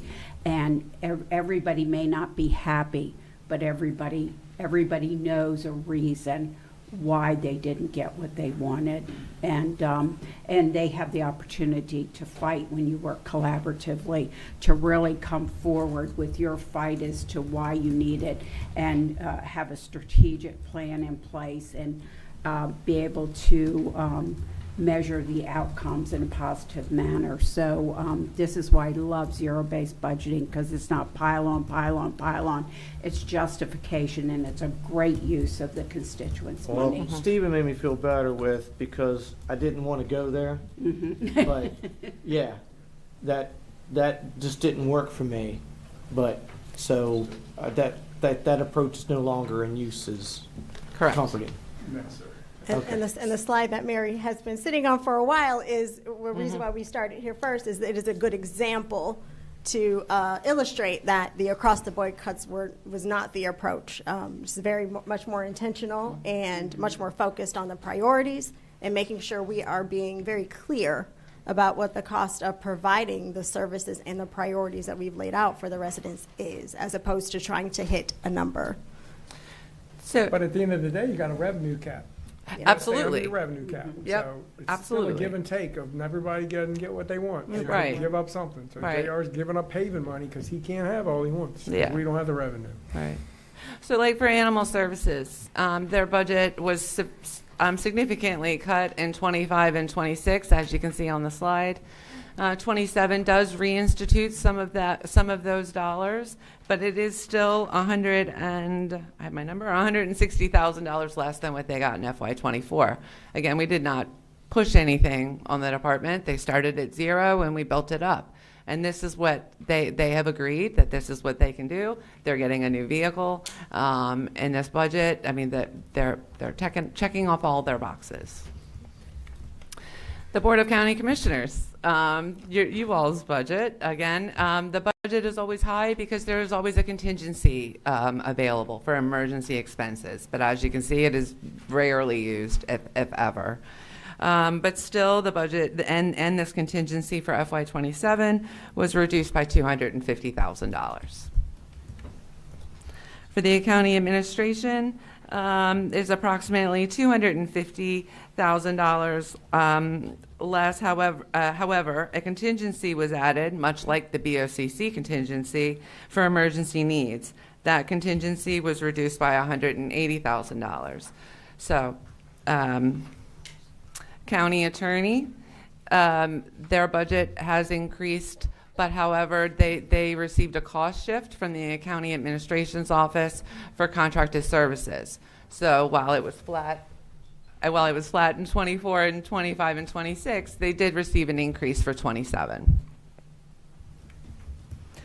Communications and media relations. This is another department where, if you look at 24's budget, then you look at 25's, and you look at 26, significantly decreased over time, and that it's just not sustainable with what the expenses that they have. So we started at 0. We figured out what they needed, and this is an increase. It's about $50,000 over what they received in FY24. Community resources. FY24 is a small budget. FY25 is a spike. However, that is because of the outpatient substance abuse, which is now classified differently. So that is why you then see it lower again in 26. In 26, there was a reduction from 24, and then again, with the zero-based budgeting, we were able to rebuild it. They are receiving $90,000 more in FY24. As you guys mentioned about Director Moreland earlier, there's a lot of services that get spent out to the community. Just recently, 700 older residents were able to have their tax returns completed at the Community Resource Center. These are the things that that Director Moreland is able to provide at the Community Resources Department. It represents about $3.35 million overall. That's less than 1%. But is some of that grant funded? No, these are all general fund dollars. So the county treasurer, now you will notice a significant spike in FY27, but that is due to the tax billing moving from the finance and budget office to the county treasurer's office. So that's a staff member, that's printing and mailing, there's a lot of things that go into that. And so altogether, I have my note here, $270,000 total over FY26. And also the recommended salary for the treasurer, that's in there. Yes, ma'am, yeah. Whoops. The Sheriff's Office and Detention Center. We don't normally group these together, but we did in this slide because of the FOP negotiations and the salary increase. You can see that it is a significant increase, about $5 million over FY26, and roughly $4 million over FY25 actuals. The most notable drivers are the FOP negotiations and the leasing program for the Sheriff's Office fleet. As we mentioned earlier, a meaningful share of the budget growth is clearly reflected here in public safety, work support, and the tools required to sustain that function. The election board represents less than 1% of the county budget. Expenses were recalibrated for FY27 to be more aligned with upcoming elections. Economic Development made $50,000 in reductions to program supplies recently, and this allowed for their budget to stay flat even with the addition of steps and COLA for staff. Emergency Communications is a substantial operational story. They received a number of new staff positions in FY26 that were trainees that are now budgeted as operators. The FY27 budget also includes an initiative for enhanced security for the communications system, something the department has requested in previous years and is now considered essential. It is important to note that many of these costs are reimbursed through the 911 grant. So we budget for them because what happens if we don't get the grant? We need to have the appropriation. But then the grant comes in, their budget is reduced, and that money moves back to contingency. It's just trying to plan, just trying to make sure that emergency management, less than what they received in FY24, flat with FY25, a $40,000 increase over FY27. But as you can see, their budget is like $0.42 million. I mean, it's very small. Fire, rescue, volunteer fire departments, and career EMS. Again, they're not typically grouped together, but we did this on purpose so that you can see the impact of public safety to the budget. There were 8 new career EMS staff added in FY26. As you know, career EMS was initially developed to supplement the volunteer EMS services. However, they are currently handling approximately 65% of EMS calls. While the volunteer fire departments appreciate their contribution and have made requests for additional units to assist.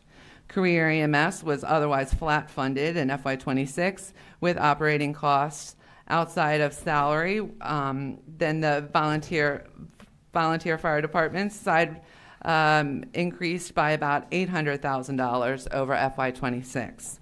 The volunteer fire department increase is tied to specific items, including their general fund contribution, turnout gear, utilities, insurance, and the $100,000 in contingency in case something happens. That is available for the fire commission to, again, come to the board and appropriate. General services.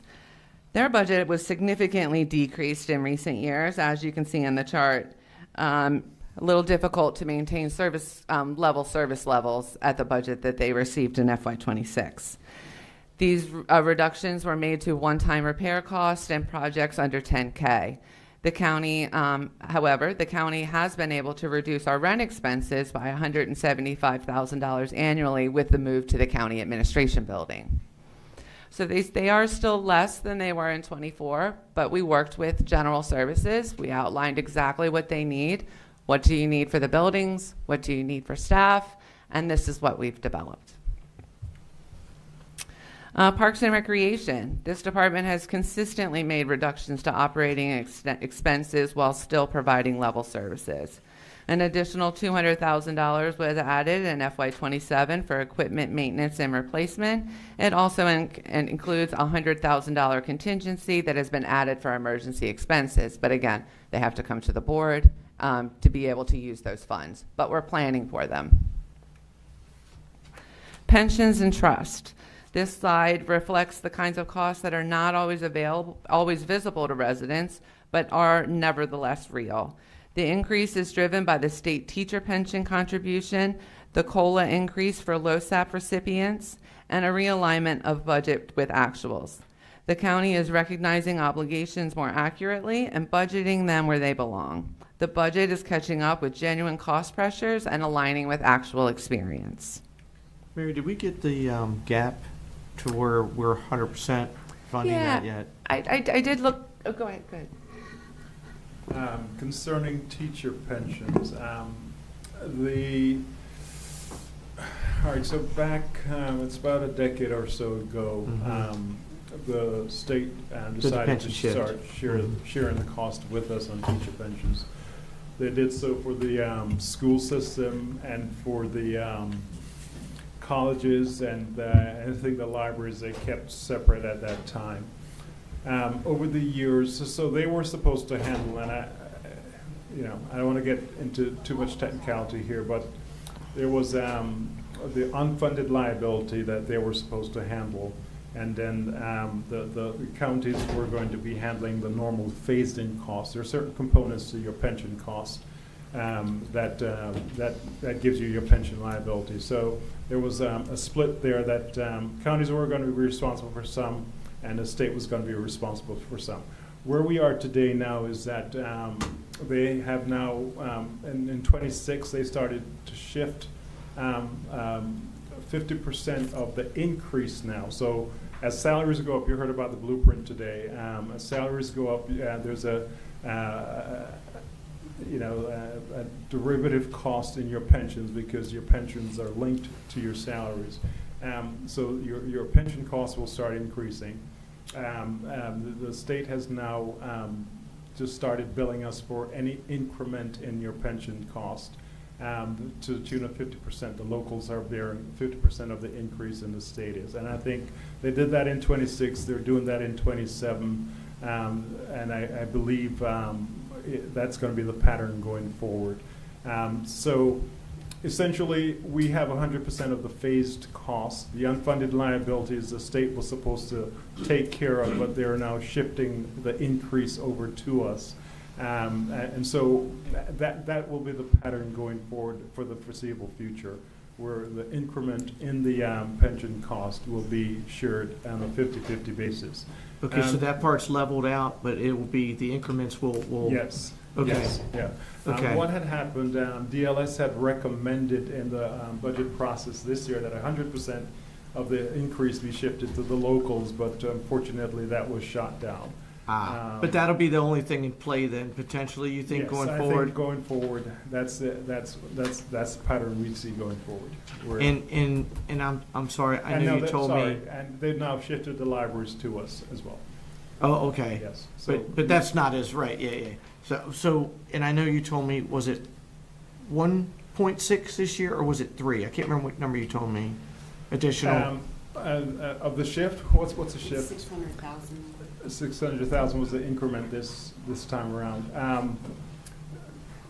I think what I told you before might have been the deficit that the state's facing, which was 2.5. So it was additional 600,000. So worst case scenario could have been 1.2 if we'd have got the 100%. Yes. Because there's only 50 to Right. play with. Okay, Right. so that gives you a projection going in the future. So next year, even though you know that could bump up a little bit, if it was 600 this year, Yeah. it could be 630, 640, whatever. Yes. But okay, so it's not like all of a sudden $10 million is coming around the corner. I mean, the only thing, yes, that's right. So, the only thing, if the DLS is sentiment prevails next year, where 100% of the increase is shifted, then yes. What you Okay, just said but is- it's only that piece that's being played with. It's not. It's Right. the rest is And level. again, that's just increment. Correct. Yes. Correct. So we have Okay. our Because you know what my fear was? Yes. 100% and 100% of that. Yeah. Okay. Gotcha. Sorry. So I saw it in. Thank you. Yeah. So Public Works is one of the clearest examples of the actual cost of maintaining county operations. As you can see, there were significant reductions in 25 and 26. 26 did not include snow removal costs, which is okay. You know, lots of municipalities handle it that way, but it makes it extremely difficult for the Department of Public Works to plan appropriately for snow removal if they're not given a snow removal budget. So this does include $3 million for snow removal. We talked about reductions. They asked for $4 million. We went back to JR and Deputy Director Tedimer. We asked them, hey, can we make some reductions here? And they were fine with it. They still have enough to pay their pre and post retainer costs. They have funding for salt. Is he making faces? They have money for salt. They have money for snow contractors. He's going, what do you want me to do? Because when it snows, you know I'm going to plow I and put salt know, down. exactly. Well, I mean, that's the thing. Yeah, absolutely. If there's snow, but before snow even hits the ground, there's planning that needs to be done and retainers that need to be paid. So that has been included in this budget because we're trying to plan. And it is, again, a real example. We appreciate everyone's patience for going through this in detail, but it's a real example, coming to the snow removal, that the budget team, along with the department heads and the departments, really going through line by line to understand what the needs actually are and how do we deliver that. I love it. For state agencies, the increase over FY26 was increased health department contribution. The FY25 Budget Reconciliation and Financing Act was passed, transferring 90% of the administrative costs for SDAT programs to county. This raised our portion by approximately $750,000. And that accounts for the difference between 26 and 27. And I'm sure they're treating all 24 jurisdictions equally, right? I won't even start. I know it's late. So technology services, this is also another large ticket item for Calvert County government, but it's important to note the TS manages the contracts for all software systems for Calvert County government. This represents 55% of their budget. It's if the state's attorney's office gets a software e-prosecutor, TS is the one that manages. It's in their budget, even though it's not a cost of theirs. So that's 55% of their overall budget. Operating costs have remained flat but they did reinstitute the replacement program, which added $350,000 over FY26. There was also an additional $100,000 in training, which is necessary as they do have to have required certifications. Transfers. This slide is another major driver of the total budget. Transfers are roughly $7.9 million over FY26, predominantly because of the $12 million PAYGO contribution for capital projects. The FY26 transfer to capital projects was only $6.8 million. So this is substantial, but again, important in order for us to continue our capital projects going forward. Transfers also support the Land Preservation Fund, the public library, the golf course, the Marine Museum, historic preservation, and related committed purposes. About 34% of the recordation tax revenue that we receive in is transferred out to the Land Preservation Fund. And of course, if we receive more in, more needs to go out. So that amount has increased for FY27. So this is a strong reminder that a larger total budget partly reflects strategic non-operating support and interfund commitments. Education is one of the clearest priority slides in the deck. Funding for education, including the Board of Education and the College of Southern Maryland, has increased by approximately $15 million since FY24 and by about $7 million over FY26. A large share of the growth is tied directly to schools and education, and that is a board choice, which is a reflection of the county's longstanding commitment to the quality of its school system. So then, we've never presented this information to the board in this way, the expenditure by ledger. I know it's getting late, so I'll kind of go through quickly. But this, we've talked about where we're spending the dollars, but then, it all rolls up to, what does salaries cost for Calvert County government? What does all of the contracted services cost? So we're going to go into those in some detail.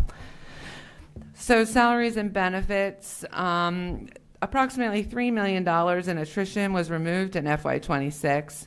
That has been reinstituted for FY27. FY27 also includes a step increases, COLA, and the results of the negotiations with the FOP for the Sheriff's Office and the Detention Center. This is an important slide because it explains why the budget can rise even when the county is not expanding headcount.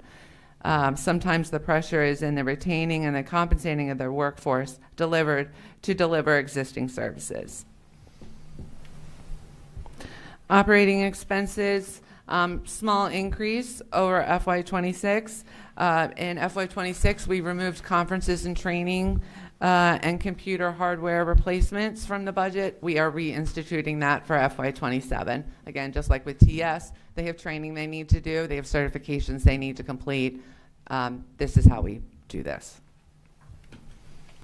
Maintenance expenses. You'll notice that our actuals are way higher than the budget in FY26, and that is snow removal. But in FY27, we have included those costs. It also includes about $500,000 in vehicle add-on funding for the capital expenditures that we'll talk about in a few minutes. Contracted services, again, these are services that the county has contracted to do. Some of them do have a 3% increase, CPI increase. Some of them do not. But, when we take all the contracts, we check them, and that is the total. Inmate care, this is something that carries over and over and over. This isn't the WellPath contract because that is recorded in the detention center. This is, we have an inmate that has to go to the emergency room. This is where those funds go. Utilities are up by about $500,000 over FY26. At the same time, this is still about $400 less than FY24 and only $95,000 above FY25 actuals. Again, it's just working with departments. You start at zero. Where do you need to be?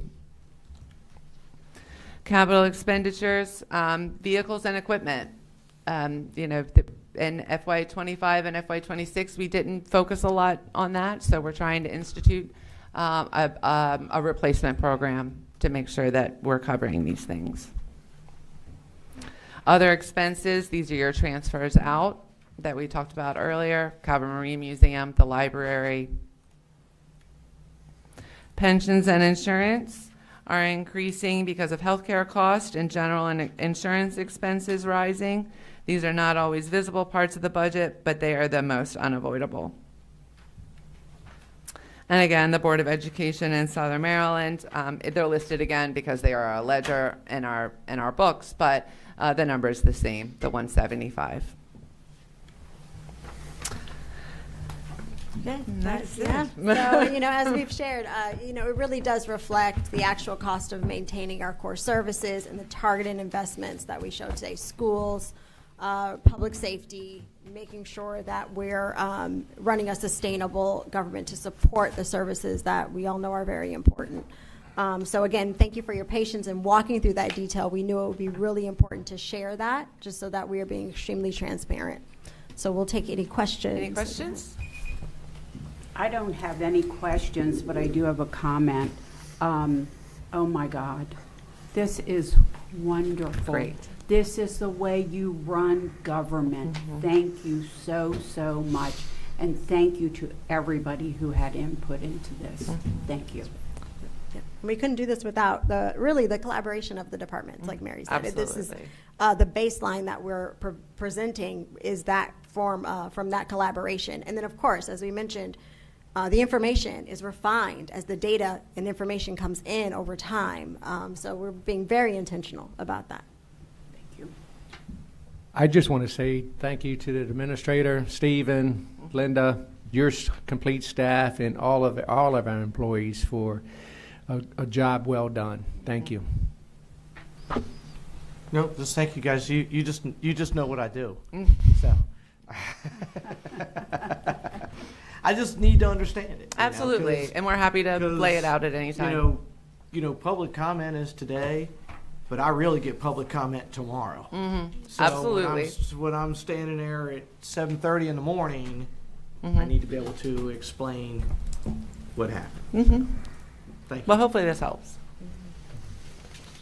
No, it's been a journey since I first started of how we do budgets, and we've changed processes a couple times, and I think we're finally on a good track. Great. So appreciate all your effort and all your help. I just want to echo what everybody else said. Thank you. You know, we've had our challenges. I mean, Melina, let's face it, you're number 3 in our term. That's been in your seat.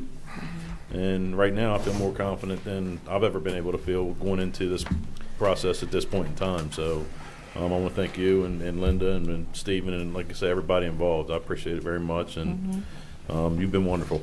So thank you. Great. Do you all have direction? Yes, absolutely. And we will see you again on May 12th for a work session for the Special Revenue Funds Enterprise, and then we'll have the public hearing on the full budget.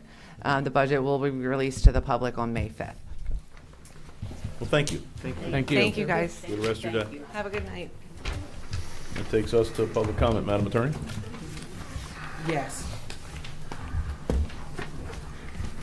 To maintain decorum, the Board of County Commissioners adheres to established procedural rules first adopted in 1989 that are applied in a viewpoint-neutral way only to genuinely disruptive or threatening behavior.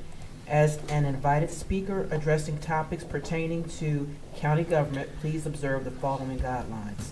All remarks and conduct must be respectful and refrain from personal attacks, inflammatory language, or disruptive behavior.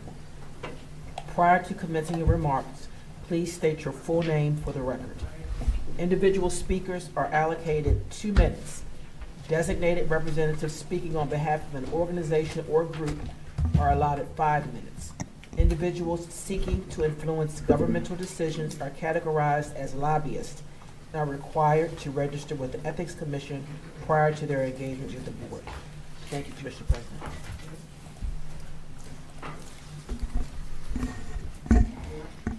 Go ahead up to the mic, yep. Hi, before I started my timer, I've been here all day, so I just wanted to say good morning.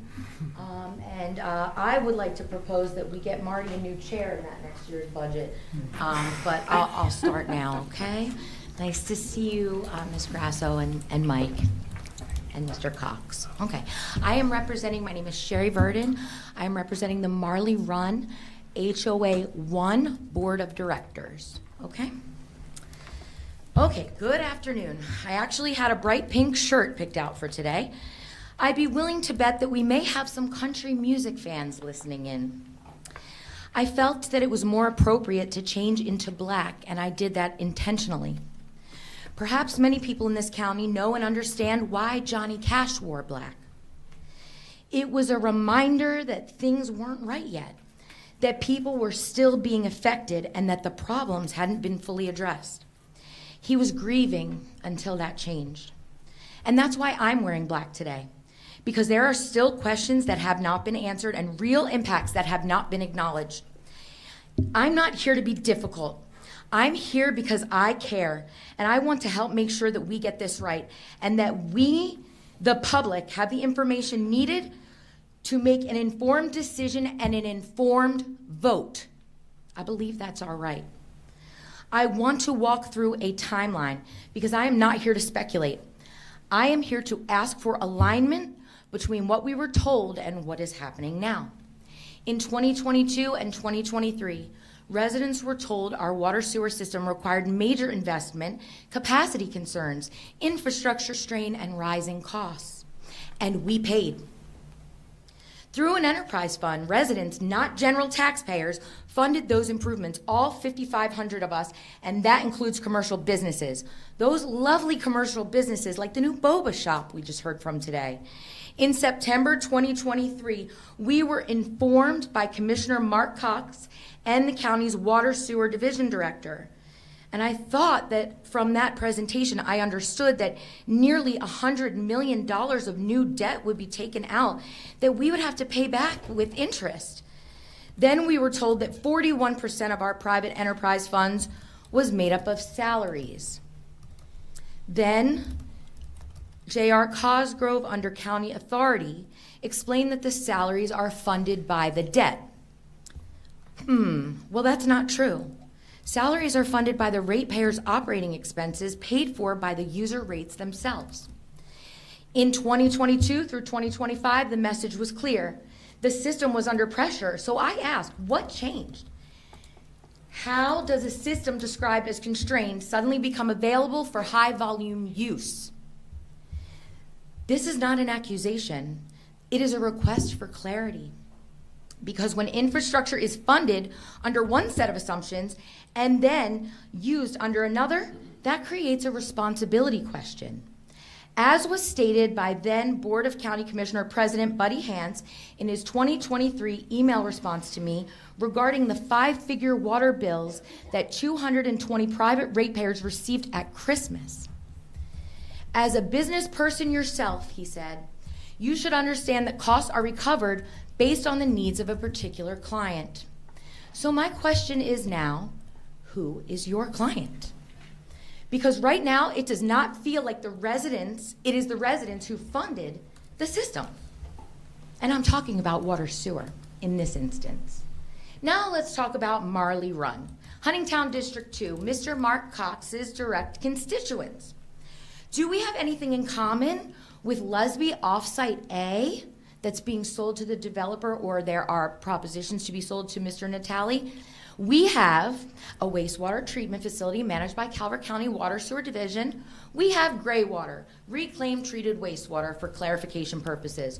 We have an enhanced nitrogen removal system. We have buffers that run from Route 4 along Cox all the way through to Plum Point Road by that park that you just wanted to uphold and close out that buffer clearing decision today. Let's make sure it doesn't include any of that all along Cox Road, which our homes back up to, okay? Part of that buffer is now being proposed in zoning to be modified and cut back by 65 feet, taking a 100-foot buffer down to 35 feet. That would greatly impact some people's properties if beyond the park. So let's get that clarification first. We have seen a significant staff proposed budget, $3.7 million, for something we are told is for immediate and long-term maintenance only. And again, the numbers don't seem to make sense to me or people that I've spoken to, especially if considering return on investment, especially considering we're told by Mr. Ireland that our budget and funding is in the red in the social media video where we were told about the data centers. Here are some letters written and sent to the Board of County Commissioners from residents in my community. We pay approximately $1,150 annual for 30 years in capital connection fees. We pay water sewer bills and property and income taxes. We pay our HOA fees while maintaining our own stormwater systems. Another resident, we have not been consulted at all. I would like to finish. I've been here all day. We have not been consulted at all, yet plans appear to include work affecting our own private property. It's their lot, including an outfall appearing to discharge stormwater towards this private property. This raises concerns about erosion, maintenance, downstream impact. That is a liability. That is financial exposure, and that is real. Downstream impact. Thank you, ma'am. No, we have I'm other not, we have I would other like to speakers, finish ma'am. this, Mr. Cox, because we want to tell you as your constituents what we want. Downstream impact. We want to be protected from future issues. Ma'am, we have other speakers. Okay, I know that, but I've listened to you all day. Now we're told by the data center developer that Anthony, they please also cut the mic. You're going to cut the mic on me? I'll post it on Facebook on a video myself. I'm so glad I waited all day. Mark Cox, we want you to vote back that moratorium for 12 months because that developer told me 30 to 60 days if you don't sign this transmission agreement, then we are going to be, he's gonna walk. So who's your client? If he's gonna walk in 30 to 60 days, Deputy. cut me off. I'll post it later. Thank you all very much for your time. Let's look at that 30 to 60 day timeline and that transmission agreement. And then we'll ask who your client is. Thank you. Thank you.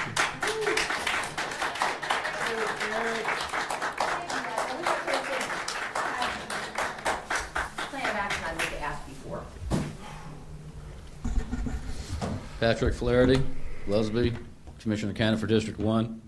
I want to speak directly to the question of allegiance. Right now, many residents in Calvert County are asking a very simple question. Who does this board serve? The big developers or the people of Calvert County? The recent revelation that the county is considering selling the 26-acre parcel BGE Park, active recreational land where all children play, Little League baseball, football, and soccer, has shaken a lot of people. This park belongs to the people. It is not surplus land to be quietly handed over to staging ground or access to a data center project. If the county truly needs to sell or dispose of this property, then market it properly and bid it out openly. There are plenty of people in Calvert County residents and families and community groups who would come together to purchase and preserve BGE Park for continued public recreational use. The public deserve that opportunity instead of watching county-owned land being funneled toward data center development. Let me be clear on this. It is not negotiable. The people of Calvert County do not want county-owned land sold or repurposed to facilitate data center development. Not the BGE Park, not any other publicly owned property. This board has a choice to make. You can continue down the path of backroom discussions, NDAs, and piecemeal zoning changes that favor large developers, or you can choose to actually govern the government and put residents of Calvert County first. I urge you to do the right thing. Immediately halt all consideration of selling BGE Park and any other county land for data center purposes. Support a full, clean reset by the removal of the 2025 data center zoning language. Move forward with real transparency, independent studies, and strong public safeguards. The people are watching. Your allegiance should be clear. It belongs to the residents, families, and the future of Calvert County. Thank you. Thank you.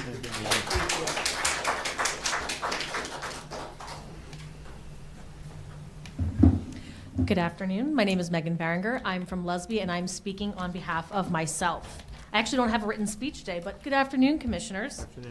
I'd like to show you a Google Map picture that I took last night of southern Calvert County. What you see in red, if it's a little hard to see, I do have extras if people want to look at it, is all of the schools in the area of southern Calvert County, also including a preschool and a daycare. There is a blue X where Natelli is proposing to put a data center. I'd like you to know there are 8 facilities where there are children within less than a 5-mile radius of this data center campus. Southern Elementary School is 1.8 miles away, according to Google Maps. Appeal Elementary is 1.6 miles away, according to Google Maps. Patuxent Elementary School, 2.1. Dowell Elementary School, 2.9. Patuxent High School, 3.3. Mill Creek Middle, 2.6. This also does not include St. Leonard Elementary School and the Constellation, which is a little bit further north. I want you to make sure you consider this when you are talking about selling off our park down here in southern Calvert County. There are 8 schools that are going to be less than 5 miles from this facility.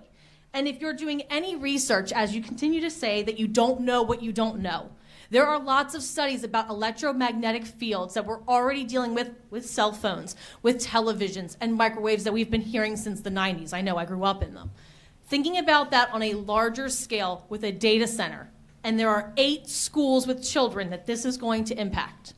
One last thing I want you all to look up, considering that I have family. I'm originally from Philadelphia, unfortunately. I know a lot of you are rolling your eyes on that. To look into the Chesapeake Bay Watershed Agreement. That is a 6-state agreement that has been established way back when, where there are 6 states that are being taxed to take care of the Chesapeake Bay watershed. My family in Pennsylvania is being taxed for that. Thank you.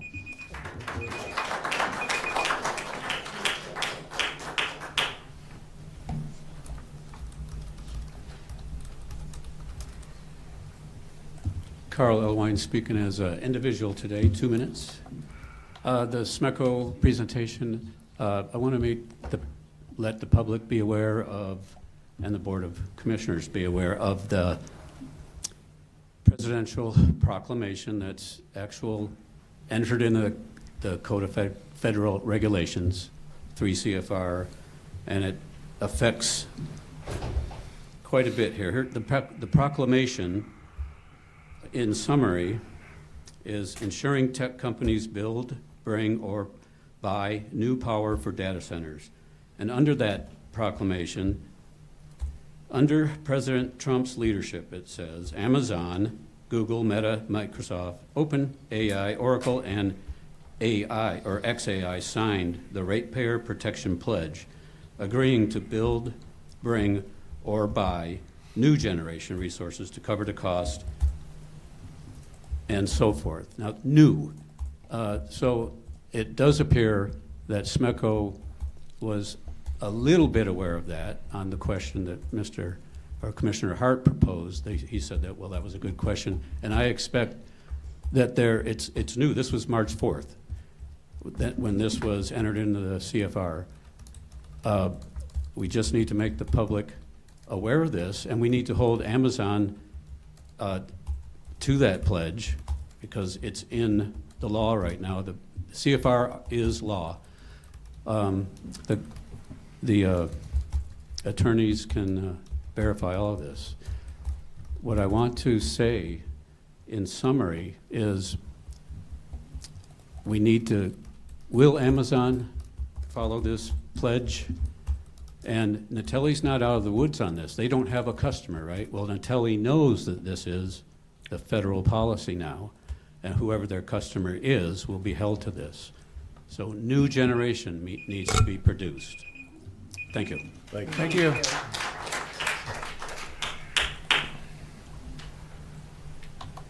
Good afternoon. I'm asking that my time be deferred to this young lady, if that's okay with everyone here. Does anybody have any objection to that, so she can finish? No, sir. No, sir. No, ma'am. Oh, okay. All right. So we see where the government is here. Thank you, Attorney Madeline. Thank you. You can start my time then. I don't see why I can't defer my time to her. We are being respectful for everybody else in this room. If you could please state your name, and we'll get to your public Sure. comment. My name is Kenneth Lee. I'm a Huntingtown resident. I see where we just keep the secretive going. They don't want to hear what anybody has to say. The 2 commissioners on the end, I give you kudos. The 3 in the middle, pack your bags, because you're going to be leaving come June 23rd. This is ridiculous. And let me see here. I got a couple things I got to bring up to you guys. 2 of the lobbyists don't even know, or 2 of the commissioners didn't even know you had lobbyists involved earlier here. That's disgusting. Buddy, your biggest saying is you only need 3. You only need 3. That's the way this whole commission seems to be running right now. It's all for you 3 guys that are making the decision for the whole entire county, and it's disgusting. Mr. Cox, you're in my district. I'm running against you. And you drive down Route 4 right now, and you get into Prince Frederick, which is our district, and it looks like you're riding down the back of an alley in Baltimore City. You're looking at the back of the buildings. Beautiful. Beauty to Calvert. Love it. We're getting ready to build another great big townhouse development, which most people don't even realize, right next to Calvert High. Another lovely move. Great move, guys. I don't know what else to say, but pack your bags come June 23rd. Thank you.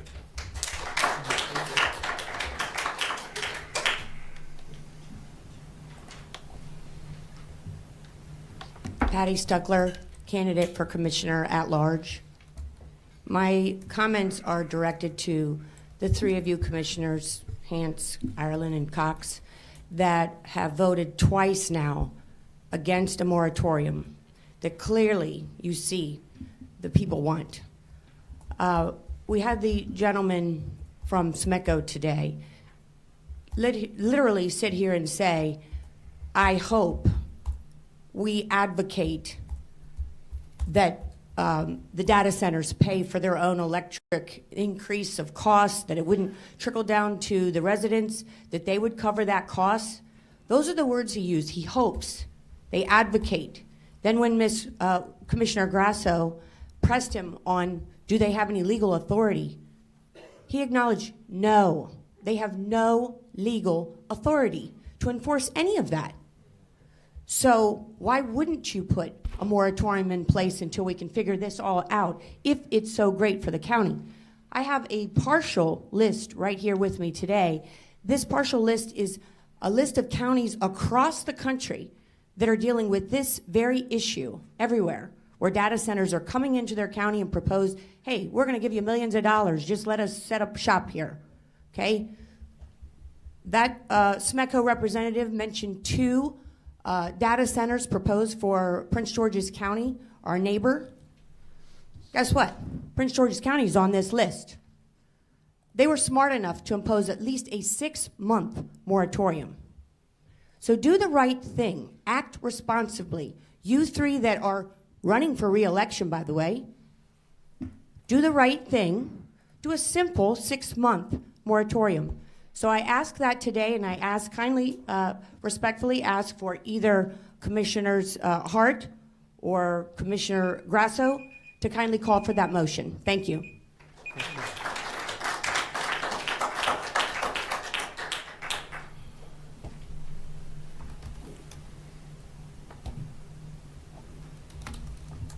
Patty Umke from Long Beach. And I just have I do a lot of research after I leave these meetings, and so it's always about low frequency noises, what I'm really concerned about. And I queried AI, what is the effect of low frequency noise sound waves or energy waves colliding with each other? Because the data centers that Amazon wants to build are not just regular data centers of 100,000 square feet. They're mega data centers, 225,000 square feet. Each one is as big as 4 football fields. So what happens when they're generating these waves that bang into each other? And what I found is that the regular 2.5 mile projection of noise is extended and intensified. So I live really close to where something's going to happen, and I certainly don't want that. The other thing I was going to ask you guys is, would you be willing to do a town hall where we can ask you questions and you have to respond to us? Because it's one thing to come to these meetings and express our concerns, but you can just sit there mute and tune us out, fall asleep.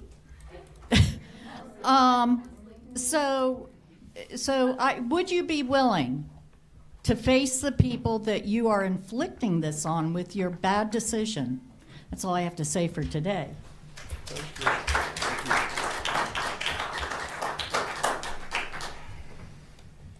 Here we go again. My name's Jeff Dixon. I live in Lusby, Maryland. I live really close to Dominion. I live about a mile from Dominion, and I do still hear the sound of Dominion vacuuming. Is that what they say with the sound, acceptable sound decibels? Is the sound of a vacuum? I'm sorry, but my vacuum does not sound for a mile away from my house. You know, come on, get real. And now y'all want to bring a data center that's even closer to my house? Come on, man. I mean, you've already heard the videos what data centers sound like. They sound like a helicopter. That's a huge difference between your ordinary household vacuum cleaner and a helicopter sound, you know? So I'm just saying that also tonight, Natalia's going to have their clown show with misleading presentations saying, oh, we're going to be quiet, we're going to be quiet. We heard that same thing. Dominion built a 60-foot sound barrier wall. Guess what? We still hear the noise. And you're going to expect us to believe those trees with those holes is going to block all those sound waves coming through my neighborhood?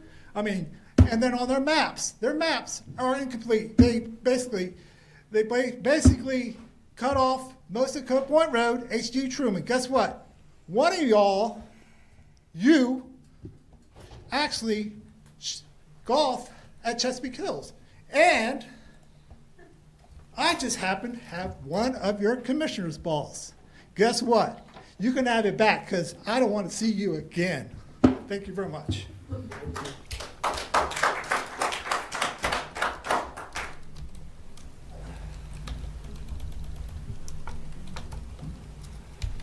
It's going to be my visual, if that's okay. It's a little hard to hold that.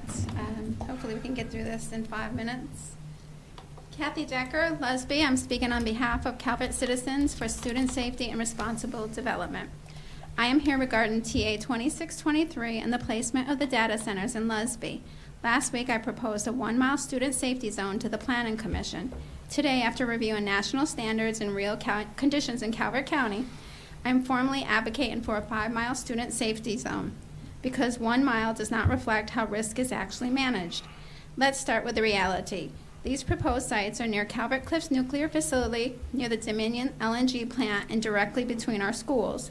This is not careful planning. This is stacking multi-high-risk infrastructure into an already concentrated risk zone and placing them near children. That is not acceptable siting. At some point, there is no longer balanced development. It becomes over-concentration of industrial risk in one community. And our visual here. Now I want to direct your attention to this chart. It is based on FEMA 426 and ANSI standards. FEMA 426 is the Department of Homeland Security Planning Guide used to protect critical infrastructure from high-risk events. ANSI defines national engineering safety and reliability standards used across U.S. systems. The visual clearly shows a consistent pattern. Both ANSI and FEMA guidance evaluate safety by measuring and increasing distance between a potential risk source and what is being protected.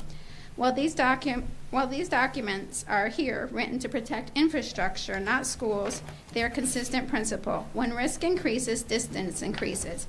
It expands because separation is part of a safety design, not minimize, not compress, but increase. The principle does not change depending on what you are trying to place. Here is the contradiction, what I call the safety mirror. When we are protecting data systems and energy infrastructure, we expand distance. But when we are protecting children, classrooms, and long-term development, we are told 400 feet is acceptable. This is a double standard. And moving on to the nature of risk, data centers are not passive buildings. They are 24 industrial operations with continuous mechanical noise, massive cooling systems, and high-voltage infrastructure.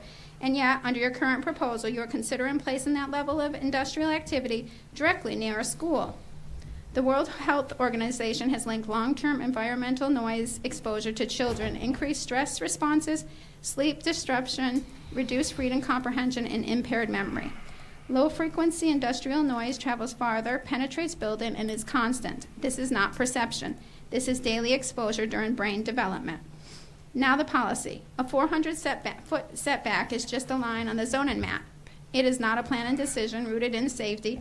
It is a planning decision rooted in inconvenience. You hear it is safe. The concerns are hypothetical. But you do not design for the best case scenarios. You design for what can fail and what cannot be reversed. Once this is proved, it is permanent, and our schools are permanent. But more importantly, the children inside them are a state of constant growth. You can shield a server from a power surge, but you cannot shield a developing brain from years of constant industrial frequency. A 5-mile student safety zone is not extreme. If we are talking about risk to nuke plant or LNG facility, we wouldn't be debating whether 400 feet is enough. We would err on the side of caution. Why do our children not receive the same benefit? Benefit of the doubt. Anything less than 5 miles is not precaution. It is acceptance of avoidable risk. Your vision statement promises a safe and thriving community. Your mission emphasizes balancing growth while preserving safety. So I ask you directly, how does placing an industrial 24/7 utility directly against a school uphold that promise? How does that decision look, not today, but in 10 years from now? In closing, this is simply not a zoning decision. It is a decision about how we define acceptable risk for children. The same principle is already used in engineering. When uncertainty exists, you increase distance. You do it before, not after the damage is done. 10 years from now, no one will remember the convenience of this zoning map, but every parent in Lusby will remember who prioritized the industrial footprint over their child's classroom. In Calvert County, our most valuable assets are not servers. There are students. Distance is protection. I urge you to adopt the 5-mile student safety zone. Thank you.